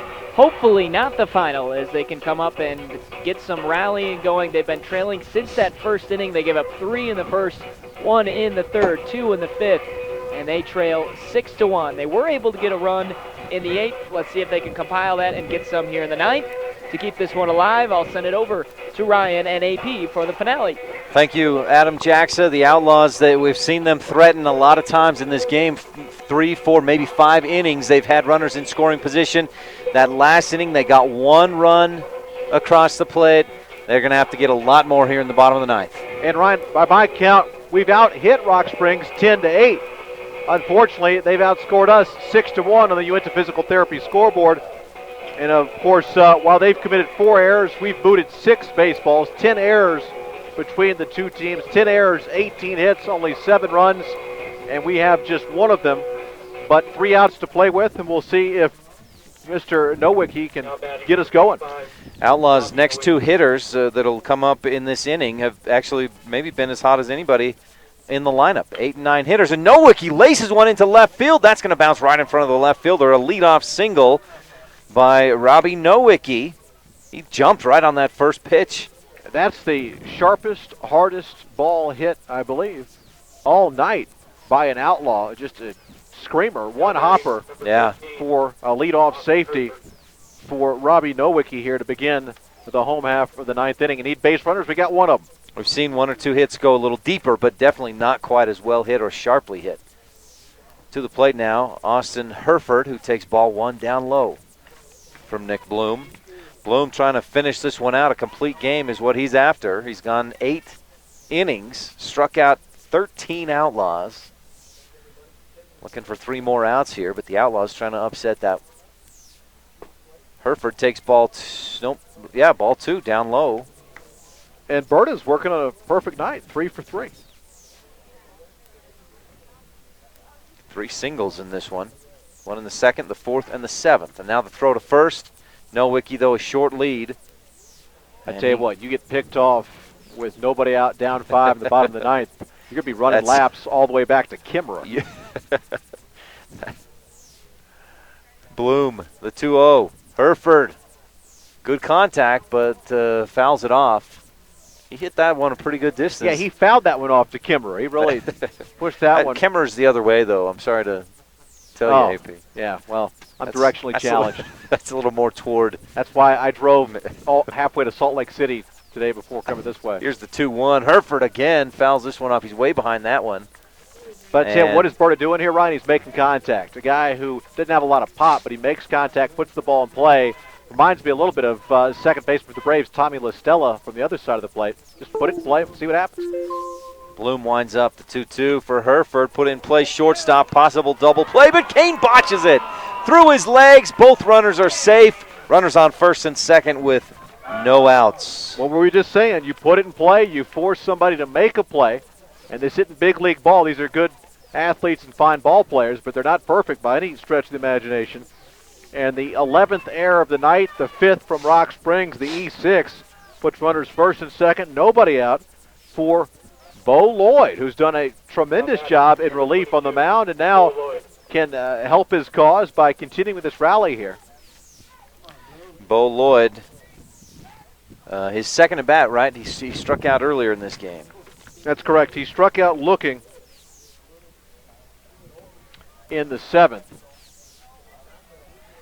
Throw over to first. Or Lloyd, the pitch, fouls it off over the first base dugout, and he's down 0-1 in the count. Outlaws with runners on first and second. Nobody out. Bottom of the 9th inning, trailing 6-1 on the Uinta Physical Therapy scoreboard. How big is that run that was taken away from us last inning? That's yet to be seen for sure, I guess, but momentum for, if nothing else. Bloom misses high, ball 1. A ball and a strike for Bo Lloyd. Lloyd hits right, steps back in. Bloom winds up the 1-1, swing and a miss. Lloyd couldn't catch up with that outside heat. And that's what Bloom has got to go back to. Going up against a guy who's not even in the starting lineup. And you can just overpower him likely if you stick with the cheese.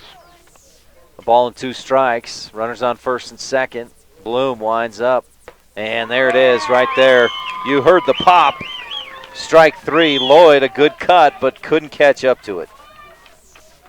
So one man down now in the home half of the 9th inning. Down 5 are the Outlaws in the Uinta Physical Therapy scoreboard, 6-1. 2 outs to play with. Back to the top of the order, Tucker Leland, who has bookended singles and in between there, pair of strikeouts. 2 for 4. That's now 14 strikeouts for Nick Bloom in this ballgame. Leland steps in. Big at bat here. He takes ball 1 down low. Ball and no strikes now. The Outlaws.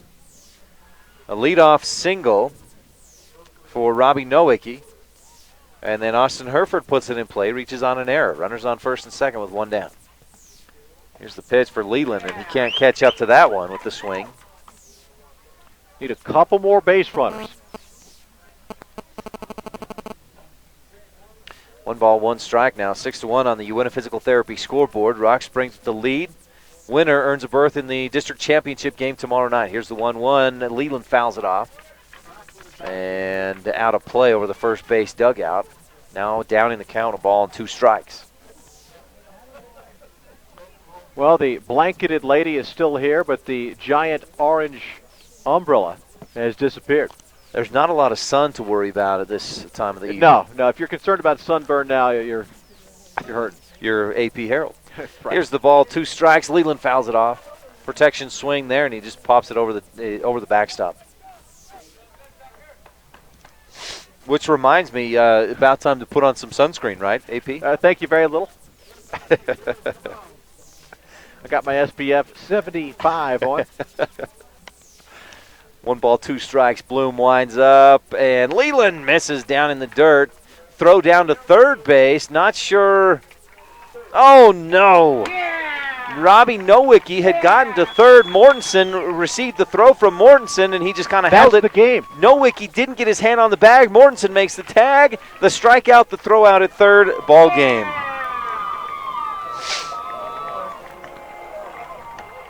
So Leland strikes out. That's the 15th of the game for Nick Bloom.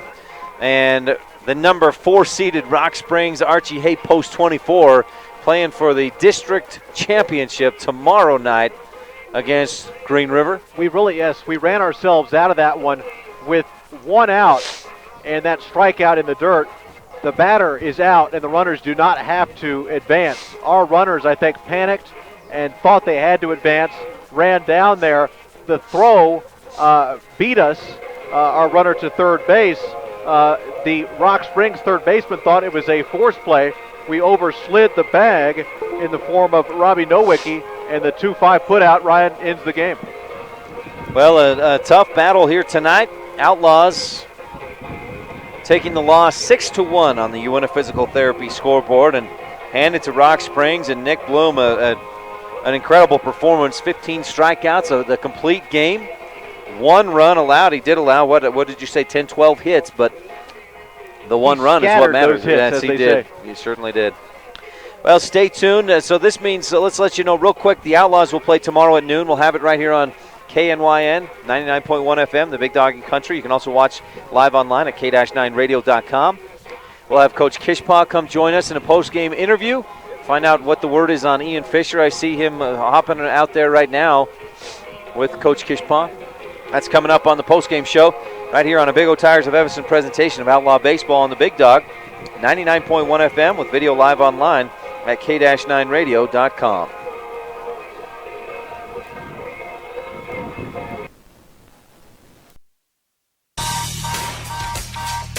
This Big O Tires of Evanston presentation of Evanston Outlaws American Legion Baseball is being brought to you by these Outlaw Baseball sponsors. Ogden's Flooring and Design of Evanston. Everything you need to update the flooring, cabinets, and countertops in your home.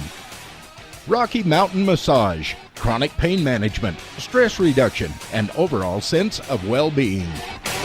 Evanston Outlaws Baseball on the Big Dog at KNYN 99.1 FM with live video online at k-9radio.com.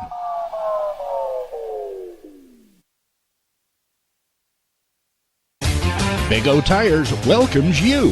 Big O Tires, we go the extra mile, revving up the service to make you smile. We're in the business of customer pleasing, all the right service for all the right reasons. Oil changes, fluid checks, healthy wipers, and the best tires. Big O Tires. 'Cause the extra miles, the way we go, we got you covered at Big O. 607 West Cheyenne Drive, Evanston.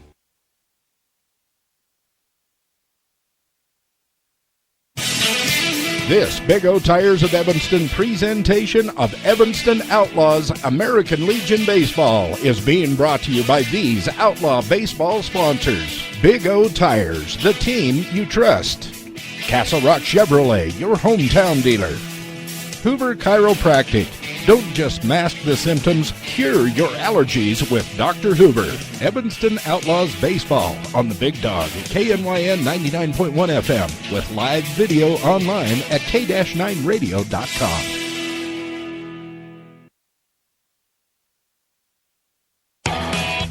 This Big O Tires of Evanston presentation of Evanston Outlaws American Legion Baseball is being brought to you by these Outlaw Baseball sponsors. T-Bar S Body Shop and Technoglass of Evanston. Let T-Bar fix your car.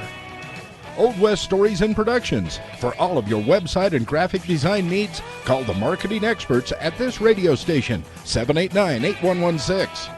And by Old West Design, helping sports teams and businesses dress for success. Evanston Outlaws Baseball on the Big Dog at KNYN 99.1 FM with live video online at k-9radio.com.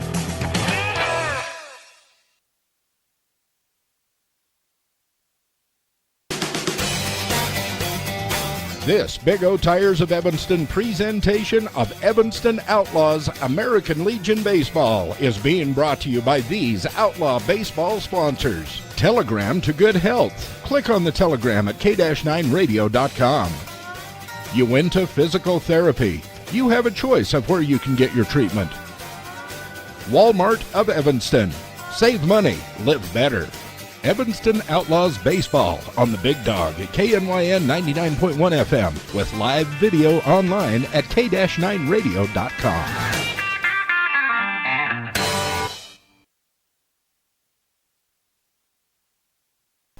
Welcome back to the post-game show on a Big O Tires of Evanston presentation of Outlaw Baseball on the Big Dog 99.1 FM.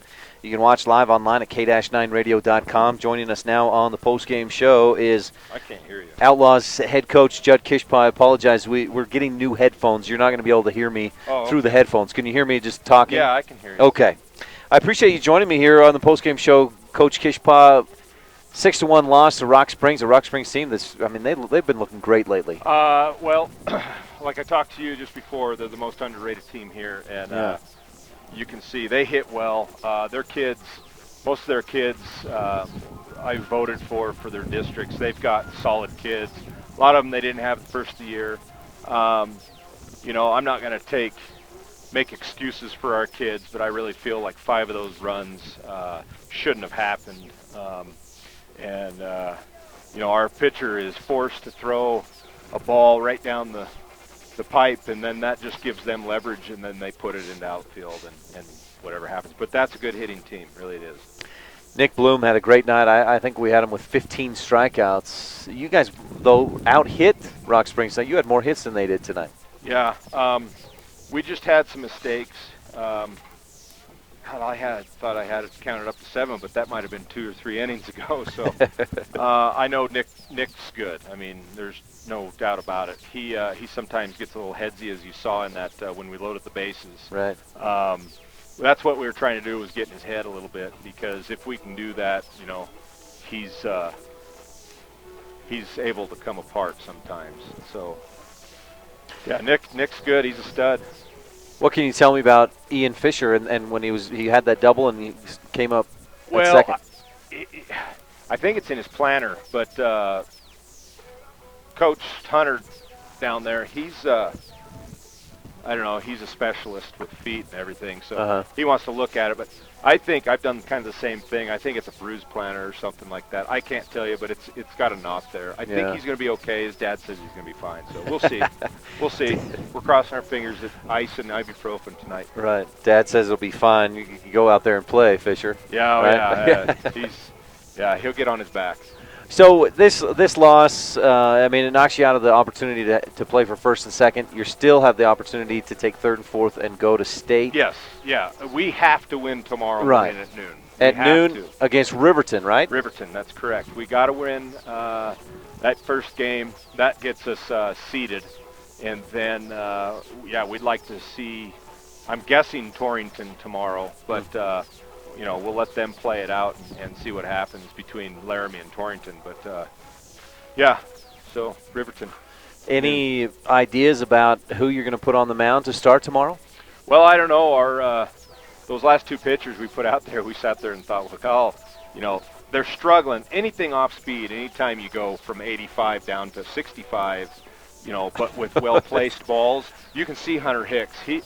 That kid has got great placement. He's got great balls, great breaking ball. He'll throw a knuckle. Yeah. Kid's awesome. And then he'll jump to 70, Yeah. And then Bo Lloyd came out. He looked great. Boy. Yeah, he did. And he's got a little swagger. Did you notice that ball come right at him? And he just that's mine. I got it. Hey, you guys, I'm a young kid here, but don't mess with me. Right. Well, I wanted to touch on that. Those 2, I thought they came in and pitched very well in relief. Tomorrow, Riverton, you've faced them a few times this year. You split a doubleheader up there, and then they forfeited. So it's. Yeah, I think we'll be okay. With or without Fisher, we're crossing our fingers. Fisher's in. I mean, obviously he's main man of our team. So we'll see what happens.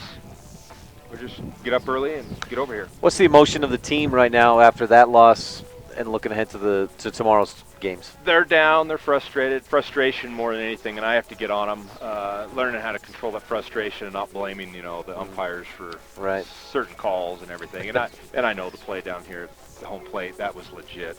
They made that change, in the majors here this last year, and it was that Buster Posey thing where he busts his ankle trying to block the plate, and so they got away from crashing in. He didn't need to do that. Right. I talked to him about that. I guess I didn't go over that rule with him.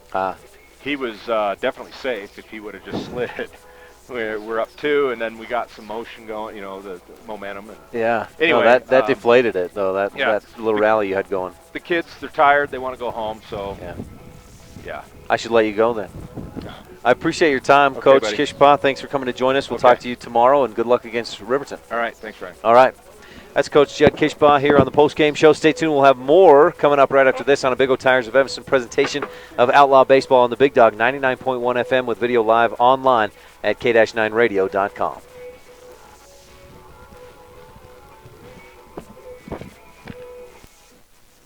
I'm a 75-year-old woman who had a low back surgery. After surgery, I had a lot of pain in my left leg. My doctor ordered physical therapy, and I chose Mark Brinkerhoff. He gave me exercises that I could tolerate, and now I have no pain, and I can walk as I always did. Mark seems to be very knowledgeable and experienced. I am very happy with my results.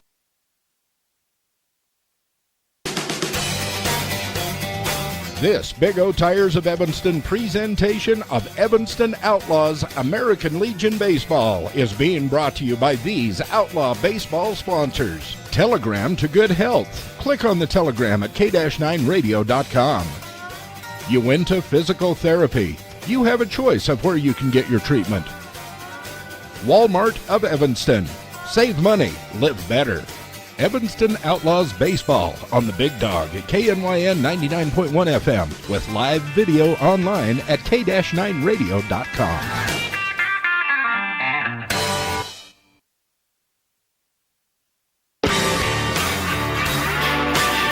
This Big O Tires of Evanston presentation of Evanston Outlaws American Legion Baseball is being brought to you by these Outlaw Baseball sponsors. Davis Chiropractic. Traditional chiropractor, traditional values with flexible payment plans. Aspen Grove Nursery, your full-service nursery.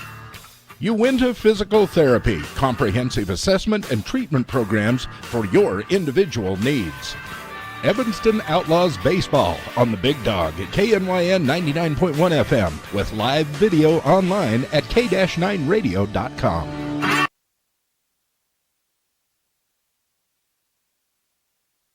Welcome back to the post-game show here on a Big O Tires of Evanston presentation of Outlaw Baseball. Right here on the Big Dog, 99.1 FM, KNYN, Evanston, Wyoming. Just about 11 o'clock here as the Outlaws and Rock Springs. Archie Hay, Post 24, just wrapped up a 6-1 win for Rock Springs on the Uinta Physical Therapy scoreboard. They'll play for the district championship tomorrow against Green River. Your take, your thoughts about tonight's game, AP? A situation where you knew coming in you had to play your absolute best with Nick Bloom on the mound, and we got off to an unfortunate slow start with some sloppy defense early.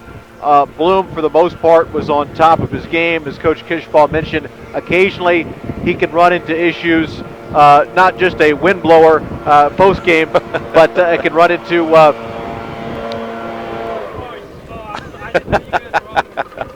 he can run into some issues with getting into some mental lapses, but physically completely dominant.